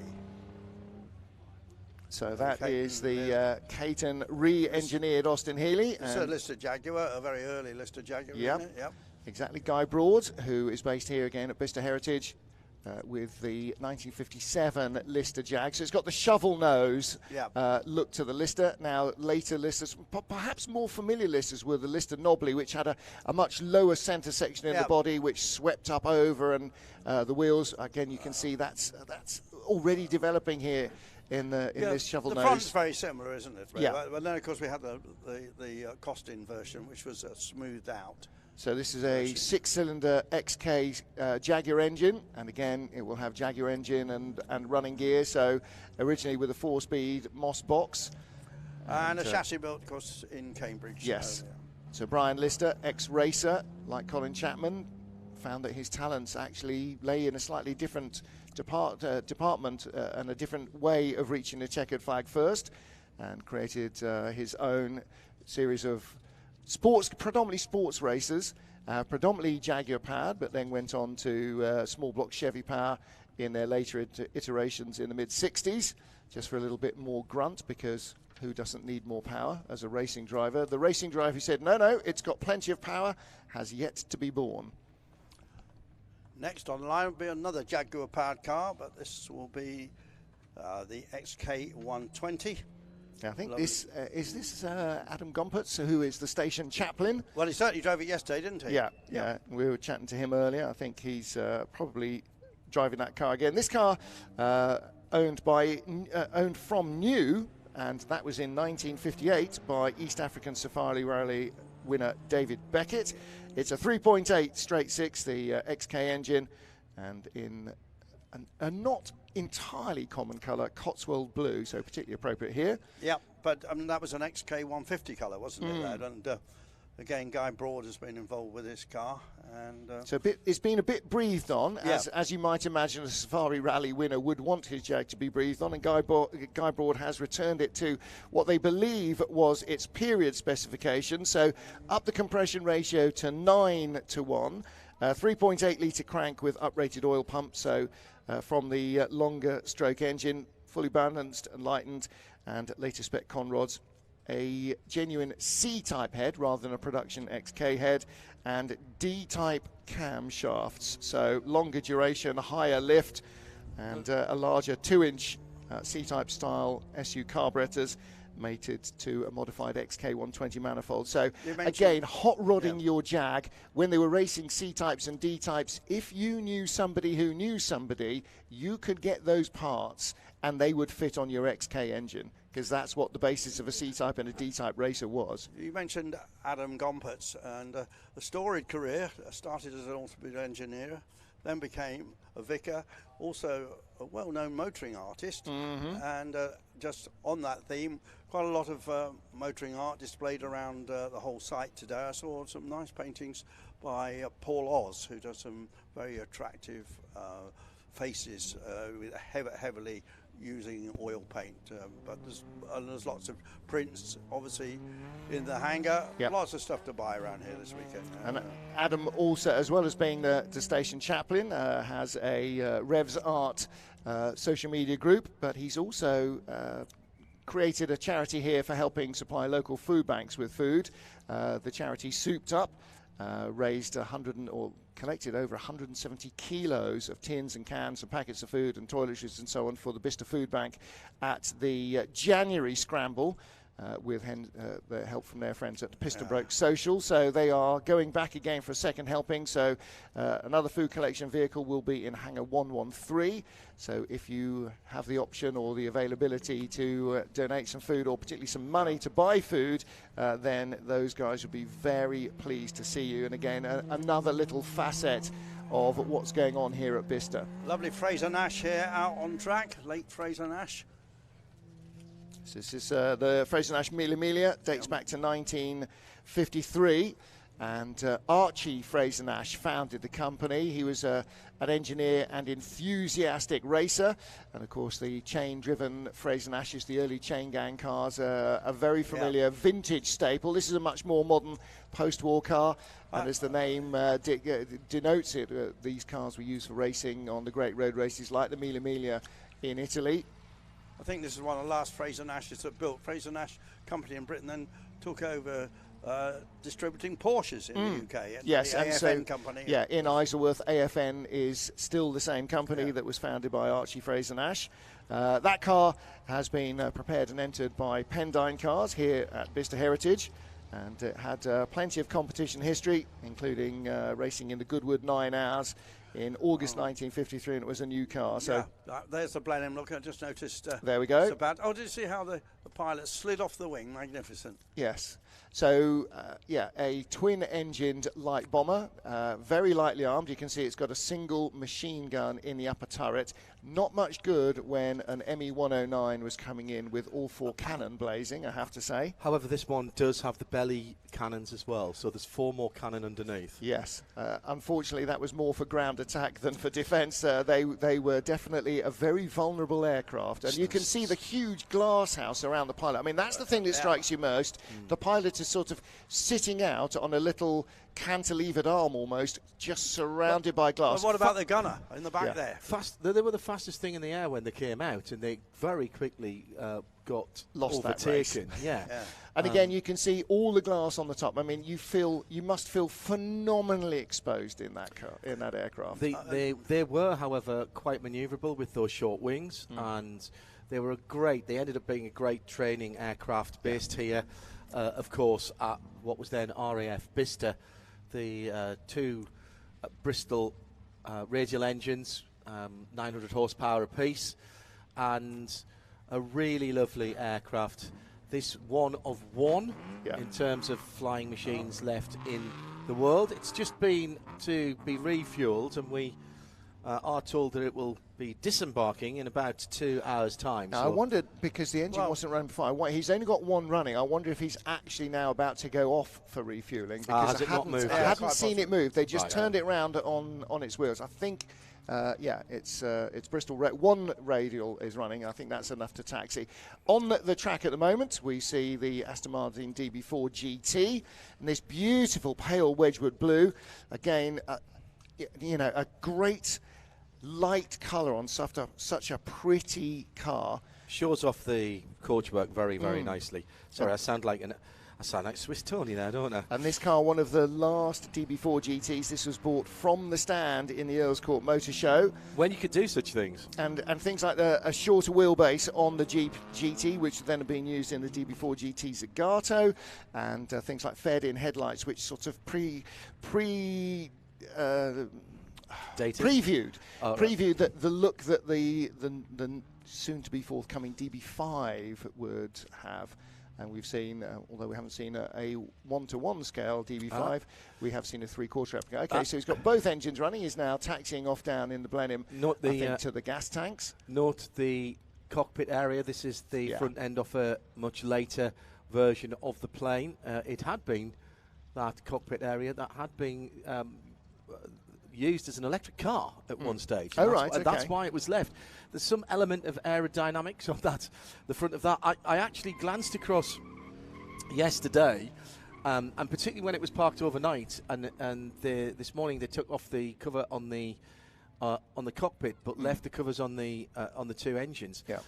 It looked like something out of Star Wars. It is a bit that way, isn't it? And with the big nacelles and the angular cockpit, not built for stealth, as you might think nowadays, because we had radar, the opposition didn't at that point of the career of the Blenheim, but a very, very lovely machine, and we're very fortunate to have it here at Flywheel, and we'll tell you more about it a bit later on. Meanwhile, let's talk a little bit about something that will be easily identifiable for anybody who's got a bit of motoring heritage, and that is the Morgan three-wheeler. Journalist Alex Goy running this 2016 Morgan three-wheeler. Of course, this is where the Morgan Motor Car Company started, with V-twin motorcycle engines powering very small cars, and that's where they remain, or where they have rejuvenated the three-wheeler from. Again, you can either have it with internal combustion engine, or nowadays it's also available as a pure EV, which seems to me like an entirely sensible use of electric power. This has got a 2-litre V-twin up front, 82.5 horsepower, being sent to the single rear wheel, so these things can slide out of corners like a good one. It has been around and about. This has made continental trips and so on, and again you can see that I was going to say driver. I do strictly think probably rider would be exactly.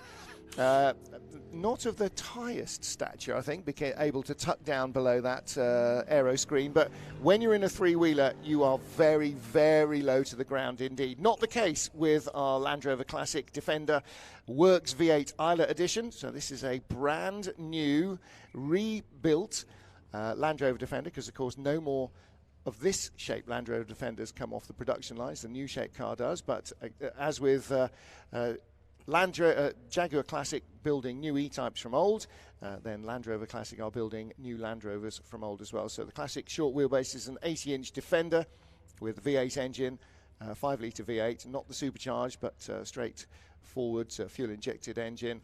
and the classic heritage grey, the steel wheels, all echoing the early cars like Huey that brought Land Rover to the masses. What was the play on that 168 HUE 611 or 116? 116. HUE 116. So somebody is already tearing their hair out. You fool! How can you not know?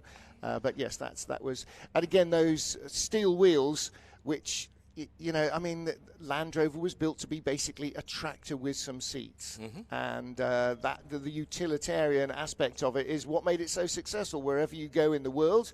I go bobsledding in Berchtesgaden in so Germany, close. And the HUE 166. And the police there have Land Rover Defenders because it's the best all-wheel vehicle they can buy. Interesting. It's more nimble and adaptable and gets into more places than the Unimog, and that would be the only other option. So they use Defenders.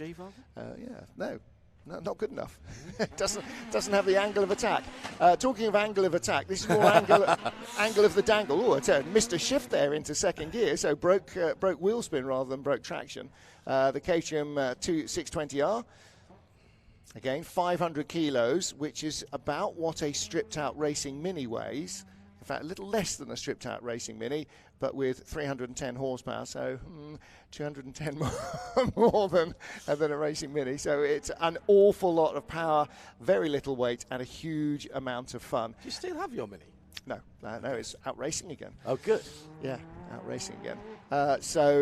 These cars, if you've never been in a Caterham 7, if you can imagine a combination of maniacal engine and a death-inducing roller coaster ride with rain, you're pretty close to that. It's the nearest thing you'll get to driving a Formula car on the road. It's out in the open. It's like an old Formula Ford car. It's very basic, very down to earth, very analog, and it is brilliant. Tiny steering wheel, no power assistance. None required. None required. A very down to earth, honest sports car in the very best tradition of add lightness for speed. And dates back nearly as far as this Jaguar does. So the Caterham 7, born as the Lotus 7, Graham Nern created Caterham cars. He was a friend of Colin Chapman, a Lotus 7 owner. Lotus 7s used to be available as a kit of parts. You buy them from then Hornsey in North London, where Lotus cars were built before they moved into Norfolk, or before they moved to Cheshunt and then moved to Norfolk, and we'll get the chronology right. And you bought it as a kit of parts, so you didn't have to pay purchase tax on it, built it yourself or assembled it yourself, and a great enthusiast car. But Chapman wanted to move on to better production cars, not better, but different production cars, more car production cars rather than kit cars. He didn't see a future in it, Colin Chapman. And so he didn't, and at that stage he was right, because there was much more of a future in things like the Elan and then the Europa and so on and so forth, and that's the direction in which he moved. But Graham Nern thought there was probably a business to be made out of servicing parts and place replacements for the people that had originally bought the cars, and so bought the rights and all the spares. And from then, like Topsy, it grew. Now, this Jaguar that we talked about a little earlier on, this is the Owen Jaguar Coupe, again, built by an impecunious enthusiast, so a coach builder from the 1930s who raced all sorts of things before the war and after the war, then decided to build a tube frame chassis around Jaguar XK running gear and produced this fabulous coupe. This has grown on me. That Jaguar. I wasn't sure what to make of it. The more I have looked at it and the closer, I was just on the line about 10 minutes ago, and there are so many echoes of other cars, both before and after with that. There's a bit of a Marcus at the front. Yes, 3-litre Marcus or Marcus 1800 at the front. The Knocker lightweight Jag with a rear coupe, that German-built version. I mean, there's all sorts of, but this predates them by a decade. So it's not taking any of those styling cues, but similar thoughts about packaging similar engines. And again, we talked about the Morgan and the fact that any Morgan of any vintage, any four-wheel Morgan, you can instantly identify. It's like the child you couldn't possibly deny, because there's no question who makes this car. It's got the familiar rounded coal scuttle that replaced the flat-fronted Morgan. There's a flat-fronted Morgan somewhere on the site here today, you can see, which is, and you'll see when you see the flat radiator, completely different from the rounded nose that is more modern version from the sort of 60s onwards. And this Plus 6, a 6-litre twin-turbo, 166, 6-litre, 6-cylinder twin-turbo, 166 mile an hour Morgan. I can't imagine what this might be like at the top of the speed range. It must just be the most astonishing assault on the senses. Not in terms of feeling uncomfortable, but just, I don't know what 166 miles an hour in an open cockpit could possibly feel like. What's 160? That's 260 kilometres, 270 kilometres an hour limited top speed. Just astonishing. It's why everybody wears helmets when they're driving them fast. I mean, dear Lord, I think I've done that in a Radical. In an SR3 Radical, and that was anything over about 85 in occasion with a flat windscreen, and you can't breathe. You are gasping for air like a goldfish on the side in the kitchen. It's absolutely insane, because the speed just pulls the air out of it pulls all the dust up around you and everything out of the cockpit. Now this Lister Jag, again, we talked about Brian Lister and his Cambridge-based company, which in the late 50s and through the 60s produced some fabulous sports racing cars, predominantly really for privateer use, independent use. And they were very successful, first of all, with Jaguar underpinnings, XK engines. And again, as we talked about with the XK120 that we're going to see next, Adam Gompert's driving, if you have an XK 6-cylinder block, you've basically got the foundations of a C-type or a D-type engine. And if you know the right people, if you can make the right introductions at Browns Lane in Coventry, then maybe a C-type or a D-type to heads and camshafts and exhausts and manifolds and so on can be yours. And that's, whoa! Nice. Exactly what you see. And again, you see really short wheelbase. I mean, very much like the Panos LMP1 cars. Rear wheel, nothing behind it. Driver just inches in front and probably just slightly above the differential. And then all of that front end, which is full of power. Power! Thank you, Tim Allen. Now that's Tool-time Tim, indeed. It was a great racing enthusiast, of course. And of course, his second greatest claim to fame after being an enthusiast and being Tim the Tool Man Taylor was introducing who to television and movies. Oh, I don't know. Think red swimsuits. Baywatch. Pamela Anderson. Pamela Anderson was the eye candy. Really? Yes. Right, okay. There you go. He ran a Celine Mustang in the indeed. early days of the American Le Mans series, yeah. And when I first went for my interview at RML, I spotted the door. He ran 55 from memory, yeah. And that was the car that they were benchmarking for Steve Celine as they were in the formative stages of what would become the Celine S7R. Now then, Here's the Jag. At the line, Jaguar XK120 looks pretty standard. XK120 FHC, fixed head coupe. Yeah, so the split screen denotes it as a 120 rather than a 140 or a 150 because they went to a flatter screen or a non-split screen. My father would have been all over that car. That was the 120 in particular was one of his favourites. My grandfather managed to come up with some very weird and wonderful cars back up in the northeast in the 40s and 50s, and my dad tells stories of him being taken down to school in York in an SS Jag, but it was always the 120 that caught his eye when we saw them and when we were out together and we saw them on the road. They were, even in my formative years in the 1960s, quite an unusual thing to see in Sunderland, but when we were out for longer drives, if we did see one, he would always tell me that was his lottery, or his pools win, actually, he would have said. That's what I'm going to have, son, when I win the pools. Have you entered the pools, Dad? Well, no, not exactly, but, yeah.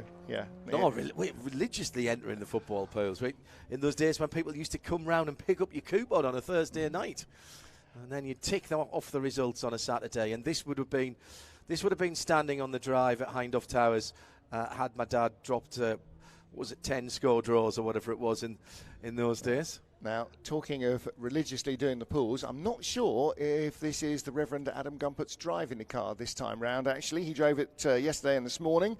And Adam, if you are listening, I know you've got an awful lot of people you're talking to probably, but come and chat to us on the radio.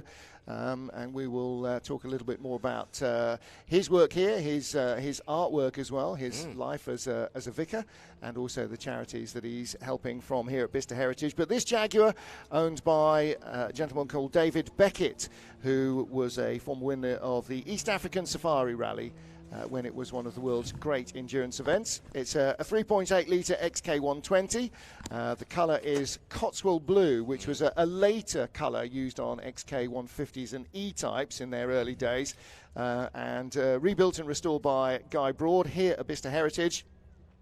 And this was in period, as you might imagine, from the sort of person who wins the Safari Rally and then goes to buy a Jaguar, tweaked and breathed on. Of course.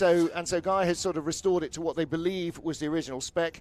So it's got 9.1 compression ratio, so that's a little higher than standard. Fully lightened and balanced engine, and it has a C-type head and D-type camshaft. So again, we talked about those connections with the Jaguar factory, and clearly that allowed its original owner and specifier, David Beckett, to have it tuned and hotted up in period, and it remains thus, and a glorious looking thing to look at, as of course is every E-type ever built. Referred to by Enzo Ferrari as the most beautiful road car, or the most beautiful car ever, when he saw it unveiled at the Geneva Motor Show. And this car it must have been like a spaceship landing from Mars, because it was unprecedented in anything that Jaguar had done. You look at the XK120, that begat the 140, 150. They're basically the same car, and the next one was this. And this is still a fabulously futuristic, aerodynamic, organic, beautiful looking thing. And this is even more futuristic because this does not have an XK 6-cylinder engine. This is silent apart from the tyre squeal, because this is an electric conversion. So this is a full EV. So is it a Jaguar EV type? I see what you're saying there. Shall I stop it now? Yeah. Yes, definitely. Andrew Marriott, that's a very quick lunch break. You've only missed a couple of cars. Quick sausage. How long does it take to eat a sausage roll? Well, is that a punch? Is there a punchline to a joke? No, if it's come from a heroic cafe, about 25 minutes. It's like trying to eat your arm. Here's a car we haven't seen. Oh, we have seen it. We didn't see it yesterday. No, this is its second lap round. This is the Morgan three-wheeler. So this is, again, you can see wheel spin from the driven rear wheel. Yeah. So not the two front wheels doing the driving. So this is Alex Goy driving the 2016 version of the Morgan three-wheeler. And as I said earlier, this is available as a pure EV as well. Is this Alex's own car? I don't know, but it may be. It's done a bit of travelling. So this car has been around about. It may well be Alex's own car, actually. I know when Morgan relaunched the three-wheeler, initially there was a massive... Oh, I've got to have one of those, because they're absolutely insane.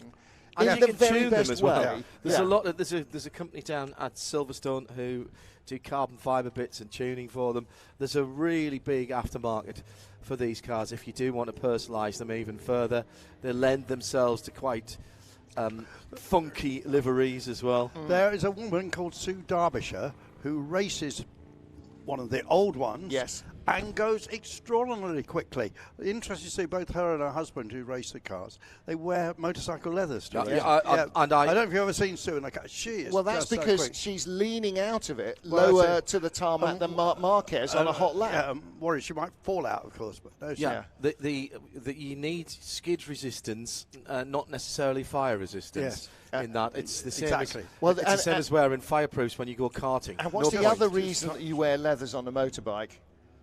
Because there's no weather protection. There's no weather protection for this as well. The aero screen does, I would say next to nothing, but I'd take the next out of it. Does nothing. And Alex basically says, if it rains, you get wet. So you basically, when it rains in an open car, you just have to drive faster to try and avoid the weather. And as anyone who's gone motorcycling knows, and I suspect the same would go for Morgan owners, you dress for the slide, not for the ride. No such thing as bad weather, just bad clothing. Inappropriate clothing, yes, absolutely right. Well, I'm going to take that opportunity to head off for lunch while you talk about David Parry and the Riley Sprite again. And a Riley Sprite from 1936 in the gorgeous burgundy colours, and racing around. It's got a rally plate on the back. I can't quite read what event that was, but enjoying that.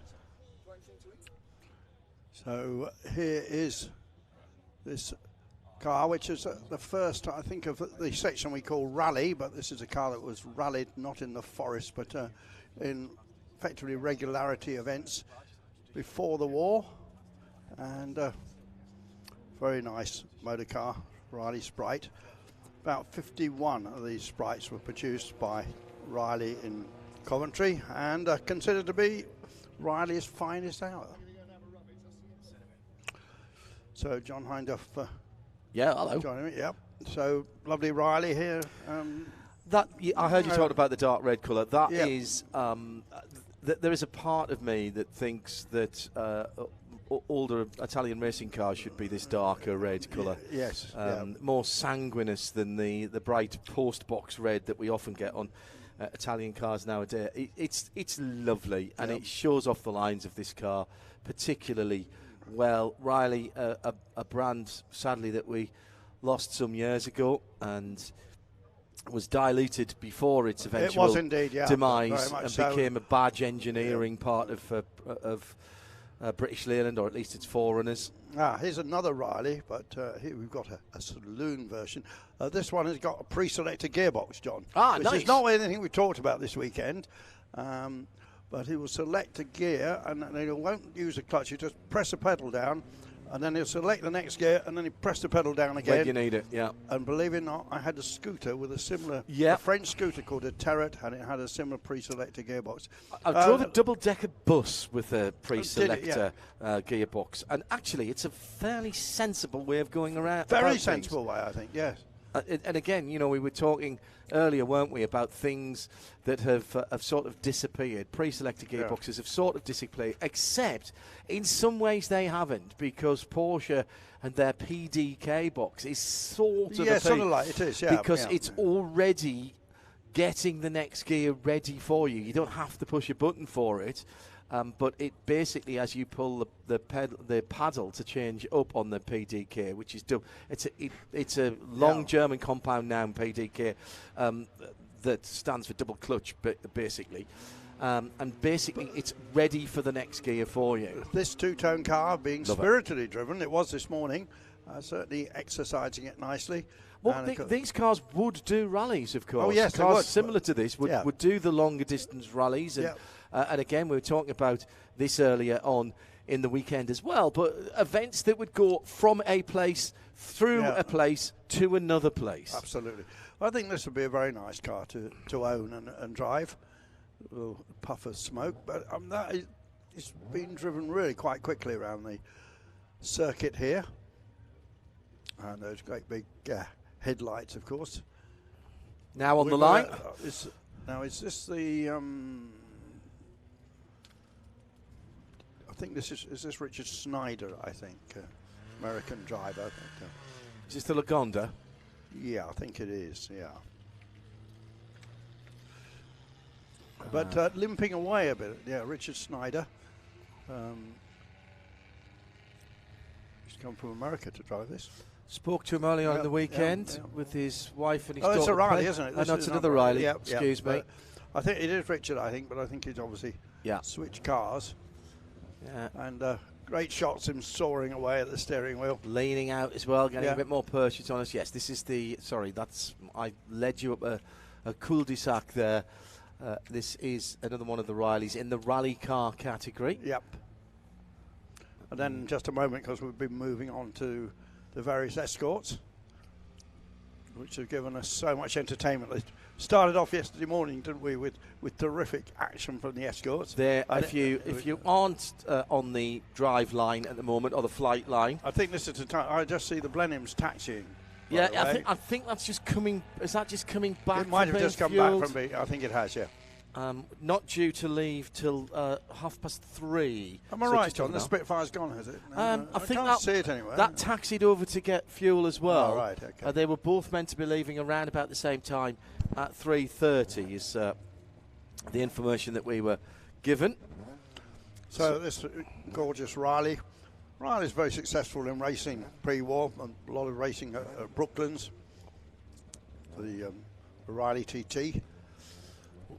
For people of my age, I remember the Riley Elf, of course, which was a mini derivative. Yeah. Okay, listen to this. This is Robert Smith.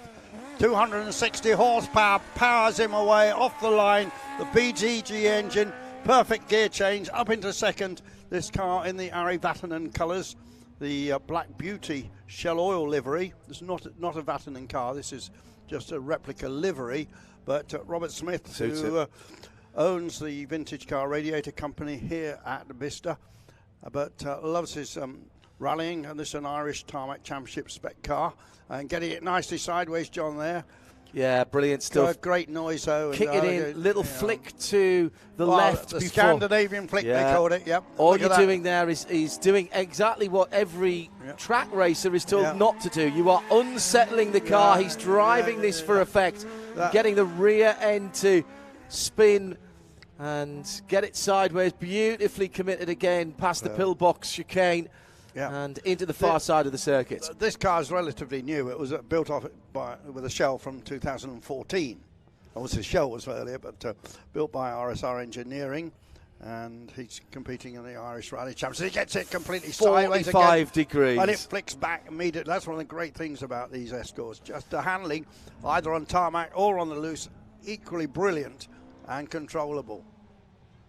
2 laps is just not enough, is it? Yeah. Really, No. I could watch that all day. There goes the motor park car leaving the line now, the red and white machine. Yeah. Another great getaway, just the right amount of wheel spin for Will Onions in the Group 4 1975 car with the squarer arches. Yeah, not quite as much horsepower as the previous one, but a lovely car indeed in full Group 4 FIA historic specification. So he can compete all over the world in this if he wants. Again, gets it nice and sideways. No timing here today, John, but I bet these guys might have a stopwatch going, and have a little bit of banter after. I'm not sure. Actually, I did ask Rob Smith, and he denied that they were timing anything. But kid with power 4. Oh, that's the best. Brilliant. That is absolutely the best drift we've seen. Yeah. If I was scoring that's a 9.5 I think from this so, judge. Yeah, absolutely terrific from Mr. Onions. He knows his onions, as they say. He's absolutely giving it its all here. Little dab on the brakes, gently sideways, and then further sideways at the far end. And again there, look, but beautifully controlled, and steering it with the throttle. And he comes into this right hand and then left hand corner. Again, the front wheel doesn't quite come off the ground. We move forward 30-odd years. Subaru WRC, famous X-Works car, S200 WRT. Had a lot of number plates like that. Developed by ProDrive, driven by Steve Rockingham. Had a word with Steve yesterday. He's looking forward to getting this car out on the circuit, but he did say, don't expect to see me as sideways as the Escort. This is an all-wheel drive car, and ushered in, I suppose, and continued the era of all-wheel drive after Audi had pioneered it with the Audi Quattros. I mean, obviously, I heard the turbo whistling there. I mean, we see this car, and we think of Colin McRae, possibly think of Richard Burns as well, rallied for Subaru at times. And the classic Subaru livery with the stars and the flashes on the side of the car, just so iconic of the great days of rallying, I suppose, 20 years ago now. Oh, he's got the right rear wheel right off the ground there, so showing how stiff this car is. Yeah, it tends not to slide. It's much more picking up that inside rear wheel, and Steve giving that car a good run there. Now let's go back in time. J-plate, what's that, 72? Yep. And Mark 1 Escort.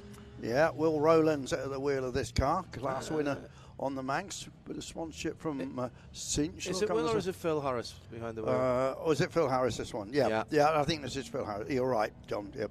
But this one with a 2-litre Pinto engine in. And Phil brought a Mini as well, which you can see down there at the rally car display. but opting to drive the Escort both days. This much more of a forest spec car with the big arches, the big bubble arches. It gave a little more ground clearance and therefore more room for the wheels to move as well, suspension travel, which is why he can kick the inside front wheel right up off the ground as he goes through the commentary box hairpin and through to the pillbox chicane. Yeah, but he's giving this plenty of throttle look on this, and he is on off-road tyres. I noticed when I walked past the cars when they were lining up. And it makes it easier to slide on that. Yeah, but it'll have pumped them up a bit as well. Yeah. Back in the RAC rally in the 1970s, when this car was current, the Sunday morning would be made up mainly of tarmac stages, and then on Sunday evening you did a lot of rushing around to jack the car up, and the service you had to make a lot of changes. Now Phil Squires, usually co-driven but no co-drivers here, by his twin brother Mick, guy that's rallied as far afield as New Zealand, and as I said this morning, has been continuously rallying. Is just coming up for his 40th year. He knows how to pedal this. He started as a teenager, and he runs rally and competition equipment in Stoke-on-Trent. I said it earlier in the day, but this is where you go if you want a Mark II Escort part, or lots of rally parts, in fact. He knows how to pedal this car as well. Gets it down on the front end by using the brake and then flicking it again through the pillbox chicane, then a big dab of throttle, rear wheel drive only, and fairly rudimentary suspension on the Escort with leaf springs. They work so well though. They tried them on coils. They work just as well on leaf, if not better. Got a ZF gearbox in this car, BDA engine, and he's used it on so many events, and a very successful car. He's also competed on the historic Safari Rally, the Silver Leaf Rally in New Zealand, and nice! That's beautiful. The bottom end of the circuit. We are running on the figure of 8 track here. Comes through to the checkered flag. These rally boys have given us a great show today. Super. Yep, and that's Phil's son Chris in a 1971 Mark II in historic spec with 1600 crossfire. I mean, people have developed these Mark II Escorts even with paddle shift, and Colin McRae actually had a car built which he did a few rallies in with a paddle shift. I'm not sure how I feel about that, but then a big Millington mill as well, giving 270, 280 horsepower. No, it's a bit strange, isn't it? Well, no, if it keeps it going, I suppose. It was a modern rally car in a different shell, in a veteran shell. Yeah. Effectively, it becomes at that point it becomes a silhouette formula, doesn't it? Yeah. Which I'm not against. Yeah. The classic shape with the RS and the boot lid spoiler, flat front, of course, on the rally cars. The droop snoot RS 2000 with the double headlights wasn't Works rallied. They like the flat front with the 7-inch round headlights. There is I saw it this morning, there's a very lovely flat front Mark II Mexico out on display as well. Well, Escort Mexico, there was a separate series for them, a big feeder series, and people like Tony Pond, Russell Brooks, Andy Dawson, who I co-drove in the Mexico Championship, they all came up through this Escort Mexico Championship. And was that Mark II or Mark I Mexico? The Mark I. Well, that's handy because we've got a Mark I Mexico coming up in a sec. Yeah. There it is. And there it is. Right on cue. That's an RS 1800, isn't it? Yeah. That car with the Ford stripes. Yeah. RS 1600, sorry. This is Jonathan. This is Jonathan, who you know. I think services one of your cars. He's looked after my cars for quite a long time. Highly recommended from somebody that I trusted in the car business about probably how long have I had the 993? Yeah, probably 15 years ago. Has the shop on the Foster's Booth A5 Crossroads. Runs it with Alison, his partner, and they always have a lovely selection of classic cars. John's up there. And takes the that was fastest pit lane entry. I think that was. I think, a stuck throttle from John. Could be. I think you might be right there. Because I just heard that on the rev limiter as he turned in. So that was a nice bit of avoidance from John. As I'll finish telling the story. As I say, he's John's Motors, previously his father's, of course, and he's kept it going. Known for racing all kinds of minis in particular. He's done some Formula racing as well. Formula racing, yeah. And he is a proper engineer and mechanical engineer of all cars, not just the classics. The engine in that car came out of a Caterham. And he used this car for classic tours and some track days. He's always got a nice selection of classic cars in there. He looks after moderns as well. MOT station, and he had a very nice Savage Cortina in there the last time that I was in there. Oh yeah, original. Yeah. A very original Savage Cortina, Mark II. With a V8 engine? V8 or V6? Oh, it's the Piranha that had the V8. Yeah, that was the Capri with the V8. It's absolutely immaculate. Well, we've been looking at the wheels a lot here at Flywheel. We know the Blenheim is going to leave us in about 90 minutes, along with the Spitfire. So let's take a break from the action on the track now, and with our aircraft expert Steve Slater. He was talking to me earlier in the weekend about some of the highlights of the planes on the flight line. Isn't that just beautiful? We revel in the wheels part of Flywheels. This is part of the fly of Flywheels, if you will, and extremely honoured to have this particular plane here, a type of aircraft that is inextricably linked with RAF Bicester as it was. Steve Slater is with me. This is superb that we've got this plane. One of how many still flying? One. Is the one. That's why it's got its own home guard on it. But the Bristol Blenheim is truly a historic aeroplane. It was the most complicated advanced bomber aircraft built in 1936. It was state of the art. You have to remember, when this was built, it was faster than every fighter plane the RAF had. It became obsolete quite quickly as technology moved on during the Second World War, but Blenheim stayed here till 1944 training bomber crews. And this was the airfield where the pilot, the air gunner, the radio operator all got together as a crew for the first time. And the Blenheim was the aircraft that they trained in. Let's have a closer look. Ash, you come with us as well, because there's some really key features that Steve was talking about there. And if we look at the front end, first of all, Ash, I'll let you go past me and have a look at that cockpit. There's aerodynamics there. There's the early part of aerodynamics there. It is, and this is the short-nose Blenheim, as it was known. After 1942, the longer nose was put on the aircraft, the Mark IV Blenheim. But this aircraft was originally built from a Mark IV airframe. Sadly, it got crashed in the 1990s. And then was completely rebuilt. And this whole aircraft nose section here had been used in the 1940s for an electric car. Really? And that's the reason that nose survived. It's the only one of its kind. And John Romain and the Aircraft Restoration Company spent, I think it was 17 years rebuilding the aircraft. It had previously been rebuilt from a Canadian airframe back in the 1980s by Graham Warner, the man who ran checkered flag racing. Yes, I remember that. And then John Romain took over the project after its accident at Denham in, I think, 1986. But this aircraft is a true unique aircraft, and this is the fighter variant with the 4 machine guns underneath the nose in the bomb bay as well. Yeah, very interesting. So it is a truly unique aircraft. So, twin radial engines, which gave it its speed. When you say it became obsolete quickly, things like the Mosquito would have come along with a little bit more speed? Absolutely. The Mosquito was 100 miles an hour faster than this aircraft. But this is no mean feat. This is a pair of 900 horsepower Bristol radial engines, Bristol Mercury 20s, I think they are. And this would do about 250, 260 miles an hour. But of course, Messerschmitt 109 came along at 400 miles an hour. But these actually took part in the Battle of Britain, as well as being night fighters and bombers. These aircraft took part in the Battle of Britain and were very, very much involved in attacking the Heinkels when they moved to night operations over, say, London.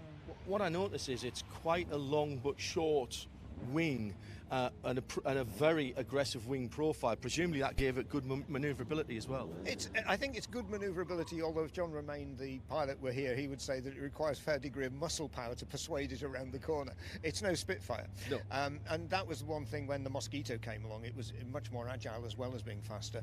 And then aircraft like the American Boston and later the B-25 Mitchell came along. And of course those aircraft had nose wheels, required a tarmac airfield, and that was when the centre of operations moved away from Bicester, which still to this day remains an all-grass airfield, to airfields with tarmac runways. Now, you said it's no Spitfire, but over there, Ash, is a Spitfire. And as Ash focuses in on that with our home guard of honour, this is not just any Spitfire, Stu. It's the oldest Spitfire flying.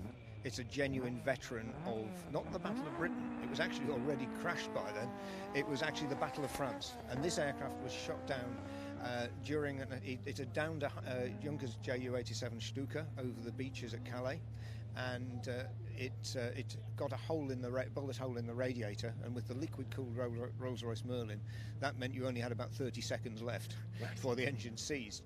And its pilot, and I've forgotten the name of the squadron leader who was flying it at the time, he put it down onto the beach at Sangatte in France. It became a tourist attraction for German troops after the fall of France, because they all went to have their photos taken with it parked on early the sands. selfies, as it were. Absolutely, it's hundreds of photographs of German soldiers reclining against it. So how did it get back to air, flying, and back to the UK? It was dug out of the sand in the 1990s and came to the UK at that time for a restoration. And it was donated to the nation, and the Imperial War Museum are actually the official owners of the aircraft at the moment. But again, it's run by the Aircraft Restoration Company at Duxford. It flies regularly, but it's a very different aircraft to the later Spitfires that most people see. This still has a manually pumped undercarriage, for example, and so you hand pump the undercarriage with 27 strokes of a hand pump. And it also has a 2-speed propeller. Now, the very first Spitfires didn't even have that. They had a wooden propeller like a Tiger Moth. This one, it's like having a high and low gear. So you get airborne, pump the landing gear up, you get to the maximum revs that you can do, and then throw it into top gear, basically. And so it's almost like an overdrive. It certainly gives you extra speed, but there's a loud clunk, and the engine revs drop about 400. It's literally like going from first to fourth gear. I like it. And it's the same, of course, when you're entering the circuit. You let the undercarriage down, you put the aircraft into fine pitch, and you could actually hear it when it arrived here. You go, woo, and it's like throwing the car into first gear. The later Spitfires, the Mark II onwards, they had what was called a constant speed propeller, which is a bit like an automatic. And it meant during combat the pilots didn't have to carefully monitor the engine revs, because it's so easy to over-rev one of these Spitfires. The thing that you notice talking about the front end of the plane is the size of that propeller in proportion to the rest of the plane. Yeah, absolutely. And that's what made a little bit challenging for early pilots on Spitfires. They were an aeroplane that would almost fly sideways if you opened the throttle too quickly. But again, everyone talks about the control harmony of the Spitfire. Actually, the aileron controls on this model Spitfire were quite heavy, and same with the elevator controls. They were much heavier than the later ones, and there was a little bit of subtle redesign went on of that wing and that tail during the course of the Spitfire's life. The wing itself is so narrow, I can barely understand. I mean, I know it's a wing profile, and in motor racing we see things that are very, very similar, but barely think that would give any lift, Steve. Oh, it gives very good lift, and in fact it was actually, dare I say it, copied from a German design, the Heinkel design from the 1930s, because a Canadian designer called Beverly Shenston was actually working for Heinkel in the 1930s, and he worked in their wind tunnel and helped develop this profile, and then he came back to Britain and worked for Supermarines developing the Spitfire wing. And in actual fact, in one of the hangars here at Bicester is the glider he designed, the Harbinger, which actually has a similar wing profile. So it's a very clever design. Actually, the thickness of the wing is governed not by aerodynamics. It's about the ability to house 8 Browning machine guns and the ammunition. And that's squeezed into that wing. Heaven knows how they did it. It's literally an interference fit for the 8 machine guns. I'd forgotten about that, and I'm looking down it, and it's like a flat screen television. We're going to wander around the back. There's virtually nothing there. It's brilliant. We'll wander around the back here because there's a couple of other aircraft that I'd like to talk about, and I think we'll start with the one with the big red nose, if we can. There's so much character in this plane. If somebody was cartoon plane to have a face.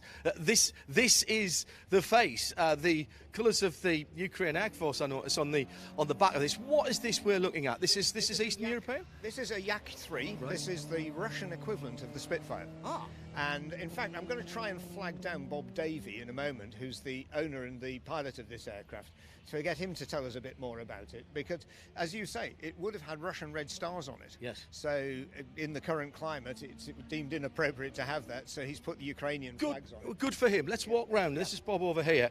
Follow us, Ash, if you don't mind. Hello. And I want to know about the mascot as well. Hello, Bob. Can we have a quick word? Can we have a quick word? Hello, Bob. Hello. Thank you very much for bringing this lovely aeroplane. How you doing? Tell us a little bit about this. As Steve was just telling me, this would have normally had Russian stars on. Yeah, they're underneath. You can see those if you look at it carefully. Oh, yeah. I've sort of made it a bit conspicuous, to be honest. But it's a 1945 Yak-3 ground attack version. That's why it's got an air-cooled engine. And at the end of the war, they converted them into two seats. So the bomb rack that was behind the captain's seat was converted into a rear seat because they had massive attrition in training accidents, in the ground handling, and so they tried to make their losses less. And this one ended up in Egypt. There were 41 of them found by two French-Jewish businessmen called Alain Capel and Jean-Paul Solis. In the 80s, and they recovered them, and it was when just... When you say found in the desert. Dug up out of the sand? No, they were just laying abandoned. Really? And they bought the job lot. Yeah, they bought 41, and they were a combination of 3s and Yak-11 trainers, because this developed into the Yak-11 trainer. They made 2 cockpits out of 1, 2 sliding canopies, and then and so they had a full, complete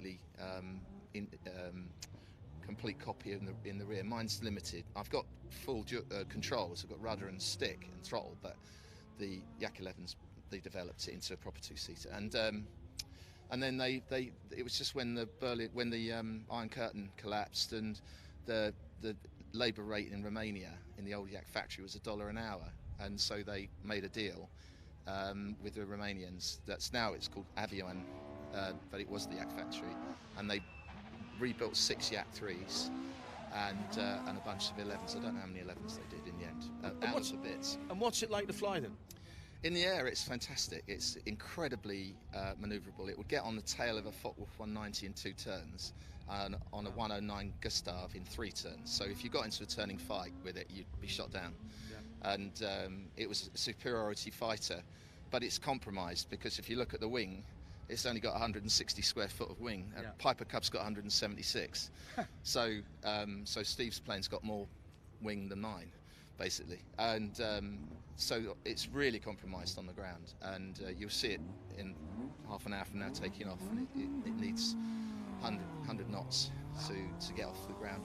And even then, it's not over because you need to stay in ground effect till you get to 100. That's faster than mine goes at maximum speed.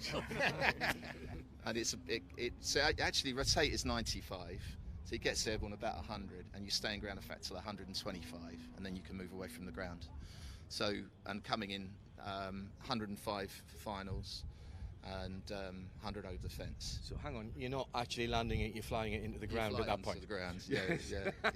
It makes this airfield bumpy, and it's not a bumpy airfield. This is like a prop version of the English Electric Lightning, then. Yeah, right, okay, I understand that with the short stubby wings. The technology, it was absolutely the end. In fact, the first Russian jets was a jet version of this. So the first Yak jet was a Yak-3 with the jet engine, and but it's absolutely lovely to fly in the air. It flies just like a Mustang, but it's lighter, and but on the ground it's like a T6, which is notorious for bad handling. And it basically, when the tail goes down, it blanks the rudder, and you've got to get the tail wheel lock in, and you've got to do that by putting the rudder pedals centrally and get it in. And if you don't, you've got a supermarket trolley wheel at the back, and the thing wants to just join the scenery, so it becomes an absolute handful. But I'm okay, and I've managed to not crash it. I've done about 120 flights in it, and but it's hairy on the ground. Well, thanks for bringing it today. It's lovely. Thank you very much. Have a good day. We've got one more aircraft to look at. Thank you very much. And this is sitting over here. Something a little bit different again here, Steve. You couldn't get more different. So we've seen a high performance light medium bomber stroke fighter. We've seen a high performance fighter and another high performance fighter. What have we got here? Well, you've got a low performance fighter basically. This is a Soko Kraguj. It's a what, sorry? Double letter score in Scrabble. Right. Soko Kraguj. Sokol is, I think it's Yugoslavian for Falcon. Right. But the Kraguj was designed as a ground attack aircraft during the wars in Eastern Europe. And this aircraft is one of only 2 survivors that I think are flying. It basically is a big agricultural machine. It's got a Lycoming engine in the front of it, about 250 horsepower. And it was designed to carry bombs and rockets. And it is a really amazing aeroplane in that respect. It's, as somebody said, it's like a cross between a crop duster and a P-51 Mustang. And if you come around the front of it and have a look underneath the wing, you'll see where all the hardware was attached. So, as we would see in modern day aircrafts, hard point fastenings. Oh yes, absolutely. So what would you have? What would have been on here? What would have been the choice to have on here? Obviously, I can see a machine gun poking out of there. Yep. And then what else is under there? So you've got a bomb rack here. Yeah. Could actually probably carry another pylon or 2 under here as well. You've got rocket rails for air-to-ground rockets. And quite often they'd fire those with concrete heads because the rockets were going so damn fast you didn't need explosives. The concrete head would punch a hole in a tank anyway. Right. So and then bounce around inside and do the damage. Yes. And then you've got a pair of Russian-designed machine guns as well. But the other thing with this aeroplane is the biggest exhaust pipes of any aeroplane I've ever seen, because it actually generates thrust off the exhaust pipes like a jet engine. So it actually is probably, if you took those exhaust pipes off, you'd lose about 10 miles an hour.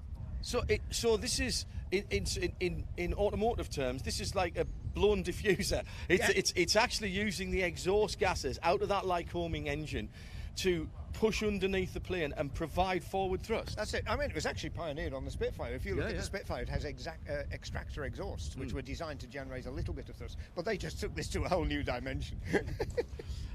You look at it, and obviously in its camouflage, it looks like a military plane. I would dare say. But on the track now is the very latest McLaren, the McLaren Artura. Now, earlier that was driven by McLaren Formula E driver. Yep.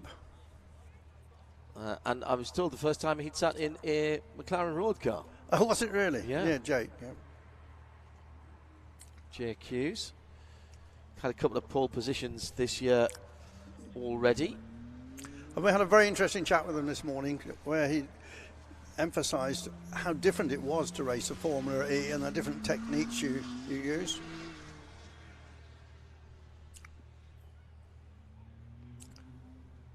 So, what would you call that shade of white, do you think? Oh, I'm sure there's a proper name for it. I'm sure there's a special Glacier name for that. white, Alpine white. Yeah. This is the newest car from McLaren. What's the future of that in racing, John?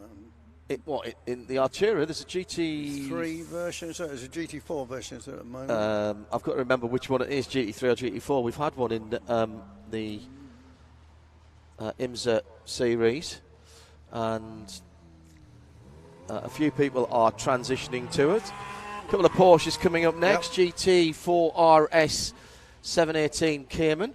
This is the car with the engine from the venerable 911 GT3. So basically the same engine that is in a Porsche Super Cup or Carrera Cup car, shoehorned into the middle of a Cayman.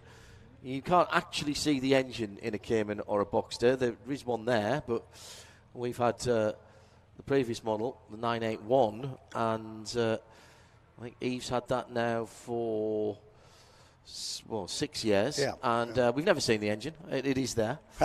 It's very low down, being a flat 6. The interesting part about this car, those of you joining us for the first time this weekend, look at where the rear side windows would be, and you will notice 2 honking great air intakes. That is to feed the engine. It was thought that it could not be engineered to go in a mid-engine format, and both this 718 came in GT4 RS and indeed the recently announced Boxster Spider with this engine in. They've had to be even more creative with that, with a couple of little of almost periscope intakes behind the driver's head. What sort of money would you pay for one of these? Well, first of all, you've got to get on the GT cars list, which is nigh on impossible to do. Okay, so you have to have bought an awful lot of Porsches already. And then you'd probably, depending on your spec, thank you, Martin, you're looking at probably £125,000 for the... Yeah, because the McLaren's sort of more about 180. Yeah. Then we've got brand new to the Porsche cars GB press fleet, wearing a very well-known registration number, this white and blue. Now this is a Porsche 911, slightly more horsepower, using the same engine as you've just heard and seen in the GT4 RS. This is a GT3 RS with the Weissach pack. Weissach, the home of Porsche Motorsport. This is a Type 992, the latest version of the Porsche, the 8th iteration of the venerable Porsche 911, which is 60 years old this year. Not this particular car, of course. This with the most extreme aero and a slightly tweak in the engine, 525 horsepower rather than 507. So in fact, more horsepower than the Carrera Cup and Super Cup car. Yeah, John, we're looking here at the high-range Porsches. What's the sort of entry level, really? Get a 911 just at mid-80s and I think mid-60s now for a 718. There's still a 2-litre 718 Boxster flat 4 rather than flat 6. The thing about Porsches is if you buy them and look after them, and you buy them right and look after them, then they'll look after you price-wise. You don't think about buying them as an investment, buy them to use them, and then hopefully at the end of your tenure with them, you won't have lost too much, or perhaps even be in a fortunate enough situation to have made a little bit of money on them. And these high-powered supercars are going to go around and help dry off the circuit at the moment. So the Artura is back out again. This is the first time I've seen a road-going Artura, seen the racing car. McLaren having established itself as a road car manufacturer a few years ago. Well, they have had a couple of stabs at it, really, haven't they? They did, yeah. I mean, even way back, Bruce McLaren produced an M6 GT road car. Correct. I remember going to the launch at his house. Different times there. We've said that a lot, haven't we? I know, yeah. We're going to launch a brand new supercar. Excellent. Where are we going to do it? With Geneva, somewhere in the south of Spain, somewhere exotic in the Middle East or the Far East. Come to me house, if you don't mind. I'll pop it out the garage at the appropriate time. It was in Surrey. Oh, well, there you are. There's posh then.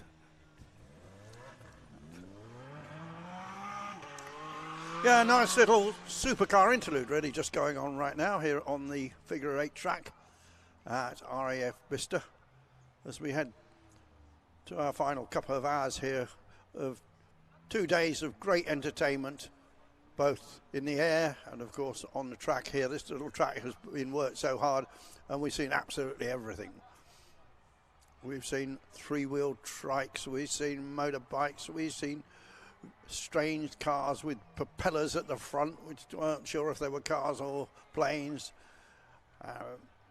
It's just been a magnificent weekend, and you wander around, and I just had another wander around, John, and again seeing things I hadn't seen earlier, including a very nice Porsche Safari, historic Safari car, which a couple of years ago the late Ken Block rallied. What a tragedy that was. Ken Block would have loved this event. He would have hooliganed it around, wouldn't he? Of course, lost his life on 2nd of January this year in that freak snowmobile accident. His daughter starting her motorsport career this weekend, I think. Really? Yes, I didn't know. Met Ken a few times, and a very decent rally and race driver, but of course made his name with his Gymkhana videos. Yeah, absolutely fantastic. And the last one he did with the Audi e-tron in Las Vegas with the backdrop of Audi competition cars was absolutely outstanding. Talked to Tom Christensen about the making of that whilst we were at Le Mans. Did you not do something with a Mustang at one stage, which leads me into... Yes, he has done. He Yeah. has done Mustangs in the past. He's been with pretty much all the manufacturers. Yeah, which is my segue to you telling us about the ProDrive car that was announced yesterday. It's the Hero ERA1, at the moment one of one, but a proof of concept, if you will. 1967 Mustang with a 400 horsepower Windsor V8. And that car designed and built for long distance and desert rallying, and it, as a prelude to its competition debut in the Peking to Paris rally, which is back in 2024. It's in fact left here today about 3 hours ago. It's driving down to the south of Spain.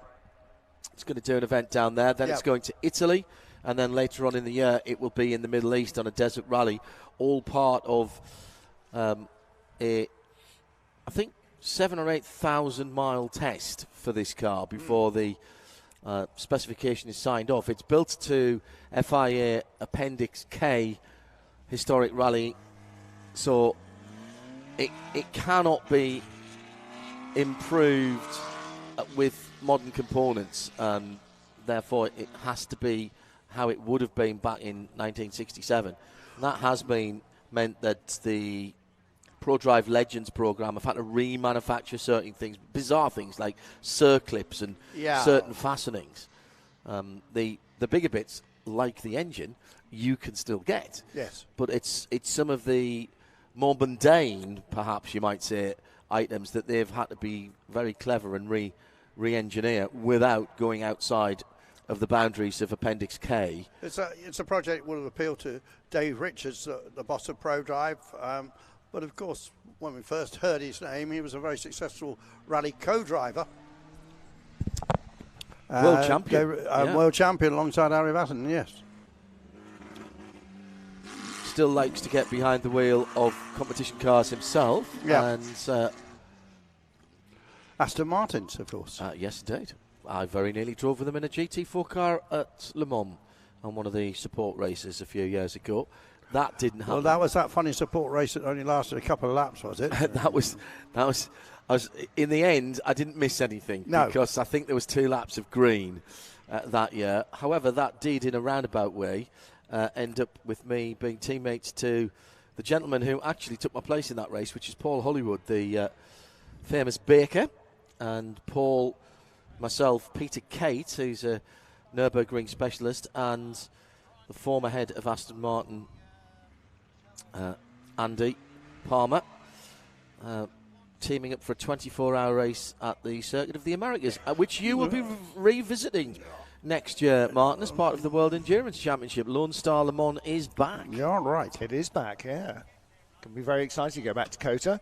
I love that track for multi-class racing. I think it works very, very well. It's funny, isn't it? It's a new track, but in a classic idiom. Yes, very much. And it does produce good racing. There's just something about the rise and fall. I mean, the run-up to turn one, good grief.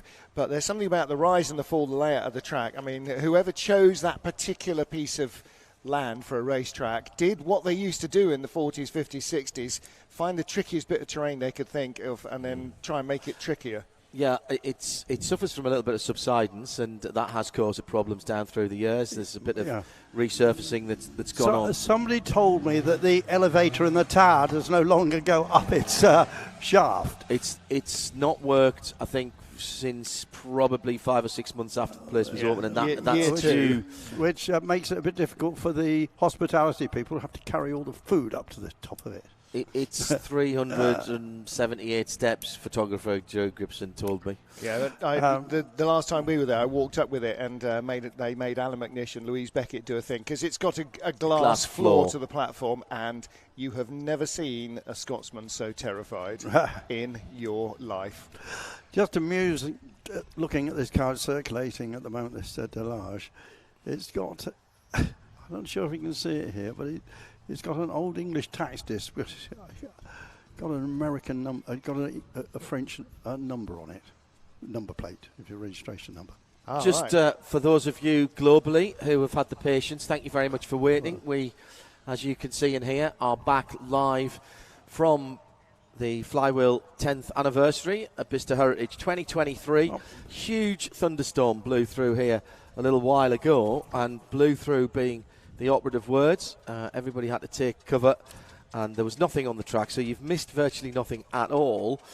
Except torrential rain, and more to the point, it took out some of the power, which is why we couldn't talk to you. Rain really did stop play, didn't it? It certainly did. As it has in the cricket, I believe. As it has in the cricket. Martin has been following very closely. Been trying to. England back into bat, 26 for no loss. As rain stopped play. That was about an hour ago. Quite a lot of thunderstorms. It was. The front really came through. Torrential rain, thunder, lightning, and a lot of wind. So everybody taking cover. Everybody is back out of cover. I was actually in one of the hangars where the auto jumble is, and suddenly everybody seemed to be coming in through the door as I was heading out. Going, gosh, it's really busy. Right, okay. Now I see why it's really busy. You've been keeping us up to speed on the cricket news. I've been trying to keep people up to speed on the tennis, and great news for female tennis players in the UK. We've had a victory today by Katie Boulter in the Nottingham Open, which is quite a big WTA event, beating fellow Briton Jodie Burridge. So that's Katie's first win in what is the main tier of female tennis. That's grass court, so that's grass people court, getting ready for. So there's that tournament, and there's Queen's. Queen's coming up next, which and people one at get ready Eastbourne. for. And Eastbourne, that people get ready for Wimbledon. But Andy Murray this morning won, so that's two little grass tournaments he's won in 2 successive weekends, but that was at a different tier. Andy was doing a bit of what we called in club racing pot snatching. Pot hunting, yeah. The sports pages will be back to calling him the brilliant British tennis player. Absolutely. Yeah. But nice to see. Well, trying to work himself back to fitness, and that's what all this is about. His metal hip, just fantastic. One of Britain's greatest sportsmen, in my view. But there we are. Now we've turned the clock back 120 years here. Yes, exactly. This is it's actually a recreation, not an original 1903 Knox, but it is a faithful recreation of a Knox Model C. Now, Knox obviously not a car brand that it remains active, and probably didn't much into the 20th century, but it certainly produced early horseless carriages. And this single-cylinder device, it's now, a single cylinder, less than 1 litre, producing, nominally 8 horsepower, and top speed about above walking pace. That's about as much as you would want to do. It's barely trotting pace for a horse. And as those of you who are close to the straw bales, as he comes past you now, you can see essentially it's an L-shaped stick device coming up from the floor. His left hand is controlling the throttle, and his right hand is doing the steering. So if you imagine it's half a bicycle handlebar, so your right hand has got the right hand of the handlebar, the right grip of the handlebar, and your left hand is in the centre of the bicycle, right above the yoke, and that's doing the throttle. But the right hand, you push it away from you to turn left and pull it towards you to turn right. As you can see, no weather protection. It's got a nice comfy sofa as a seat. It's got a hood that does go up. I'm not sure how long it would stay up in motion, but you're not going that far, so it'll probably just about survive. But very much, that's the crossover between a horse-drawn carriage and a horseless carriage. Yeah, we're talking 120 years ago now. Yeah. This is a 1903 car. Well, you think that the first car officially, what was it, 1898? Yes, I think so. The first Benz car. So, yeah, I mean, that was, there was the infancy. I mean, roads didn't exist. You would literally be in cart tracks, which is why it would have had the same sort of proportions as a horse-drawn carriage, because that was where the ruts were, and that's what everything else went for. So whether you had a horse or a single-cylinder engine chugging along, you would have used much of the same facilities. You would have found your water for your radiator in the same place as the horses found their water. You'd have found your blacksmith for doing any work on the car in the same place that you would have done with a horse-drawn buggy, but you would have needed to source your hay in a different place, because hay wouldn't work quite so well as it would with a nag. No, you would have bought your petrol from a chemist shop, from a pharmacy. That's what you had to do in those days before fuel stations, service stations became the norm. The irony, of course, is that I stopped at a petrol station yesterday to get some antihistamine. So that's gone full circle, hasn't it? Or half circle. Yeah. Yes. The very first car was a Benz was registered in 1896. Tricky conditions on the circuit for all of these cars. So now, we've seen a number of Ford T's, John, but we've not seen one that actually looked like a Ford Model T. And this is very much more of a Ford Model T. Okay, so maybe a sort of Sportster version, open two-seater version, but you can see where the dry bed lakes races and so on came from, but basically you just stripped off everything you didn't need. And I like the fuel tank because it is just like a barrel on its side. Yeah, effectively. Well, and that's where sort of some of the American terminology for car parts and so on comes from. So the trunk would have been, which is what they call the boot. That was a trunk. It was a trunk on the back of a stagecoach or on the back of a wagon, or in this case on the back of a car. So you see a steamer trunk. Yeah, as you would see early cars with a trunk at the back instead of any kind of boot area. And a hood, well, that would have been the hood over the front as opposed to the hood over the engine, which we call a bonnet. And actually that name also comes from sort of millinery because, it was bonnet shaped, the sort of shape that a woman's bonnet would have been in the very late 19th and early 20th century. Meanwhile, of course, in motor racing, a lot of the expressions we use, like paddock, came from horse racing. Yeah. Yes, exactly so. So many. And Paul. Clerk of the course and all that sort of stuff. You ran the results up the pole. Yeah. And the person at the top was the fastest. So this is back to early motoring in the United Kingdom. This is Vauxhall's 1380, the otherwise known as the Prince Henry. Yeah. So their top sporting model, when Vauxhall was an independent British-owned company before it became part of General Motors and paired with Opel and Holden and many others. And now part of Peugeot Group. Now part of PSA, exactly. Yeah. And sadly in Australia, Holden gone now, the name, and everything. Not building cars like that in Australia, Ford or Holden anymore. No Australian car company has survived. No. Neither Holden nor Australian Ford. There are no cars now built in Australia. Spent last week with Richard Crail, the voice of Australian motorsport, and that's something that he bemoans massively, as you can imagine. Well, had it not been for foreign investment over the years, then it's very likely the British motor industry would have disappeared into the fundament as well, because money from Tata and so on that came into Jaguar Land Rover has kept them afloat. Certainly the product is good, but again, when Ford bought Jaguar and Aston Martin, that gave them the cash injection they needed so desperately to develop new models. It's not so much building them that costs the money, it's the millions of man hours that go in over a sort of 6 or 8 year development cycle. Now then, turn your backs away from the beautiful Austin 7 Ultra and the Prince Henry Vauxhall, because beginning its taxi procedure prior to takeoff is the Bristol Blenheim, the Mark 1 Blenheim that has been here all weekend on its way back to the Duxford Aerodrome near Cambridge, which is its base. And again, for those of you who haven't heard us prattle on about it before, the relationship between the Blenheim and the former RAF Bicester is not just that it's an old aircraft and we love old aircraft, although we do. It's that this particular airfield, this aerodrome, this RAF base was originally a bomber base, or was all its life a bomber base, and home to particularly Bristol Blenheims. That was the predominantly the aircraft type that was flown out of here. So this Mark 1 Blenheim. And it was a training base for bomber crews. They'd come here to begin the relationship, much as endurance racing drivers do, and to live together, to work together, to understand the communications outside and inside the aircraft. And the training plane of choice here was the Bristol Blenheim. I would love to see endurance racing crews put together in the same way that bomber crews were. Essentially, you'd get an intake of enough pilots, co-pilots, navigators, engineers, gunners, bomb aimers and so on to man an entire squadron of, say, 12 aircraft.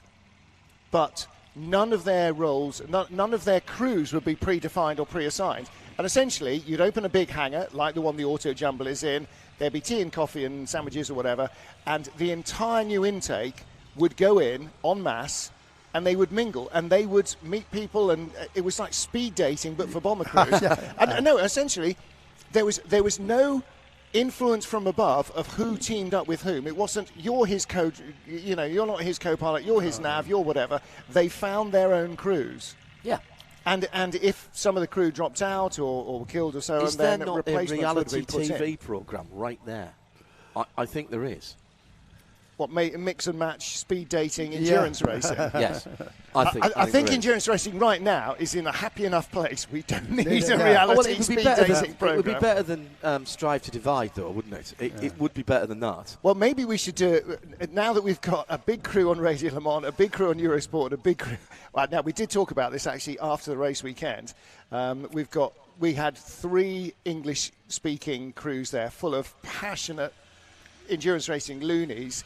And actually, somebody suggested, wouldn't it be great if you all sort of nipped into each other's commentary booths in the most elaborate houses?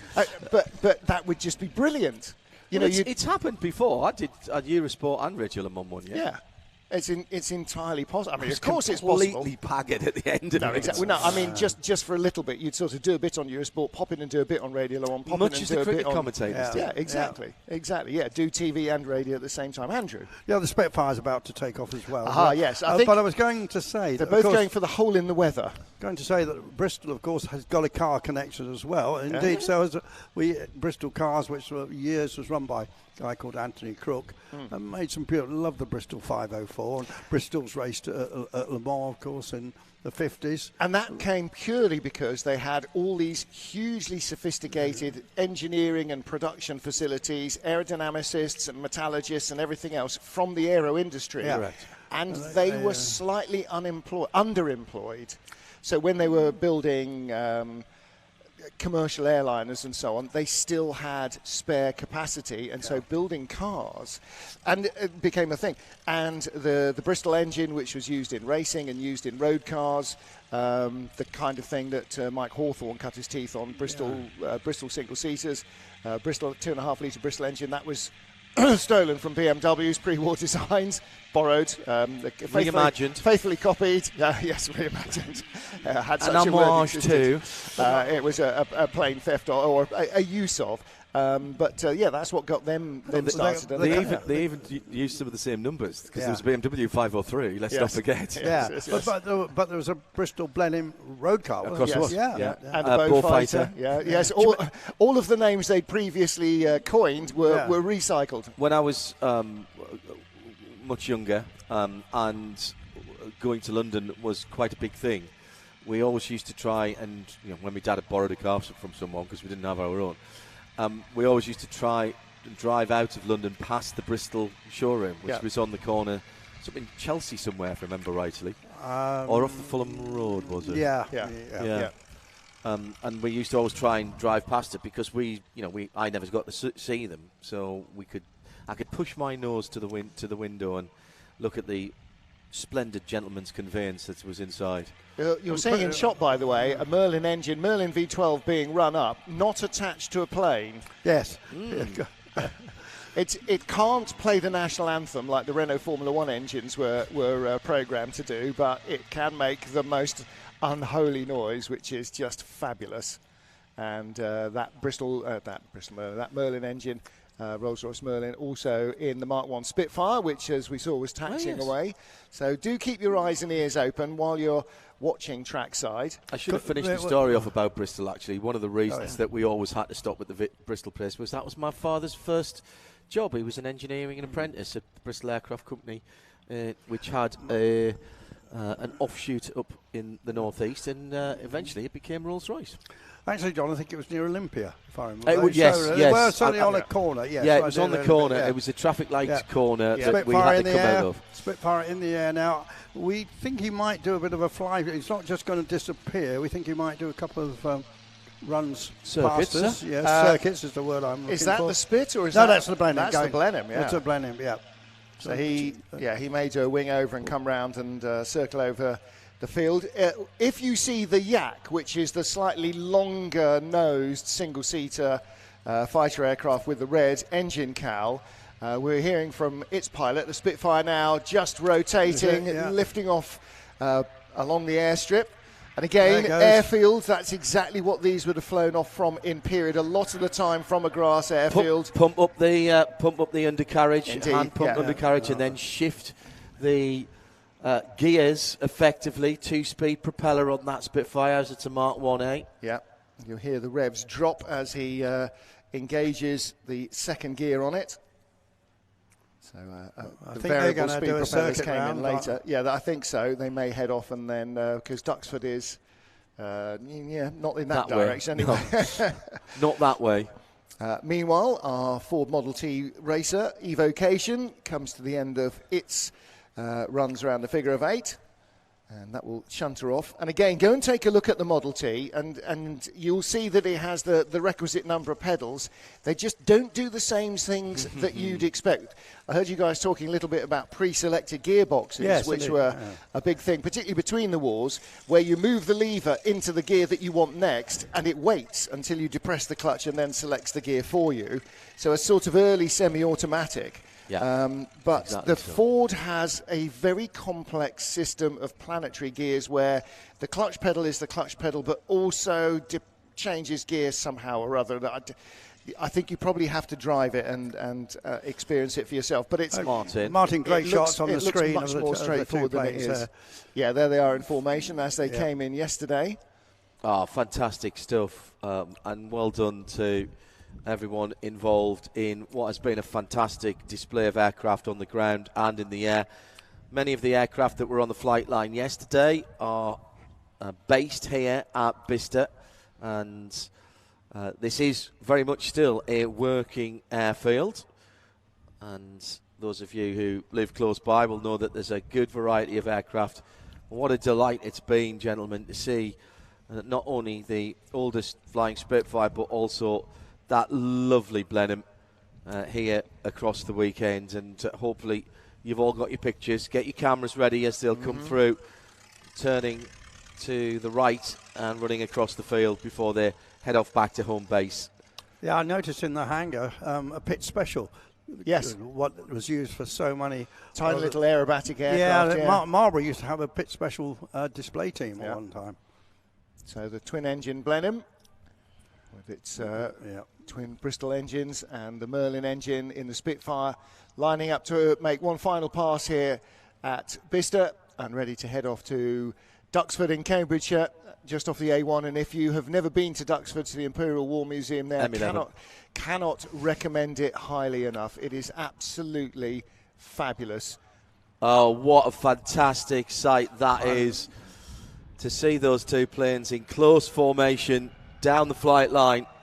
Ladies and gentlemen, the Mark 1 Spitfire and the Bristol Blenheim, part of Flywheel and the 10th anniversary celebrations here at Bicester Heritage for 2023. You don't get many opportunities to see aircraft of that kind. Certainly the only Blenheim that's flying, and very early Mark 1 Spitfires are very rare. To see any World War II aircraft flying is a rare pleasure, and to have a pair of them here for the weekend has been absolutely a delight. And I'm sure an awful lot of you, young and old, will have gone out and taken a good look around the aircraft. Well, as they head off, we return our eyes to the track, to something a little bit more perhaps up to date, into the 50s, late 50s, early 60s, with the HWM small car constructor based in Chertsey in Surrey, and it's a small team run by George Abacassis, an enthusiastic and very successful sports car and single-seater racer. And predominantly the HWMs were Jaguar powered, but they did use all sorts of other different things. Simon Taylor's Stovebolt is an HWM offset single-seater with a Chevy engine, and this too has a Chevy engine. So this is the HWM Chev. It just looks right, doesn't it? It sits nicely. A little bit very of pretty. Yeah, sort of Aston Martin. Yes, type exactly. Well, particularly in that sort of California sage colour. Yeah. But again, the cutaway front wheel looks like DB3S, doesn't it? It has that little DB3S feel. The rear of it, from the screen back, you'd say, did Donald Healey have a hand in that? But you know, cars of a similar ilk would have tended to have had a similar feel in those days. That swept back tail, trying to bring in a little bit of aerodynamics. And try and stabilise the ride. And again, there you are. He got so much wheel spin, it wasn't going anywhere. I wouldn't mind betting he started in second as well, but torque will overcome most things. Very good. Particularly when you've got, what has he got? Probably 5.5-inch rims maybe on those spindly wires, if that, yeah. And that will allow plenty of tail-happy tomfoolery, which I think he's probably very happy to indulge in. So HWM, Hersham and Walton Motors, and HWM still exist. It is an Aston Martin dealer. So, from being an enthusiast-owned garage in the same way that Coombs was. Coombs on the way down to Guildford on the A3. HWM, one of so many small teams that started up post-war. Again, all these engineering brains that were brought up to speed so quickly by the conflict across the world, then put their minds to other things. And again, the advances in metallurgy and in aerodynamics and lightweight materials being used. If you think of the conversion from string biplanes to World War II stressed aluminium fighters, then you follow the same path in motor racing and in car building, and particularly in motor racing, where they were built for one specific task, and that was to go fast, and lightness was your friend. That's exactly what you got here. As much power as you can possibly cram into the car in as svelte a body as possible. And again, the next car that leaves the line, the Turner, Andrew, similar sort of concept. You use slightly prosaic but freely available and relatively low cost BMC componentry. So the sort of thing that would have been in a Morris Minor or an A30, A35 that you could buy second hand and then construct the car to go round it. But a separate tubular steel chassis, not all tubular actually, but a very intricate chassis with this very pretty fiberglass body. They refined this as they went to, I've got the Mark III, it's a 1963 car, 5 years later than this, and the shape certainly did refine, but you could still see the same DNA.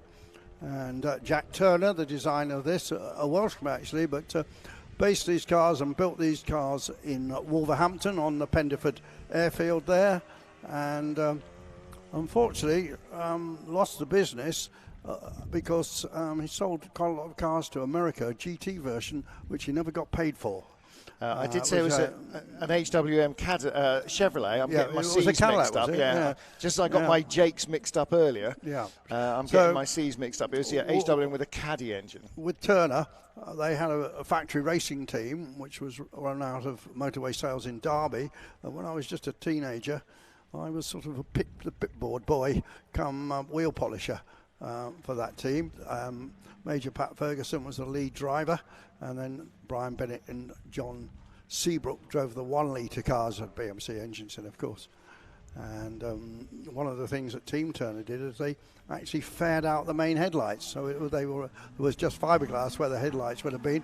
We're going from then up to this Pikes Peak Bentley, which has been displayed in fine style this weekend, hasn't it? Certainly has. And if you just look at the livery, it has got the Colorado Mountains on the side of it, and the Hillclimber Pikes Peak, which John has been going for over 100 years. It's one of America's oldest motor sporting events, and still something manufacturers like to go to. Well, remember Harry Vatten in the Peugeot, and then Roman Dumas, didn't he set the record 1 year in an electric car? If I remember. That is still the record. The IDR. The IDR VW, which was very good program. Based on a Norma hill climb chassis, and VAG with its partners, and drawing from all the experience that Audi and Porsche had with their LMP1 hybrid cars, lending electric motors and battery packs. The interesting thing about that was that they needed it to be dry to get to the top because they didn't actually have enough charge on board to get all the way to the top, so they had to use regenerative braking to get there. And they were worried because it was damp on race day morning that, in fact, it wouldn't get all the way. It did. It smashed the record, which up until that point had been held by Sebastian Loeb. The advantages of an electric engine being that, electric motor being that it doesn't change its output as you get higher. Both internal combustion engines and drivers needing more oxygen as they got higher, and it is not unusual to have an oxygen canister in a car for some of the drivers who are working pretty hard through the Devil's Playground at the top of Pikes Peak. An extraordinary race, an extraordinary place to go. If you were talking about Alan McNish not being good with heights earlier, Martin, I share that. But I did make sure that I drove up there in my hire car. I'm not sure I broke the record for the fastest ascent in a Hertz Jeep Cherokee, but I gave it a go and got all the way to the top. And I was so dehydrated by the time I got there, because nobody tells you that altitude dehydrates you as well as scares the whatnots out of you. I drank a bottle of water, turned around and came down without taking any pictures. Oh, dear. I was a bit discombobulated. How anybody can drive at competitive speeds up there is extraordinary. And, of course, since it's been paved, it's quicker, and there is actually less room for error, because you can't just kick the car sideways on the gravel, and the road is about 2 feet narrower since it's been completely paved. Bonkers stuff. Bentley breaking 2 records there in 2 consecutive years, one for a stock SUV, one for a stock coupe. Looking here at the gorgeous Faralac, which is essentially an Allard J2 but with a beautiful sports racing body on it. So big Cadillac V8 engine at the front. Owned by the Bianchi family. I think that was Pia driving the car, but the classic shape of all time, D-type Jaguar. Yeah, absolutely favourite shape. Proper schoolboy doodle, isn't it? The long-nosed one with the tail. Some of the custom cars didn't have the fin on the back, of course, or have the longer nose, but this is the definitive version as far as I'm concerned. Yeah, absolutely, and one of the famous ex-works cars. There's a short-nosed D-type as well on display in the centre of the village here. But this is the long nose, developed from the original D-type with the experience of a couple of failed attempts at Le Mans with the short nose cars. They started to lift at slightly north of 190 miles an hour, which can't have been the most awe-inspiring moment or two when you hit those sort of speeds on the Mulsanne straight and you realise there's still another full half a mile to go, and the front wheels are starting to feel a little bit wayward in what was, in those days, an even narrower and less well-surfaced public road than it currently is. So the Mulsanne straight then a real challenge. In fact, the original straight, I was reading a 1925 race report by one of the original, I think it was Clement, of the Clement and Duff duo, who were the first Le Mans winners for Bentley. And he was saying that from the Pontlieu hairpin, which was the original furthest point into town from which they drove, it was a 4-mile, more or less straight run down to Mulsanne. Right. So to the next town, basically. So it was 4 times the length of the current Mulsanne straight from Pontlieu down to Mulsanne corner. On what was then a 10-mile all-public road circuit, which wasn't metalled until 1929. It wasn't a firm surface till 1929. We've been promising to speak to Adam Gompers we've been for the best part 24 hours. Cudgelling him to come round, and now he has. So we're going to get John to hand over the headset. And Adam will pop. Yeah, and we will try and wriggle it round to the other door of the van. This is all technical stuff you don't need to know too much about. Adam's now spilling, luckily, empty drinks all over the place. But having a pretty busy weekend. So in addition to having the delights of driving what around, what have you been in today? So I've been very lucky to have a XK120, which I say I've been very lucky. I mean, I've been incredibly lucky. It's not my car. Which is those are always the best drives, aren't they? They are the best drives, and also slightly the more nerve-wracking ones as exactly, well. Yes. Now, you are a classic car owner yourself. Wilbur is your well-known Rover P4. 90? It's 100. A 100. A 100, 1962, 100 P4. Yeah. And so you're very well aware of the joys and foibles of owning a classic car. Yes, more latterly the foibles and less so the joys. But no, it is great fun. Great fun. And your relationship with Bicester Heritage and Bicester Motion started when? How long ago have you been? It started when I first started coming here in 2015.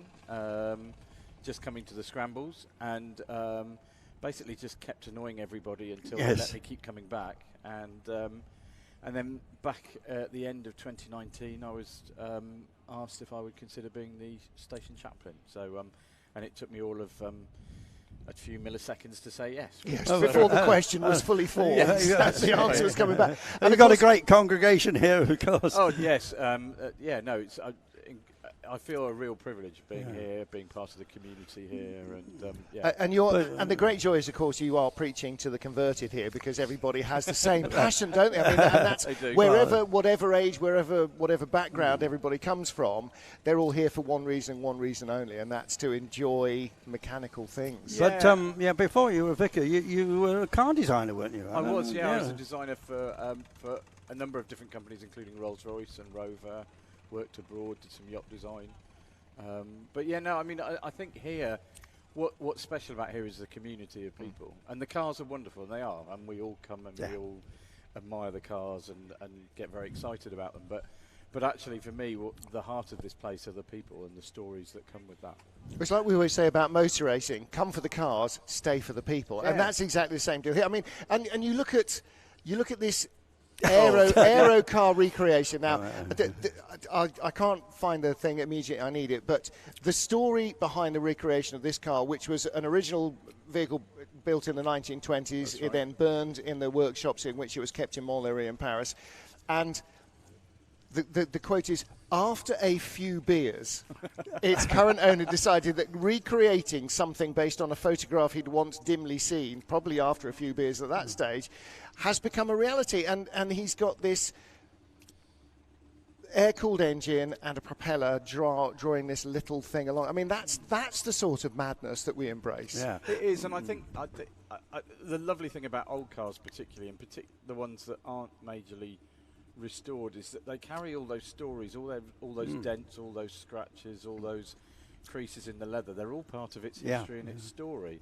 And its history and its story is such because people are involved with it, and it's the people who've done amazing things with their cars, whatever cars they are, that I just find really exciting. Adam, when we first met, it was through motoring art, of course, and you're a renowned motoring artist with your own particular style, with the beautiful writing and details on the car, which are sort of almost a circular around the car. I can't quite know how to describe it because nobody else does it. But, no.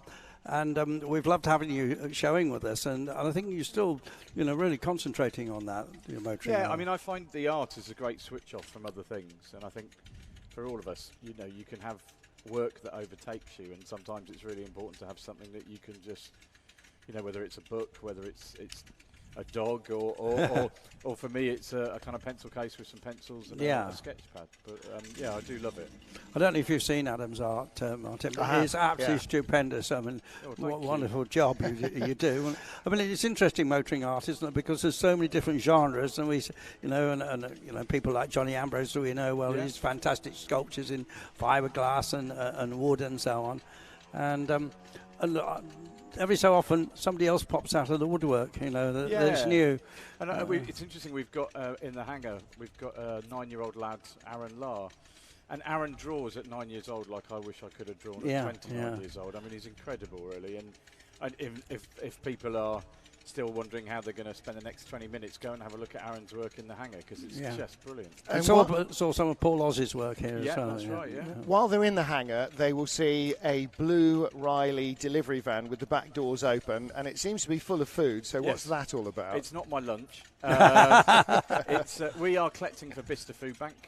Obviously, we're all facing tough times and challenging times, and those of us that have, it's really good to be able to give to those of us who are struggling. And certainly we did a collection back in January, and people amazingly gave us over 170 kilos of food. We're asking if people will donate to us again. I spoke to the person at the food bank, and they said, look, we've got people who are holding down 3 jobs and they still cannot afford to eat and heat.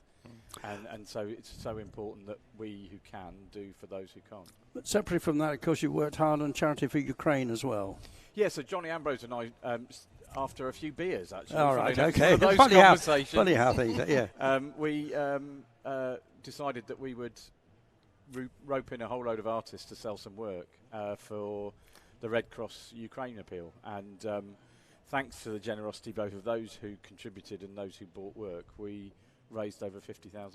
It's absolutely phenomenal. Yeah. Well done. Yeah. Oh, well, again, it's the people.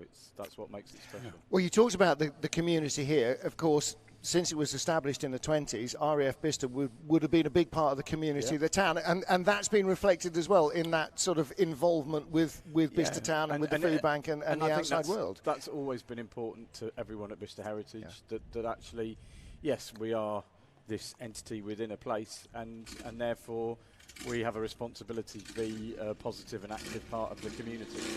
Well, listen, it's always great to chat cars. It's always great to chat life, the universe and everything, Adam. It's a pleasure to see you. And if you don't know Adam, then you need to get onto Twitter and look at Rev's art and catch up with his work there and his thoughts. And, long may it continue. You going back out in the Jag later? I'm going back out in the Jag later. I might try and sneak a quick cup of tea before. All right, perfect.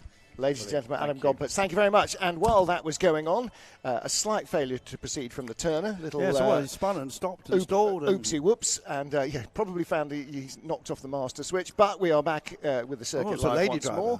It may well have been. It was. And we're back with the Faralac. And back with John as well. John's stretching his legs in the fresh air, in the doorway. Lovely. What a fantastic weekend of weather we've had. We have now literally had everything bar the plague of frogs. Or snow. Well, yes. I won't wish that on us, but yeah. No. Whilst these cars are going round for their second run, let's just remind you of one or two other things away from the track at the moment. And down on the far side of Bicester Heritage, to the right if you were coming in from the main gate, right next to Motorsport UK, is Hero ERA. And I popped down there earlier in the weekend to find out what endurance rallying is all about and why they're here at Bicester Heritage. Historic rallying has been a massive growth area, and since 2017 there's been one name above all the rest, Hero ERA. Thomas, congratulations on what you've built in a relatively short time. Give me some idea of what services you offer. Well, thank you very much. And first of all, I don't think I should claim any particular fame. This is a concerted effort by enthusiasts, by us, obviously the team, the wider community, organizations like yours, Bicester Motion, regulators, Motorsport UK. So it's everybody's put their attention into keeping this discipline and this sport alive. So we're players, but I wouldn't take the claim to fame. It's as one says, we helped enthusiasts help themselves, and enthusiasts helped us do what we do. So it really is a reciprocal relationship. You can take someone from starting with a relatively short rally right up to a full endurance rally. And, of course, Peking is coming back for 2024. Yeah, exactly. So I think it's all about making sure that the next generation and the current generations obviously have the right tools to enjoy this discipline, because it can be pretty daunting and pretty scary if you don't really know what you're doing. And as we know, people tend to be more focused on what they see rather than what they read. So we made a three-dimensional, if you want, platform. So yeah, you start with a novice trial. It gives you the tools of engagement. Then you have 1-day rallies, 3-day rallies, all the way up to, yes, the Peking to Paris, which is 37 days rallying across the world. So, and within that, we consolidated the industry in the UK by buying the smaller organizations so that we could professionalize the industry, so we could get quality in terms of our route designers, our competition directors, our managers of the cars, all the various team members. Whilst before it was relying on the good nature of people, which is great, but then you're asking for favors. Well, there's an accountability which raises the quality of what we do.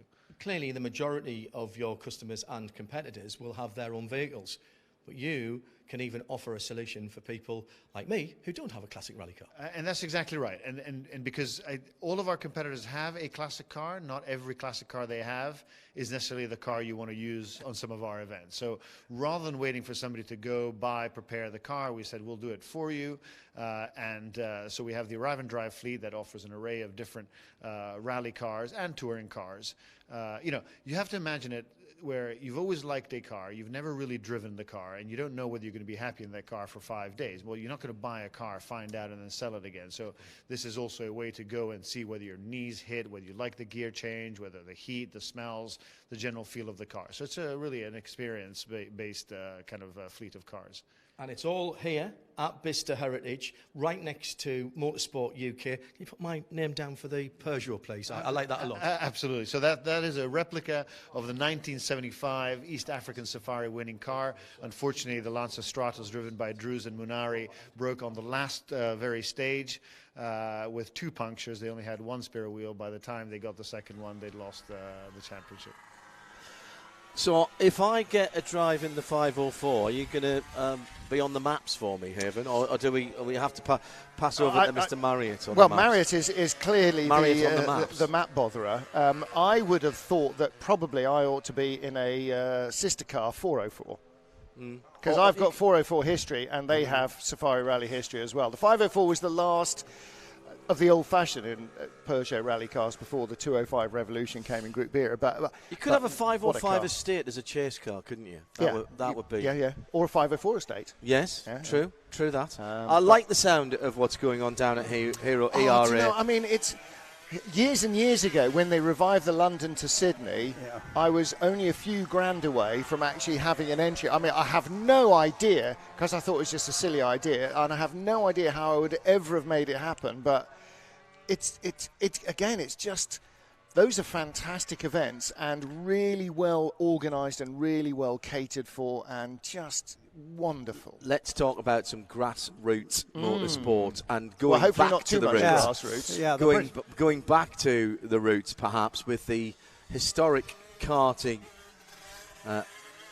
display that we're seeing now. And the ladies and gentlemen were kind enough to speak to me this morning about this. And this is a rapidly growing part of British motorsport, with costs in all parts of motorsport going up, reuse, recycle, re-up, and there are a number of karts that perhaps aren't eligible or wouldn't be competitive anymore. It's tucked away in people's garages, in their lofts, there attics, or lockups. Must be thousands. Yes, of course there must be. Literally thousands. Perillas and Zips. Well, that kids raced and then got handed on to somebody, and they've been through lots of, it's sort of like Pony Club, they've been through lots of starter kids who have learned to race in them, then moved on to a slightly more professional kit or whatever. There must be thousands of these things in bits and pieces, a frame here and a seat there and a tank the other, and having somewhere to go out and play, whether you've got, a really early chassis with a single cylinder Villiers, or whether you've got a Rotax engine kart or whatever,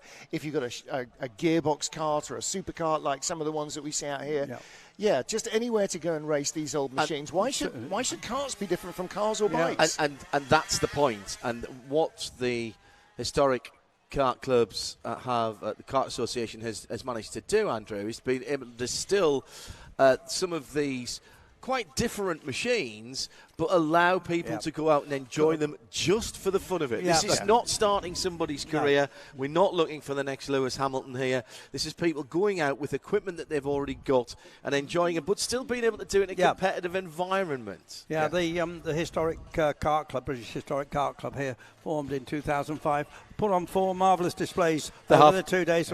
We were just, the cameraman was just focusing on a supercar there with a little bit of bodywork on, like most cars don't. That was the first type of kart I ever drove, a 250E, and it accelerated so fast I couldn't change gear quick enough.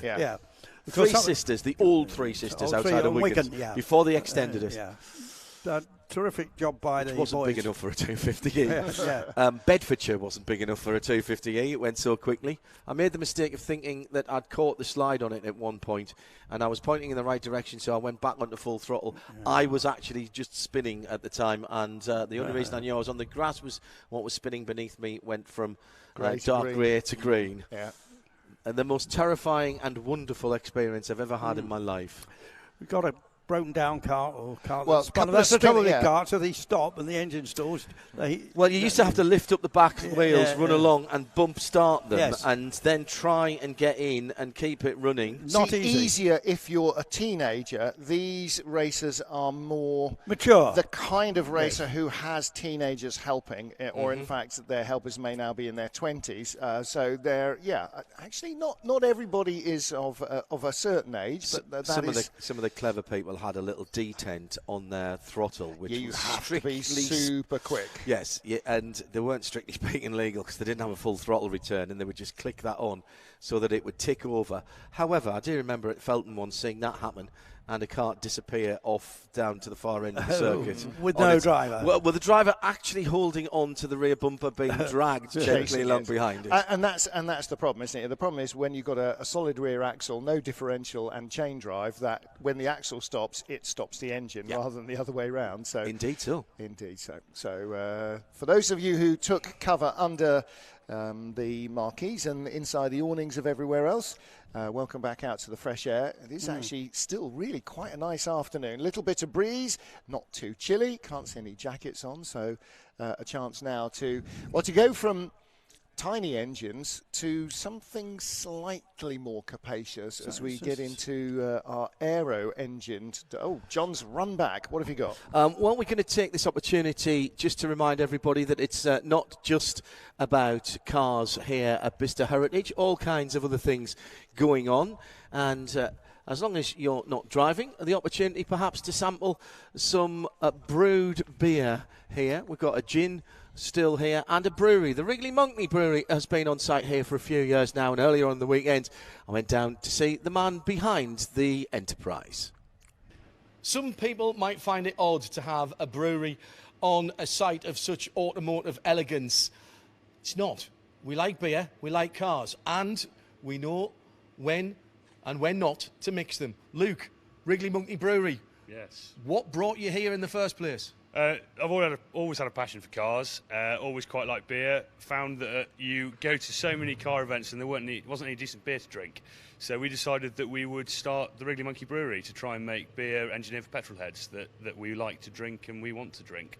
And what brought you specifically to Bicester Heritage then? Because you've been here for a little while now. Yeah, we've been here coming up for 5 years now.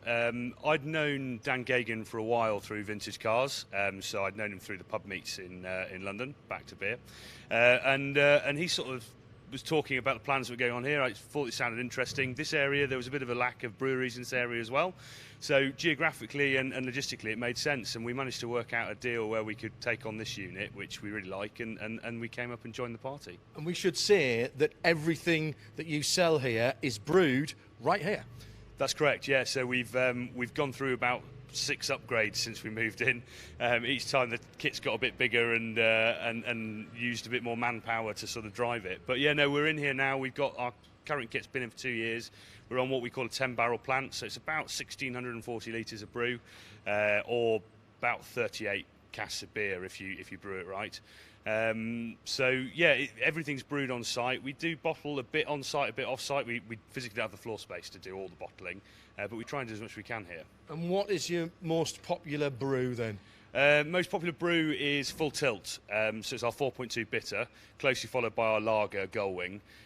Full Tilt was named after my first vehicle, which was a 1950 Series 1 1.6 Full Tilt Land Rover, and as it was my first commercial beer, we thought we'd better call that Full Tilt as well, and then Gullwing with the German style lager. Very good.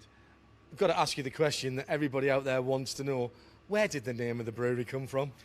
So Wrigley Monkey, we've got some that look at, you probably won't see this very well in the picture, but basically it's a little device that looks somewhat like this. Sits on top of a 1920s chain-driven sports car called a Fraser Nash that was built down in Isleworth in the UK. And I've got one and raced one, and the idea of starting a brewery loosely came from being sat at the side of the road broken down so many times with a broken Wrigley Monkey. Dan, thanks very much for having us here, and there's only one way we can finish that, and that's by saying cheers. Cheers. And the guys at Wrigley Monkey always say you never drink and drive, clearly. And we had a mention there of Dan Gagan, of course, the chief executive here, who's been a man with the vision to turn RAF Bicester into Bicester Heritage. So congratulations to him. We're working with Luke on one or two events actually from RSL. The collective have been very busy suggesting, so thank you to our collective wisdom, not only here in the UK but around the world. And Luke and I had a long chat after we'd spoken on, that would have been Friday now, about doing some live events from here at Bicester, some more live events from Bicester, but more specifically tied in with Wrigley Monkey. And thank you to everyone who's made us so welcome this weekend, all of the businesses here and the concerns, as well as the volunteers and particularly our marshals who've worked so hard this weekend, and the organising team as well at Bicester Heritage and Bicester Motion, who've all been absolutely superb to make sure we've had everything we need. And by no means least in the list of thanks, we should say thank you to Nick Damon and his team, who have put the broadcast together and brought us these fantastic pictures that we've been sending out around the world, all broadcast live from Flywheel 2023, the 10th anniversary. RCTV, I think so. Coming here to talk about the cars has been just as delightful as it always is to come here to just wander around and kick tires, and not literally. Honestly, please let me in again. But it's just such a wonderful location to come with. I grew up on RAF bases, so this is, familiar territory for me. There's that architecture, that common language that's in common with everywhere I lived as a kid, stroke brat. Every red and white sign up and down the A1, I've lived there. I've lived in all of these places. And so that feels like home. But coming here to... It is really strange, and Adam, having Adam here is sort of part of that. It's that community spirit that draws everybody together. Like I was talking about to him, it doesn't matter how old you are, how young you are, what cars you like, what cars you don't like, what cars you've seen before, what cars you haven't seen before, what your background or your relative or affluence or lack of is. It doesn't matter what you own. This is all about the passion. This is all about what people like and what they discover that they didn't know that they liked. And that's the joy of it, is that you discover something every time you come here. And you go, oh, my goodness, that person must be absolutely nuts. And actually, most of it is people who are absolutely nuts about mechanical things, and that's the joy of it. You said something to Adam that really struck home with me. Come for the car, stay for the people. Yeah. Literally everyone. Yeah. Look, I am by no means a shrinking wallflower, so don't let anybody be on any illusions there. I like to talk to people. However, it has been super easy here to walk around, to strike up a conversation, to talk about, what are you doing here then? And everybody is delightful and wants to talk about what they're doing. And it's that shared passion. It might be pre-war cars, which, if I'm very honest, that's not necessarily my thing. But it's impossible not to get caught up in people's enthusiasm. I like talking to people who are enthusiastic and knowledgeable about their passions, and everybody here falls into that category. I always draw a parallel. When you're at school, what was your best subject? It wasn't necessarily, or your favourite subject, wasn't necessarily the one that you're most academically gifted at. It was the one that had the most entertaining teacher. Yes. Yes, exactly. And that, so you might not even have got a very good grade in your exams. You might have failed your exams, but it might still have been your favourite classes to go to because the teacher was so entertaining.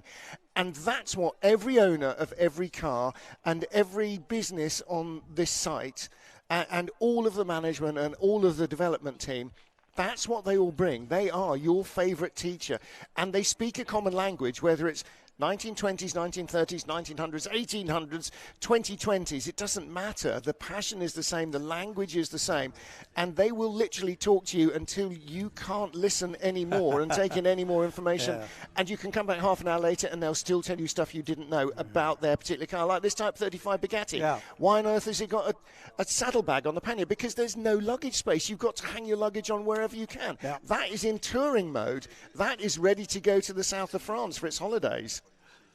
Track's dried out now as well, so he's driving it with passion. But And that's a Grand Prix racing car. Well, that was a great thing. You could run them in sports cars and have the mud guards on, take the mud guards off, and suddenly the Grand Prix car. Absolutely. And again, it's ready to drive on the road. You can take that thing. It almost certainly will be driven home. And that's right. There's in one of the towns near to me in Warwick, they have a tiny little informal car thing one Sunday in the middle of the summer in the town square. And somebody turns up in a Type 35 Bugatti, not a kit car, a genuine Type 35 Bugatti. Turns up with his daughter, has a coffee, has a chat to people. Guy next to him's got an Austin 7 or a Morris Minor or a Morris Marina or a Ford Cortina or something. And there's all things for all people. And this is the same. And look at this. We heard this is one of the apprentices who works here for Vintage Bentley. Restoring company and building company, and he's built this out of his basically, what he had left out of paying his rent from his apprentices' wages, gathered all the bits and pieces over a year or so and built it one summer. Just the basics of a car, isn't it? Yeah. Just the very basics: a radiator at the front, an engine, a gearbox, a back axle, 4 wheels, and a ladder chassis. Now, this is possibly the only place he can drive it. He certainly wouldn't be very well smiled on by the police if he took it out through the front gates. Not going to get an MOT, is it? But again, adding to this is very much in the spirit of board track racers in the 1920s and lake speedsters of the 1930s. As little on it as is required. The bodywork there really as much to try and tidy up the airflow as anything else. I wonder how much it weighs. It can't be very heavy. I would think if you got one of those wagon wheels and lifted it, you would probably get the front axle off the ground without too much problem. But see, the engine sits really low in the chassis, doesn't it? Yes, comparatively compared to the ride height. Yes, I mean, and to keep the weight nice and low is absolutely ideal. You can see the sump there way below the rear axle.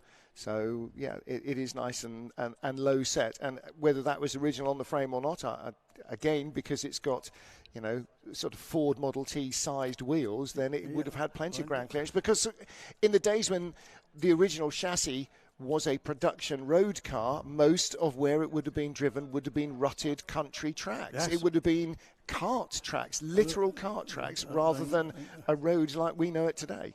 But magnificent, you can still get tyres for it, of course, and there's a whole subculture going on, an sub-industry around classic cars, and a big industry too. And that's all part of what Bicester Heritage is trying to do, and what the apprenticeship schemes here are trying to do is create new young blood going into these industries. So many of these cars, I mean, my own Morris Minor, you can buy almost anything for it, and a lot of it is remanufactured. Some of it is remanufactured on a commercial scale. Some of it is people who manufacture repair panels. That's what they've turned into a business. What did you do about the electrics? You kept the original electrics, or have you sort of upgraded? No, it's actually still got its 1962 wiring loom, so it's looking very frayed and second-hand. Dynamo? No, it's gone to alternator. Yes, but everything is available now. For a Type 35 Bugatti, less is available, but you can reverse engineer things, and this is what people like Hall and Hall do. Recreating a BRM V16. You can't phone anybody up and go, I need 16 conrods for a BRM V16. So what you have to do is 3D scan the one decent one you've got, and then have those CAD designed and reverse engineered and CNC machined and so on. And so, again, for something like a Type 35 Bugatti, that's exactly what you need. You need that technology, the super sophisticated modern technology, to be able to recreate a part for something that was built a century ago. And that's the skills. Those are the new skills that are coming, as well as the, being able to operate an English wheel to roll panels out of aluminium and to be able to weld and to be able to engineer cars and so on. It's all of those skills that are being that more and more useful, and more cars are surviving as a result of them. We just had a visitation from the Team Jarrett people with their trikes. And they'll be on in about 10 minutes' time, and we've got names and we've got a bit more info for you guys. We have for that. Coming up next, we have the Polestars. Well, we're going from Magneto, which is the ignition system that we saw on things like the Ford Model T, to electric, which we are looking at this Porsche 356. Now, Porsche never made a pure electric EV in the 356 era, the late 1950s, early 1960s. However, they did pioneer in hub motors with the Lohner motor in their tractors way back in the turn of the century. What other Porsche-built device had in-hub motors? Answers on a postcard, please. And powered. The clue to this is that it is no longer visible with the naked eye on Earth. Oh, the Lunar Rover. Was that Porsche, was it? Correct. Nothing new. Nothing new. Well, no, there's always something new, but that won't be coming back anytime soon, I don't think. So Michelin tyres as well on that. So again, you if you've just walked out past the Bentleys going from the airfield into the main village of RAF Bicester Heritage here, you will have passed an eclectic collection of cars. This Porsche, a Type 2 VW pickup in a very aged, rusty patina kind of look, classic rat rod look. Haven's Minor look. What else is out there? There's a Defender. There's all sorts of various different things, all of which have been converted from internal combustion and fossil fuel to pure EV. So the company that is based here at Bicester Heritage can convert anything to an electric vehicle, to become an electric vehicle. The Nissan Leaf motor is and battery pack is very, very popular for that. Polestar started. Certainly came to our attention and Martin's attention, particularly as the man who talked about World Touring Cars for the longest amount of time when World Touring Cars was still a thing. Sadly, now isn't. It's the World Touring Car Rankings, isn't it? Touring Car World Rankings. Polestar starting off as a race team, now as a manufacturer in their own right, as a separate entity from Volvo, but drew on the manufacturing capabilities and knowledge of Volvo to get up and running very quickly. 17,000 cars built and registered in the UK in just a couple of years. And look, when you've got a manufacturer like that, you think of how Ford affected Aston Martin, Jaguar Land Rover, and when you've got that phenomenal amount of technology and ability and resources and finance that's available to help fast track these things, the typical sort of timeline for developing a new model is 8 to 10 years. Now, that's a long time to wait when you are primed and ready to go. So having somebody who can help you fast track it is really important. And then by creating Polestar, you take the basics, the underpinnings. I mean, much like, we're looking at some of the 1930 specials. This is the same deal. Yes, it is. You're taking a basic package and then you're extrapolating everything in it in the direction in which you want to go rather than in the direction in which it was originally intended. And that's what you've got here with the Polestar 2 as well. This is their first pure EV. In fact, the Polestar 1 was their only car with an internal combustion engine. From here on, everything will be a pure EV. And whether or not that becomes, battery powered or hydrogen fuel cell powered in some way or other, I do feel probably the next century of cars will have electric powertrains, if not necessarily battery storage. So they are on site here, and we've been calling them the enthusiast's choice. We're going to break away from the action on the drive line at a moment. We'll be back for the cycle cars. But once again, earlier this weekend, I was out with the camera with Ash, and we were talking about the people here. We met some fantastic people, including down at the Blue Diamond, Riley specialists. Well, any business that's called the Blue Diamond is going to have Riley's involved in it. John, how long have you been here at Bicester Heritage? We moved here in 2016, having been down in Taunton in Somerset, so we're kind of about seven and a bit years now. Really enjoying it, great place to be. What was it that attracted you in the first place? Because that was quite early on in the development and the project that has become Bicester Heritage. Yeah, definitely. We were sort of phase 2, phase 1.5. The big thing for me was the ability to be A, in the centre of the country, and B, apprentices. So we had a fantastic business down in Somerset, in Taunton, but we expanded, and I had an advert out for a mechanic, and in 7 months I didn't get a single applicant. So I was although I got a lot of experience, I couldn't retrain and replace, whereas here, obviously motorsport, valet, and also a college is on site. So it was a big thing to be in and amongst this as a community, and also being amongst the next generation of workers. And we've had 5 apprentices through now. It's not just Riley's now, though, because the kind of skills that you have here and you're passing on to the apprentices can be transferred to other classic cars. We've got a lovely Mercedes rally car in behind us. What other jobs are you taking on? So we're very much moving into, as well as keeping Riley as our core, a lot of stuff with Hero ERA, the rally people on site, where customers are using cars to rally. The basic mantra is anything pre-fuel injection. Fuel injection gets a bit complicated. You need bits of equipment. You need a young kid with a laptop. So anything outside of that. And ultimately, I've done a lot of rallying in a pre-war car. It's the same basic principle. Prepare it well. To finish first you have to finish is the old one, but it's the true one. So we've moved into that. And also, as we've grown as a business, we're kind of nearly 4 times the size of what we were. We need to make sure we're diversifying and we're moving into other areas. So that's next stage for us. How important is it, do you think, to keep these skills and to keep these cars on the road? I think the reality is that they offer something the modern car doesn't. The modern car is an amazing piece of equipment. You can get in a modern car now and drive it to Monaco, and you don't have to check anything, and it'll work, and the temperature won't move. This stuff is more of a spirit and a soul. And also in the environmental world, you take the cars here, 1935 Riley Im, 1936 Lagonda Rapier. That's paid its dues to the environment because it's reusable, and if you want to fix it, you can fix it. There's hardly any plastic in it, so there's a real sort of skill set around reusing what we've got. We can't keep continuing to change things and replace your car every 3 years. And if you've got a GT3 RS, it's amazing, but where do you use the speed unless you're going on a track? Whereas you can scare yourself silly in a pre-war car at 25 miles an hour. And that enjoyment factor. So to me, it's crucial that we train the next generation to not just to keep a business going, but to keep a hobby going. Because I grew up with this as a hobby that's become a business. I'm not an engineer, I'm not a mechanic, I'm just an amateur.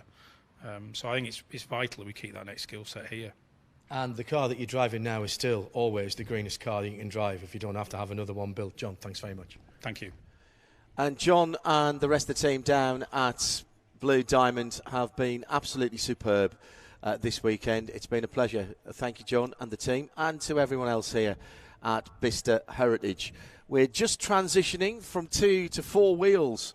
Oh, from 4 to 2. Oh, no. 3 wheels, John. 4 to 2. So we have to go through 3, is what I was trying to say. Get the holy hand grenade of Antioch out of the way to start with. Yes, over the last time this weekend, the fabulous Racing Trikes, who claim to be the first motor racers in Britain, and races held at Brooklands, at Crystal Palace. And this is the Team Jarrett display. And just a few minutes ago, we've seen these cars going round, these trikes going round, but now we've got a list of who they all are. And do you know what? There's a couple of mates in it. One's called Kevin Mate, and the other one's called Callum Mate. Okay. But we'll see them in just a moment. They are pretty serious about this. Oh, yeah, they love it. And they are... Yep. I love the style. We have certainly some style in these. Trikes aren't the easiest things to ride because they, in some ways, are the worst of both worlds. They're not a motorcycle and they're not a four-wheeled car either. They've got a motorcycle engine hung right out of the back. It's a little engine. All the engines on these trikes coming out were built by De Dion Bouton, but some of the chassis, we now find out, were from other manufacturers. And there was various different manufacturers who were involved in this, and they included Royal Enfield, for instance, and a Phoebus, and we're going to see a Phoebus, and we're going to see a Corrie. But tremendous enthusiasm from Nick Pellet. I think Nick just came to see you, brought this information with him, and we'll see them out. And here they go. Pedal start, and then the little motor kicks in. And you hope. They go. And pedal a bit more. The man that isn't wearing the jumper has raced into the lead, look. Well, 3 of them have started, and the gentleman there in the AlphaTauri is still pedalling hard away from the grid. Or is that the Williams? He's already dropped out of camera shot now. No, he's got going. No, yes, he's found another gear in the legs, I think. I'm not actually sure he's getting much. Now, here we go. I think it's finally caught. And we've got a late arrival as well. Yes. So there's that's going 5. fine, Yeah, that's Verstappen with his grid penalty. And that's actually flying now. the last one to go away from the line. Oh, he's got the tuck down over the handlebars. He's a proper descender, isn't he? And 1898, most of these were built. A couple of them from 1900, but in that 2-3 year period. Johnny come latelys. I mean, really, you know, if you're not 17th century, then you know, don't bring me your 19th century. Don't bring me your 20th century tricycles. Little air just jumping engines. on the bandwagon at that point, were you? And this is called Team Jarrett because the person that won their first of these races was actually called Charles Jarrett, and one of the people he battled was SF Edge, who became a very well-known racing driver. It did indeed. Yeah. And that race at Crystal Palace, I think it was, the trophy was missing for many years, and suddenly it was unearthed, and so now they've got the trophy. But the guy in the flying jacket there is definitely got the style, hasn't he? He's leaning over and is in the lead of this it's not a race, remember. Oh, no, sorry, this demonstration, correct. which appears to be rather similar to a race.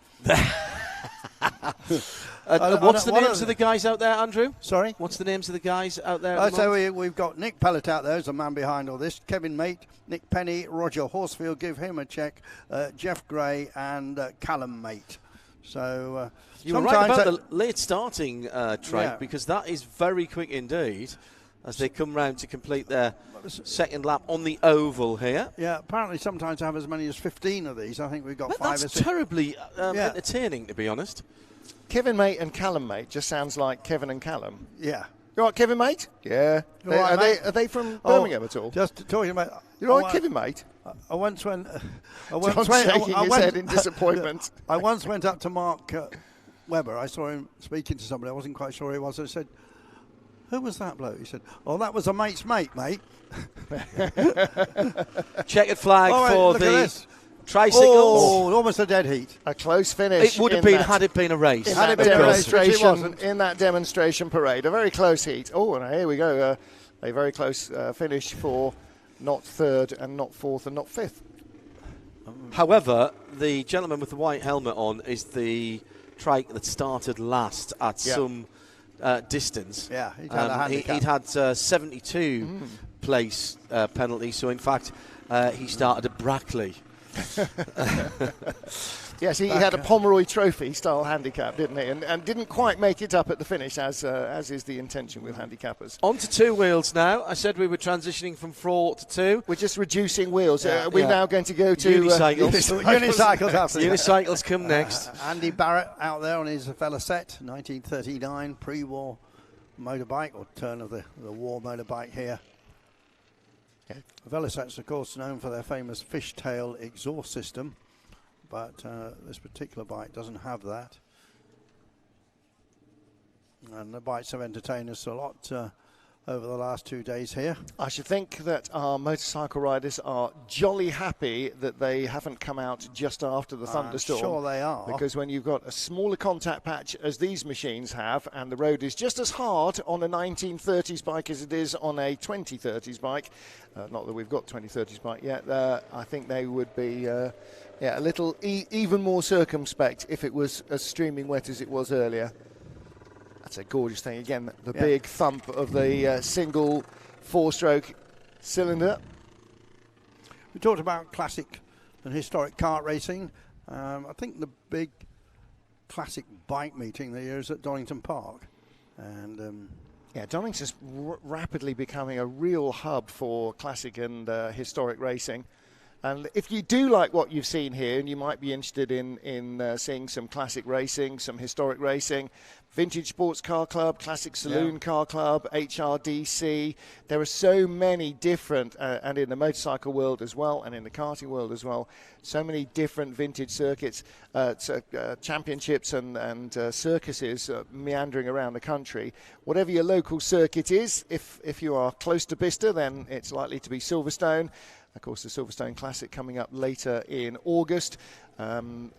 Wherever you are in a country, have a look at what's on at your local circuit, and don't necessarily just be drawn by British touring cars. Have a look at some of the classic race meetings as well. You'll thoroughly enjoy it. Having said that, Martin, of course, the scrambles here, yes, we talked about over the weekend, but terrific events to attend. Yep. you won't get the track action at a scramble, but you'll get an awful lot of motor cars, and very interesting ones. Yeah, huge numbers of different machines from all sorts of vintages. Again, I mean, we're giving you here what you're seeing on screen, what you're seeing going around the track is actually just scratching the surface of what is here this weekend, but a scramble multiplies that by several factors. And you'll also find frequently that the car park is as entertaining as just about anything else that you'll see around and about Bicester Heritage itself. Indeed, yes, and every time you come, some car you've never seen before turns up. Yeah. And obviously collects a crowd around it. This Harley Davidson and out there. Yeah, this motorcycle dispatch rider single V-twin Harley 750. Yeah. Knee out though, knee out style around the corner. Yeah. He's got slight drop handlebars. So this is an ex-Canadian Army machine that would have been presumably bought as a part of a job lot being sold off, and very likely by a demob serviceman very shortly after the end of World War II. Hardtail, so no rear suspension, there's no rear shock absorbers. Your twin rear shocks on the Velocette that was going around earlier, no rear shocks on this at all. The only springing comes from the sidewall of the tyre and the sprung seat, so that's why you can see that soft, comfortable and sprung seat. And of course these have been used for dispatch riders, and then so many of them, I mean, it's the classic 1950s B-movie American cop bike, isn't it? It is, yeah. And Harley Davidson still supply motorcycles to a lot of the law enforcement. Doug Chapman riding America. this bike. He's ridden it on the Irish Motorcycle Rally. He's ridden it around Montlhéry, the famous Paris racetrack, and he's been at previous Flywheel events here. Yeah, I think once you come to events here at Bicester, you are drawn into doing more and more of them. It's, as we've talked about before, whether you're coming to events like Flywheel or to the Scrambles. If you join the Scramblers Club, then you'll get more information about other events that are going on as well, uniquely for Scramble members, and all sorts of companies that are involved here run their own events on the venue as well. So there's lots going on.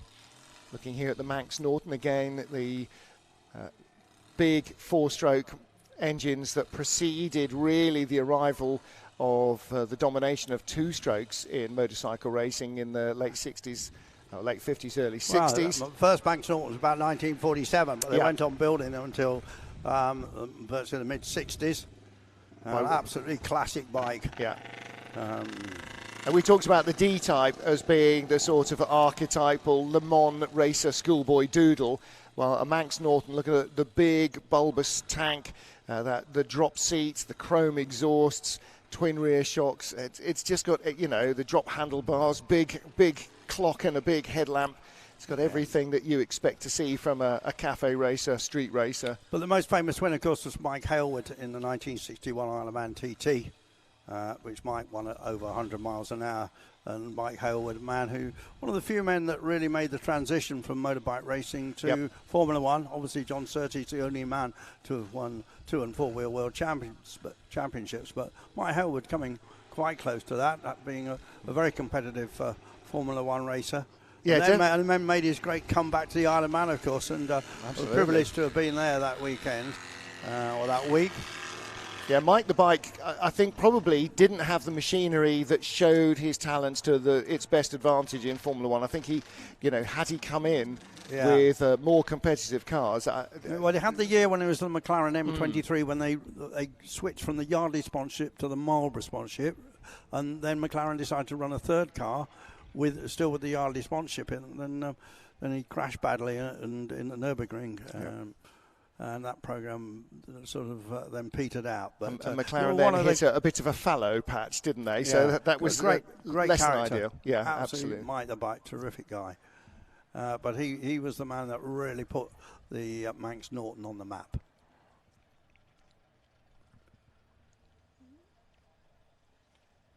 So we are looking here. Yeah, we've gone back a few years, haven't we? Now this is the 28 Douglas, isn't it? I think it is. Yes. The Douglas SW5 Speed model.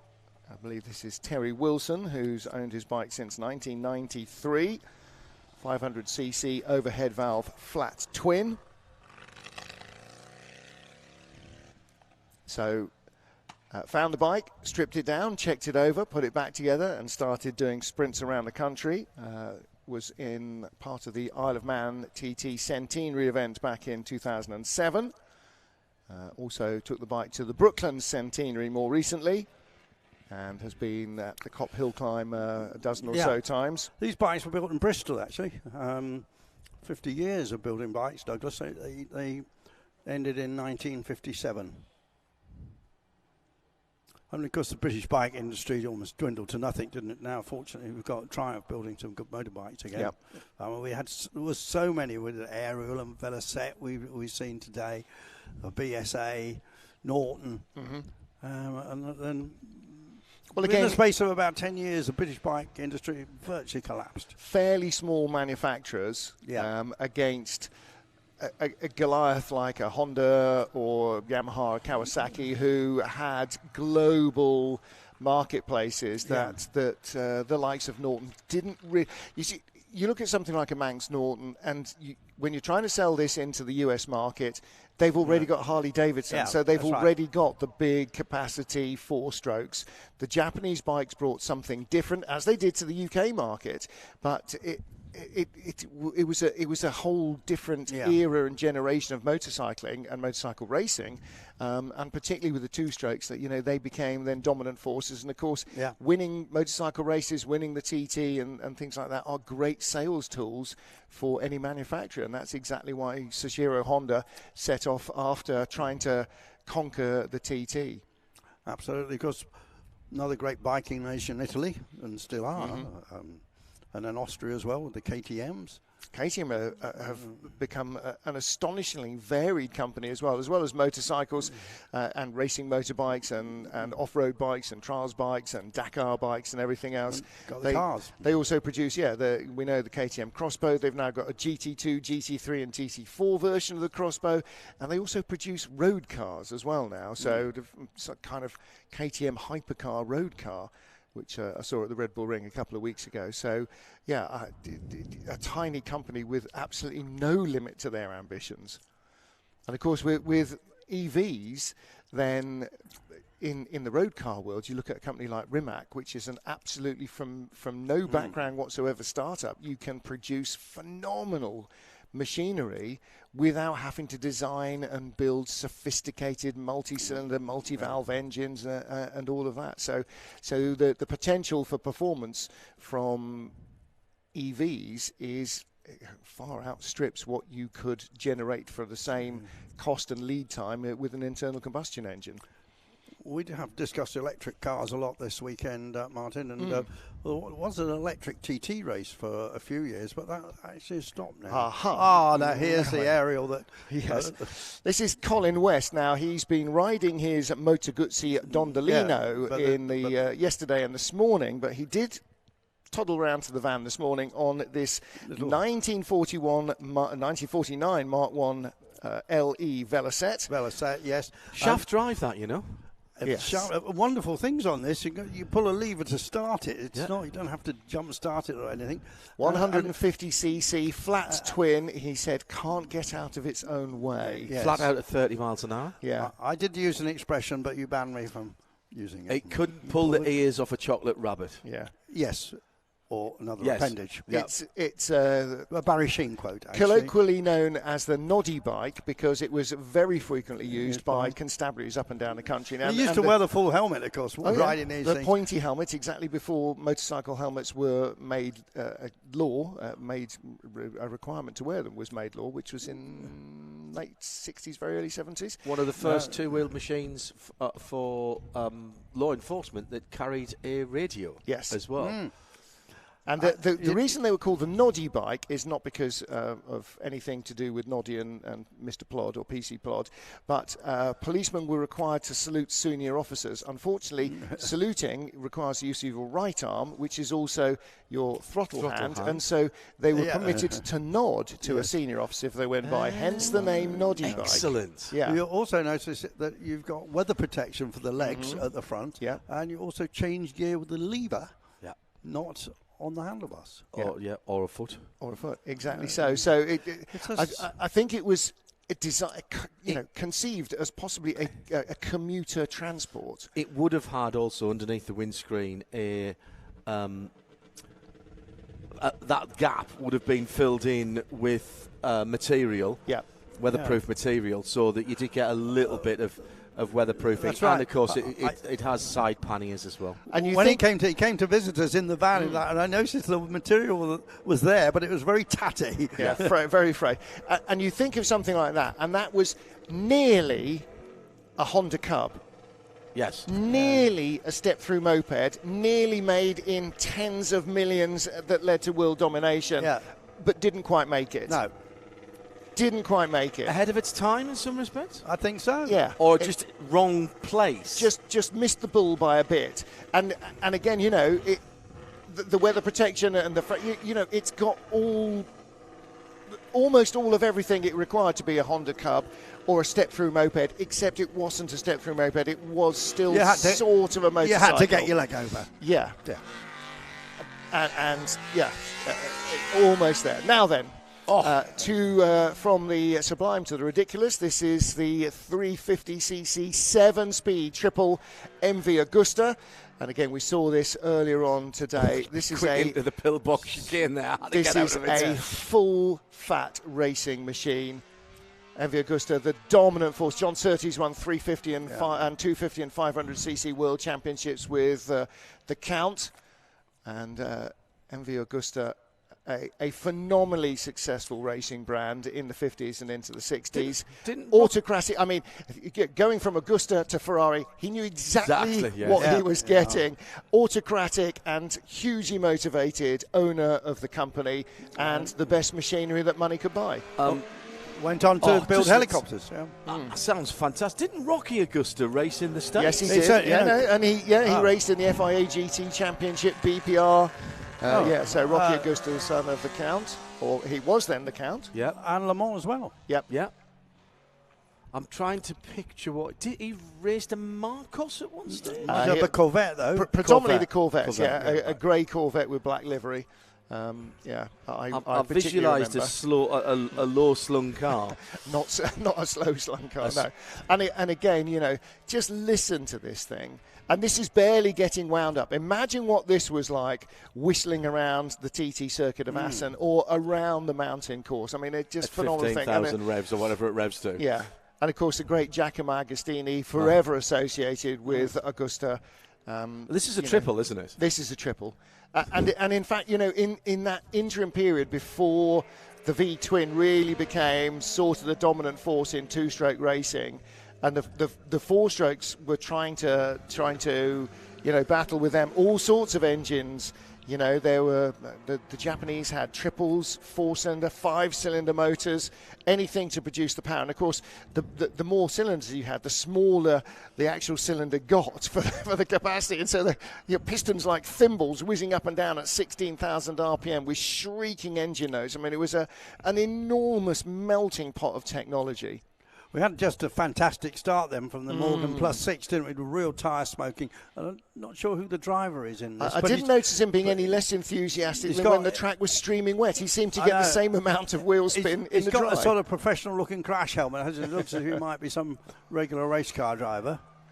Well, this is the latest from the Morgan Motor Company. We're used to Morgan +4s and +8s. The +4, a 4-cylinder car. The +8, an 8-cylinder car. Do you know what? +6, 6-cylinder car. The +6 has got good, Andrew. A BMW twin turbocharged 6-cylinder engine. So that's a straight 6, not a V6. It's got a straight 6. You know, it's definite sound of a straight 6 how engine. How right is that in a British sports car? Yeah. A straight 6 British sports car. Yeah. Thank you very much. Ching ching. We'll have two. Yeah. A glorious looking thing, a glorious sounding thing as well. And limited to a top speed of just 166 miles an hour. Now, we talked to Adam Gumputz a little earlier on. This is the rev in the final run out for this Jaguar XK120. So this is not just a standard 120. It's not a 120C either, the competition coupe. It's a 120 coupe, which was built and then twiddled on by a former winner of the East African Safari Rally. So obviously he had contacts who have contacts and new numbers. Jaguar managed to get the engine tuned for higher compression ratio, 9 to 1 compression ratio. So this was in period that all this happened? Yeah, period modifications. Jaguar C-type heads and Jaguar D-type camshafts, so more duration, more lift, and of course all of that giving more power. And Guy Broad, who's based here, the Jaguar restoration expert based here at Bicester Heritage, has been responsible for rebuilding the engine into what they believe was its period specification back in the 1960s. It's tough, isn't it, when you've got cars that were modified in period. Yeah. And then how do you get them back? What is original at Choose that the point? periods that you... Yes, yeah, exactly. So what is original at that point? And it happens with old racing cars as well, because, you know, you were talking about them being moved on, and certain cars just kept racing but went to another so it became a works car, then was a privateer car in a world championship, then went to a regional championship with somebody else, and then ended up in, you know, club racing somewhere. So which era do you choose? And I know the guys who do a lot of the Porsche restorations and get some very expensive Porsches, they have to make a decision, where do you put it back to, or which of those eras you choose. And I think there's always something in that, you know, the older your car is, and Andrew and I are both sort of kindred spirits in this, the more things are being done to it in its life, either by you or by previous owners. And so you either just continue that evolution or you pick and choose. And if you get a project that's in cardboard boxes, as quite a number of these have been, I imagine, then you just have to sort of try and join the dots. And sometimes there's a few pages in the instruction manual that are missing, and you know, and that's where you get the expertise and the knowledge and sort of dealing with these cars over the years. Kind of, do you know, in that case, that probably wouldn't have been available at this time, but it might have been a later edition. So let's do something that's sympathetic. Do we keep the D-type heads, which he wouldn't have had when the car was brand new? Do we, you know, so it's all of that. Now that car, so that's the pattern. Just so that David Beckett, who owned that car, died a couple of years ago. He won the Safari Rally, a Brit that won the Safari Rally in 1961. In a Fintel Mercedes, just like the one that was in the back of but he had exactly. I met him a few years ago and had a most magnificent moustache, a handlebar moustache. This is this Austin Healey 100 recreation. Different times. Yeah, so this is not quite a recreation, sort of just an enhanced reimagining of. So it's essentially the company takes the Austin Healey. This is Austin Healey Caton. Caton Engineering take the Austin Healey. This is 104, so it's the 4-cylinder version, the earlier version of the Healey before they came with the 6-cylinder 3000 Austin engine. Had a previous Austin engine, and they reimagined those with uprated suspension and sophisticated engineering. This is very similar, but created by the company that since 1969, was it? Caterham Cars bought the rights for the Lotus 7, I think. Graham Nern. Graham Nern, yeah. I think it was a very tail end of the 60s. So Caterham Cars have been going 6, 7, 18, quite a long time. Carry the 50 years. Crikey.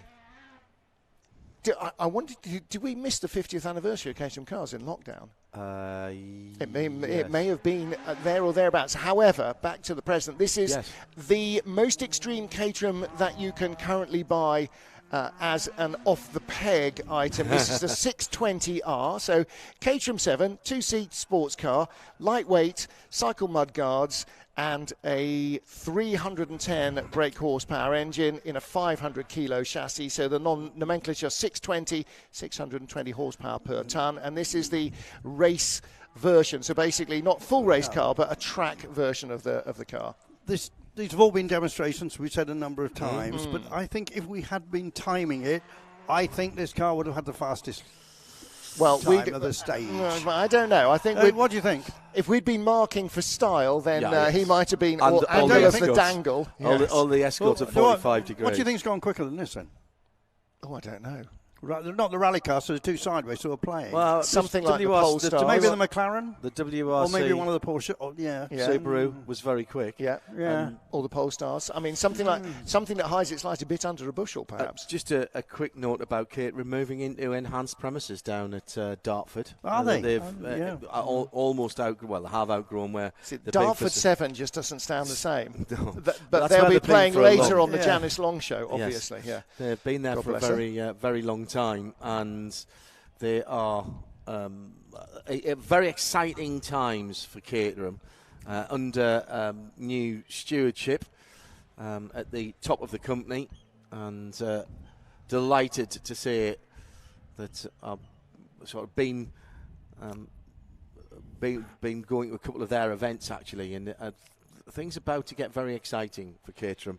Always known for the Lotus and Colin Chapman adding lightness type of thing, and they've got a couple of really interesting projects that will come along soon. Final view of the Owen Jaguar, built by coach builder Freddie Owen in 1958 on XK 120, 140 running gear. I think this might be my most surprising car of the weekend, because I wasn't sure how to take this when I first saw it. The more I've looked at it, the more I like it, and the more I like the concept of it, because it's you could call it a custom, you could call it a bespoke car, but what it is a coach-built car that used all the best bits that were available at the time and turned it into something slightly different. Absolutely, and it has all the sort of looks of a predecessor to the car you can see second in the queue there, the E-Type, but it has absolutely no relation whatsoever to it. Predates the E-Type by a few years. Now then, this also predates, not this actual car, but the Land Rover Defender from which it comes, predates the E-Type by a couple of generations as well. This is the Land Rover Classic Works V8 Heritage Edition Isla Classic. Rearrange those words into the correct order, which I will find in just a second. How has it not been up on two wheels? Yeah, I know, that's astounding, isn't it? I used to have a Suzuki SJ410 that I drove as much on two wheels as I did on four. I am absolutely astounded by the chassis control of this car and also the braking capability of this car. It is superb. The guys at Land Rover Heritage and Special Projects have done a cracking job with this 5-litre V8 engined machine. Yeah, so it looks like a Defender. It does. It doesn't sound like a Defender when it whistles past you, where it growls, thunders its way past you. And the Isla Edition, heritage grey, steel wheels. And Isla is a reference to the original Land Rover designers, the brothers who came from the Hebridean island of Isla and designed and developed the Land Rover for Rover cars at that stage, because Land Rover didn't exist even as a concept from effectively World War II ex-War Department Jeep running gear that they were running a Jeep on their farm in Anglesey, and developed the Land Rover, the original prototype of which has been successfully renovated and has a central driving position. Correct. Because then you didn't have to move anything, no matter where you wanted to sell it in the world. Yeah. Of course, in the end, everybody decided that having a driving seat on the correct side of the car was probably better than having one in the middle and passengers as cushions. Not quite everybody. Yeah. I think everybody. So here's the electric E-Type, developed by Electrogenic, who baby. have workshops here. The man behind this is a guy called Steve Drummond, who was a venture capitalist. He ran a company called Bainton Capital Partners for 10 years, and before that he was with Price Waterhouse Cooper. And he started this business in 2018. And if you look in their premises, there's a Volkswagen Common Gear they've converted. There's a minivan. There's Land Rovers. They seem to be able to put an electric engine in virtually anything. But this Jaguar looks really well, doesn't it? Triple. And, I love the triple windscreen wipers on the E-Type. That is just so cool. So 3 ineffective wipers as opposed to 2 on my Morris Minor. Well, the centre one works pretty well because it's on the flattest part of the screen. The ones either end, the screen is so curved, there's actually no point in having them there. Yeah. They don't produce these cars here. It's a showroom here. The cars are actually produced in Kidlington, or the engine conversions, I should say. That's car looks well. Does it sits correctly? You could never tell it hadn't got a... At another airbase at Kidlington? Yeah. No, on an industrial estate. Okay. Yeah, no. Right. Not at the former TWR base either at Kidlington, so... Pretty colour, that, isn't it? Yeah, beautiful. Suits the car well. Beautiful. Going to get one more run for the +6. Oh, bit of a line lock there. Left foot on the brakes at the front. He's just keeping those wheels spinning. He's going to need to use that tyres when he gets home. I was waiting for one of those tyres to explode, Isle of Man TT Mad Sunday style, but he managed to avoid that drama. However, they'll be nicely warmed up.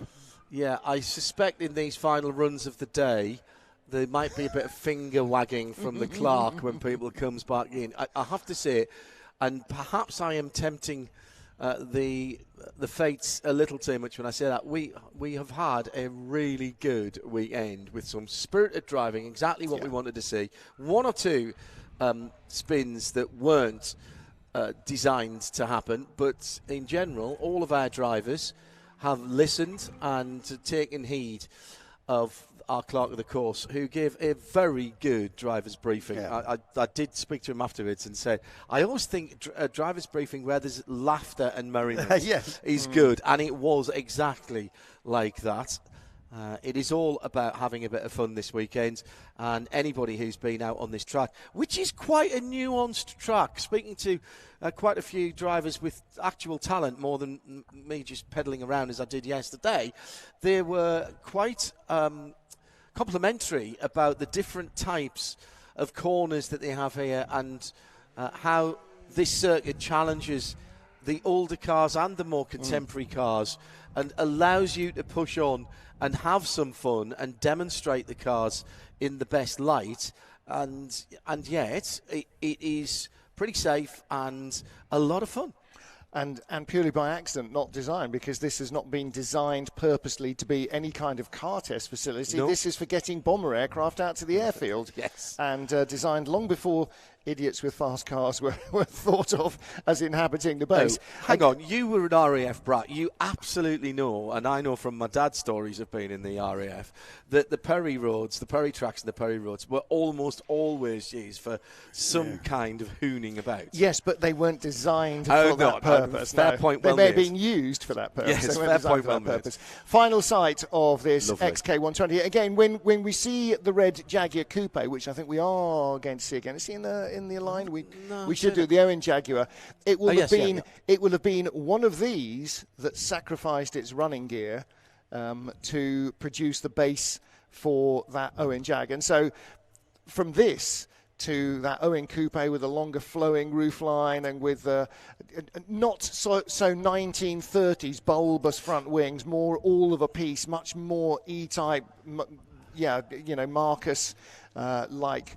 A very different generation of car, and the step, you could imagine it actually being the step between this and the E-Type itself, because it sort of takes this and stretches it and elongates it a bit, and then the E-Type squashes it all down lower to the road. But this XK I love because it's taken the long extended cycle wings and actually pulled them in as part of the bodywork. Yeah. So again, you can see that evolution that we've been talking about. Now, this is the Caton. They've got some magnificent PR speak on their website. Excellent. Good. An all-new luxury British brand that exists to reimagine icons of the past using industry-leading design and traditional craftsmanship and techniques. Characterful and alive, sporting drivers viscerally engage with British motor cars. That's why the first icon to be reincarnated by Caton is the Healey, which takes charm and charisma and revives the beautiful icon using modern technology and exquisite design. That's what it says here. Well, actually, I think I've seen a lot more fluffy language than that. I think that's not a bad description at all, whoever wrote that for Caton. And where are they based, Andrew? You did say this earlier on, but it's... Yeah, I'm going to check that, actually. They're up in the Midlands somewhere, aren't they? Yeah. It is based on Healey 104, the I always liked the 104 variety actually. of the big Healey. Big thumping three-cylinder, four-cylinder, three-litre engine, before they went to the 3000 with its six-cylinder engine. It's a very, very pretty car, and the colour works so well with it. Yeah. I like the hard tonneau as well next to the driver. That works well. Presumably, you can take that off and that slots into a place underneath the boot lid. You would have to, wouldn't you? Yeah, absolutely.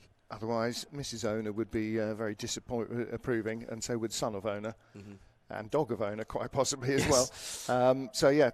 The 3000 built at Cape Road. Cape Works in Cape Road in Warwick, right beside the Cape of Good Hope pub on the Grand Union Canal. Don't ask me how I know. And is currently still... Is that pub still there? Oh, yeah. And so is Cape Works, and it still has Healeys coming in and out every day because it's the home of JME Healeys. So it's oh, hello. What you can do in the Morgan, I can do in the catering. Oh, that's it. Best burnout of the day. Hold my beer. Yes. Congratulations. Hold my wriggly monkey. Yeah. That's a whole different conversation there, I think. Yeah, hold I my saw beer. I saw a website for that once. Don't Google that, whatever you do. Just with back to the Caton, JME Healy's are a technical partner with them, and it's a company started by a guy called Nick College. So best of luck to him. Done a good job with those. And JME, John Everard, the late John Everard, took his love for Healy's and created a business from it. As did Graham Nern, create a business from his love of Lotus 7. Saw an opportunity when Colin Chapman was looking to stop Caterham 7 or Lotus 7 production. Graham Nern decided that there was possibly a business to be made, I think, in servicing owners and parts and that sort of thing, and gradually was persuaded that rebuilding the last bits and pieces into some more kits of parts would be a good idea, and that never really went very far, did it? No. And here, half a century later, we're still celebrating the latest Caterham 7. Graham's son Robert went on to be a good racing driver in sports car events, not only in Caterhams, racing in Porsches and so on. This is a beast, isn't it? It really is, yeah. I mean, super lightweight things, the Caterham 7. See, they've got a camera on it. Be interested to see that footage. Hopefully it'll appear on the web soon. Let's hope it was rear-facing for the final burnout. Well, I don't think it was, but what a shame. I know, burnout was magnificent. Last thundering run round from the Land Rover Classic Defender, this V8 Isla edition. And it does sound absolutely gorgeous, doesn't it? 5-litre V8 thundering away in an otherwise nice and tidy and impeccably presented, but fairly innocuous-looking Defender. I mean, you've seen so many of these on the roads over the years that a Land Rover Defender is, sort of common parlance. At almost every farm in the country has probably got one of indeterminate vintage and partage, and lots of them have been used for all sorts of businesses. The coffee vendor just opposite us here in the control tower has got a Land Rover Defender that they're serving the coffees out of the back of. So, I mean, they'll do anything for anyone, anywhere, and go anywhere to do it. They just don't often do it with such a phenomenal soundtrack. And great handling as well. And again, that's all part of the Land Rover Classic deal. When you put this much power into the Defender, you need to make sure it's well tied down. And of course, they've got all that knowledge from Range Rover, the whole Range Rover range, that they can parlay into these cars and bring out these phenomenal devices. We're delighted to welcome back to our commentary position David Withers, the Chief Executive Starter Motor, who we'll be talking to in a moment or two, because the final parade of the Starter Motor, or some of the Starter Motor cars, are here. David, obviously you've been talking to your youngsters here that must have been having the most fantastic weekend. What have their reactions been like? Oh, there's a lot of smiley, happy faces amongst our ambassadors, our volunteers who are driving these cars. Have they all stayed in the same car? There's been a bit of swapping around. Well, we have a little bit of a bun fight 5 minutes before they get in the cars, and they all seem to be in different cars. So you might remember earlier on we were watching that incredible Model T Speedster going around, driven by Belgian Simon. He's now driving a French Citroën, which was made in England. Yes. In Slug. Yeah, in Slug. And then we've got, lovely little Austin 7 Racer, an Ulster, the Jaguar. So beyond that, a V8 MG, lovely Austin 10, Clifton, the convertible version, and a nice convertible but modern Audi TT 225. And a late joiner, the Morgan. Oh, yes, the Morgan. It needed a push. Yes, actually, it's having a slight problem connecting the battery to the starter motor.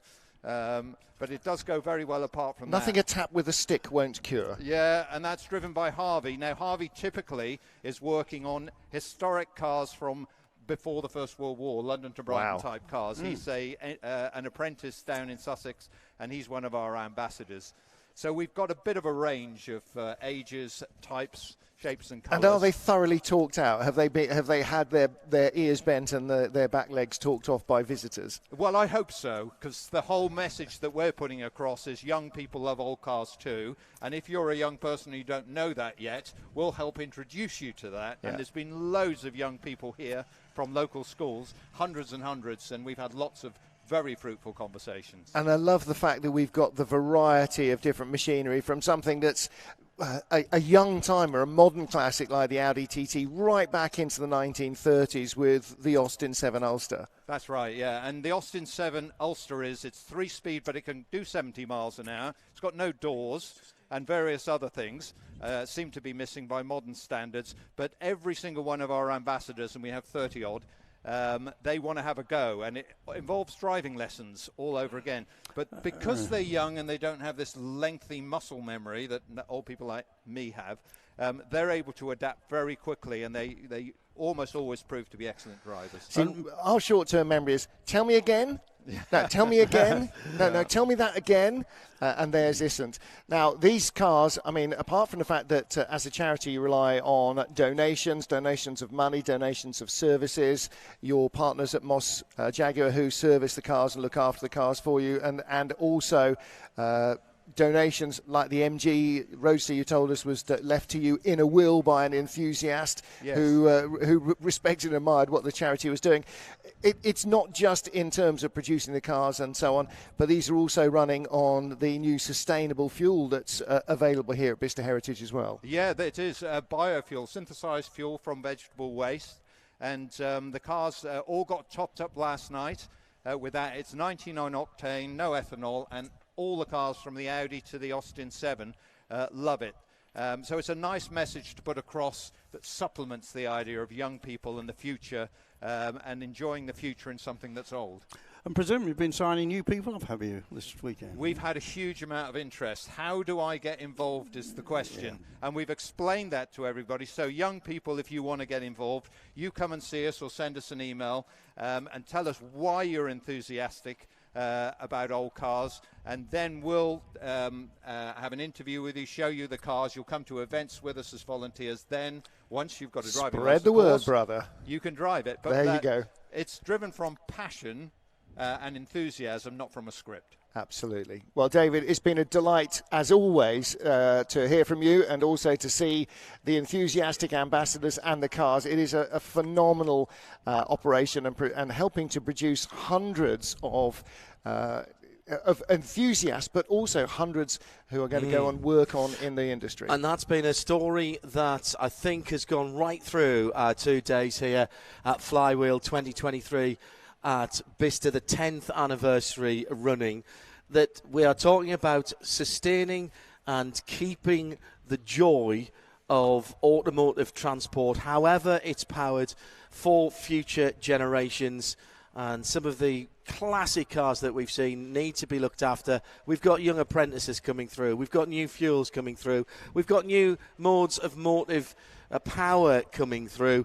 But what links them all together is the passion and the enthusiasm for everyone that we've seen and talked to this weekend. That wraps things up. I'm looking at the Omologato, and it's almost time for us to go. Thanks to all of our sponsors, including Shami, for helping us out, from Omologato Oro. Of course, from the organisers here at Bicester Motion and Bicester Heritage, particularly Jack Phillips, who's helped out immensely with information on the cars, to all of the manufacturers and drivers, to our marshals and to our volunteers, without whom we could not be here, and in particular to my co-commentators, Andrew Marriott, Martin Haven, and our production team led by Nick Damon. And up in London, making sure that we were talking to the world, Kes Cobb and Rob Lomas helping out Tim Greer this weekend as part of the Radio Show Limited sound and vision production.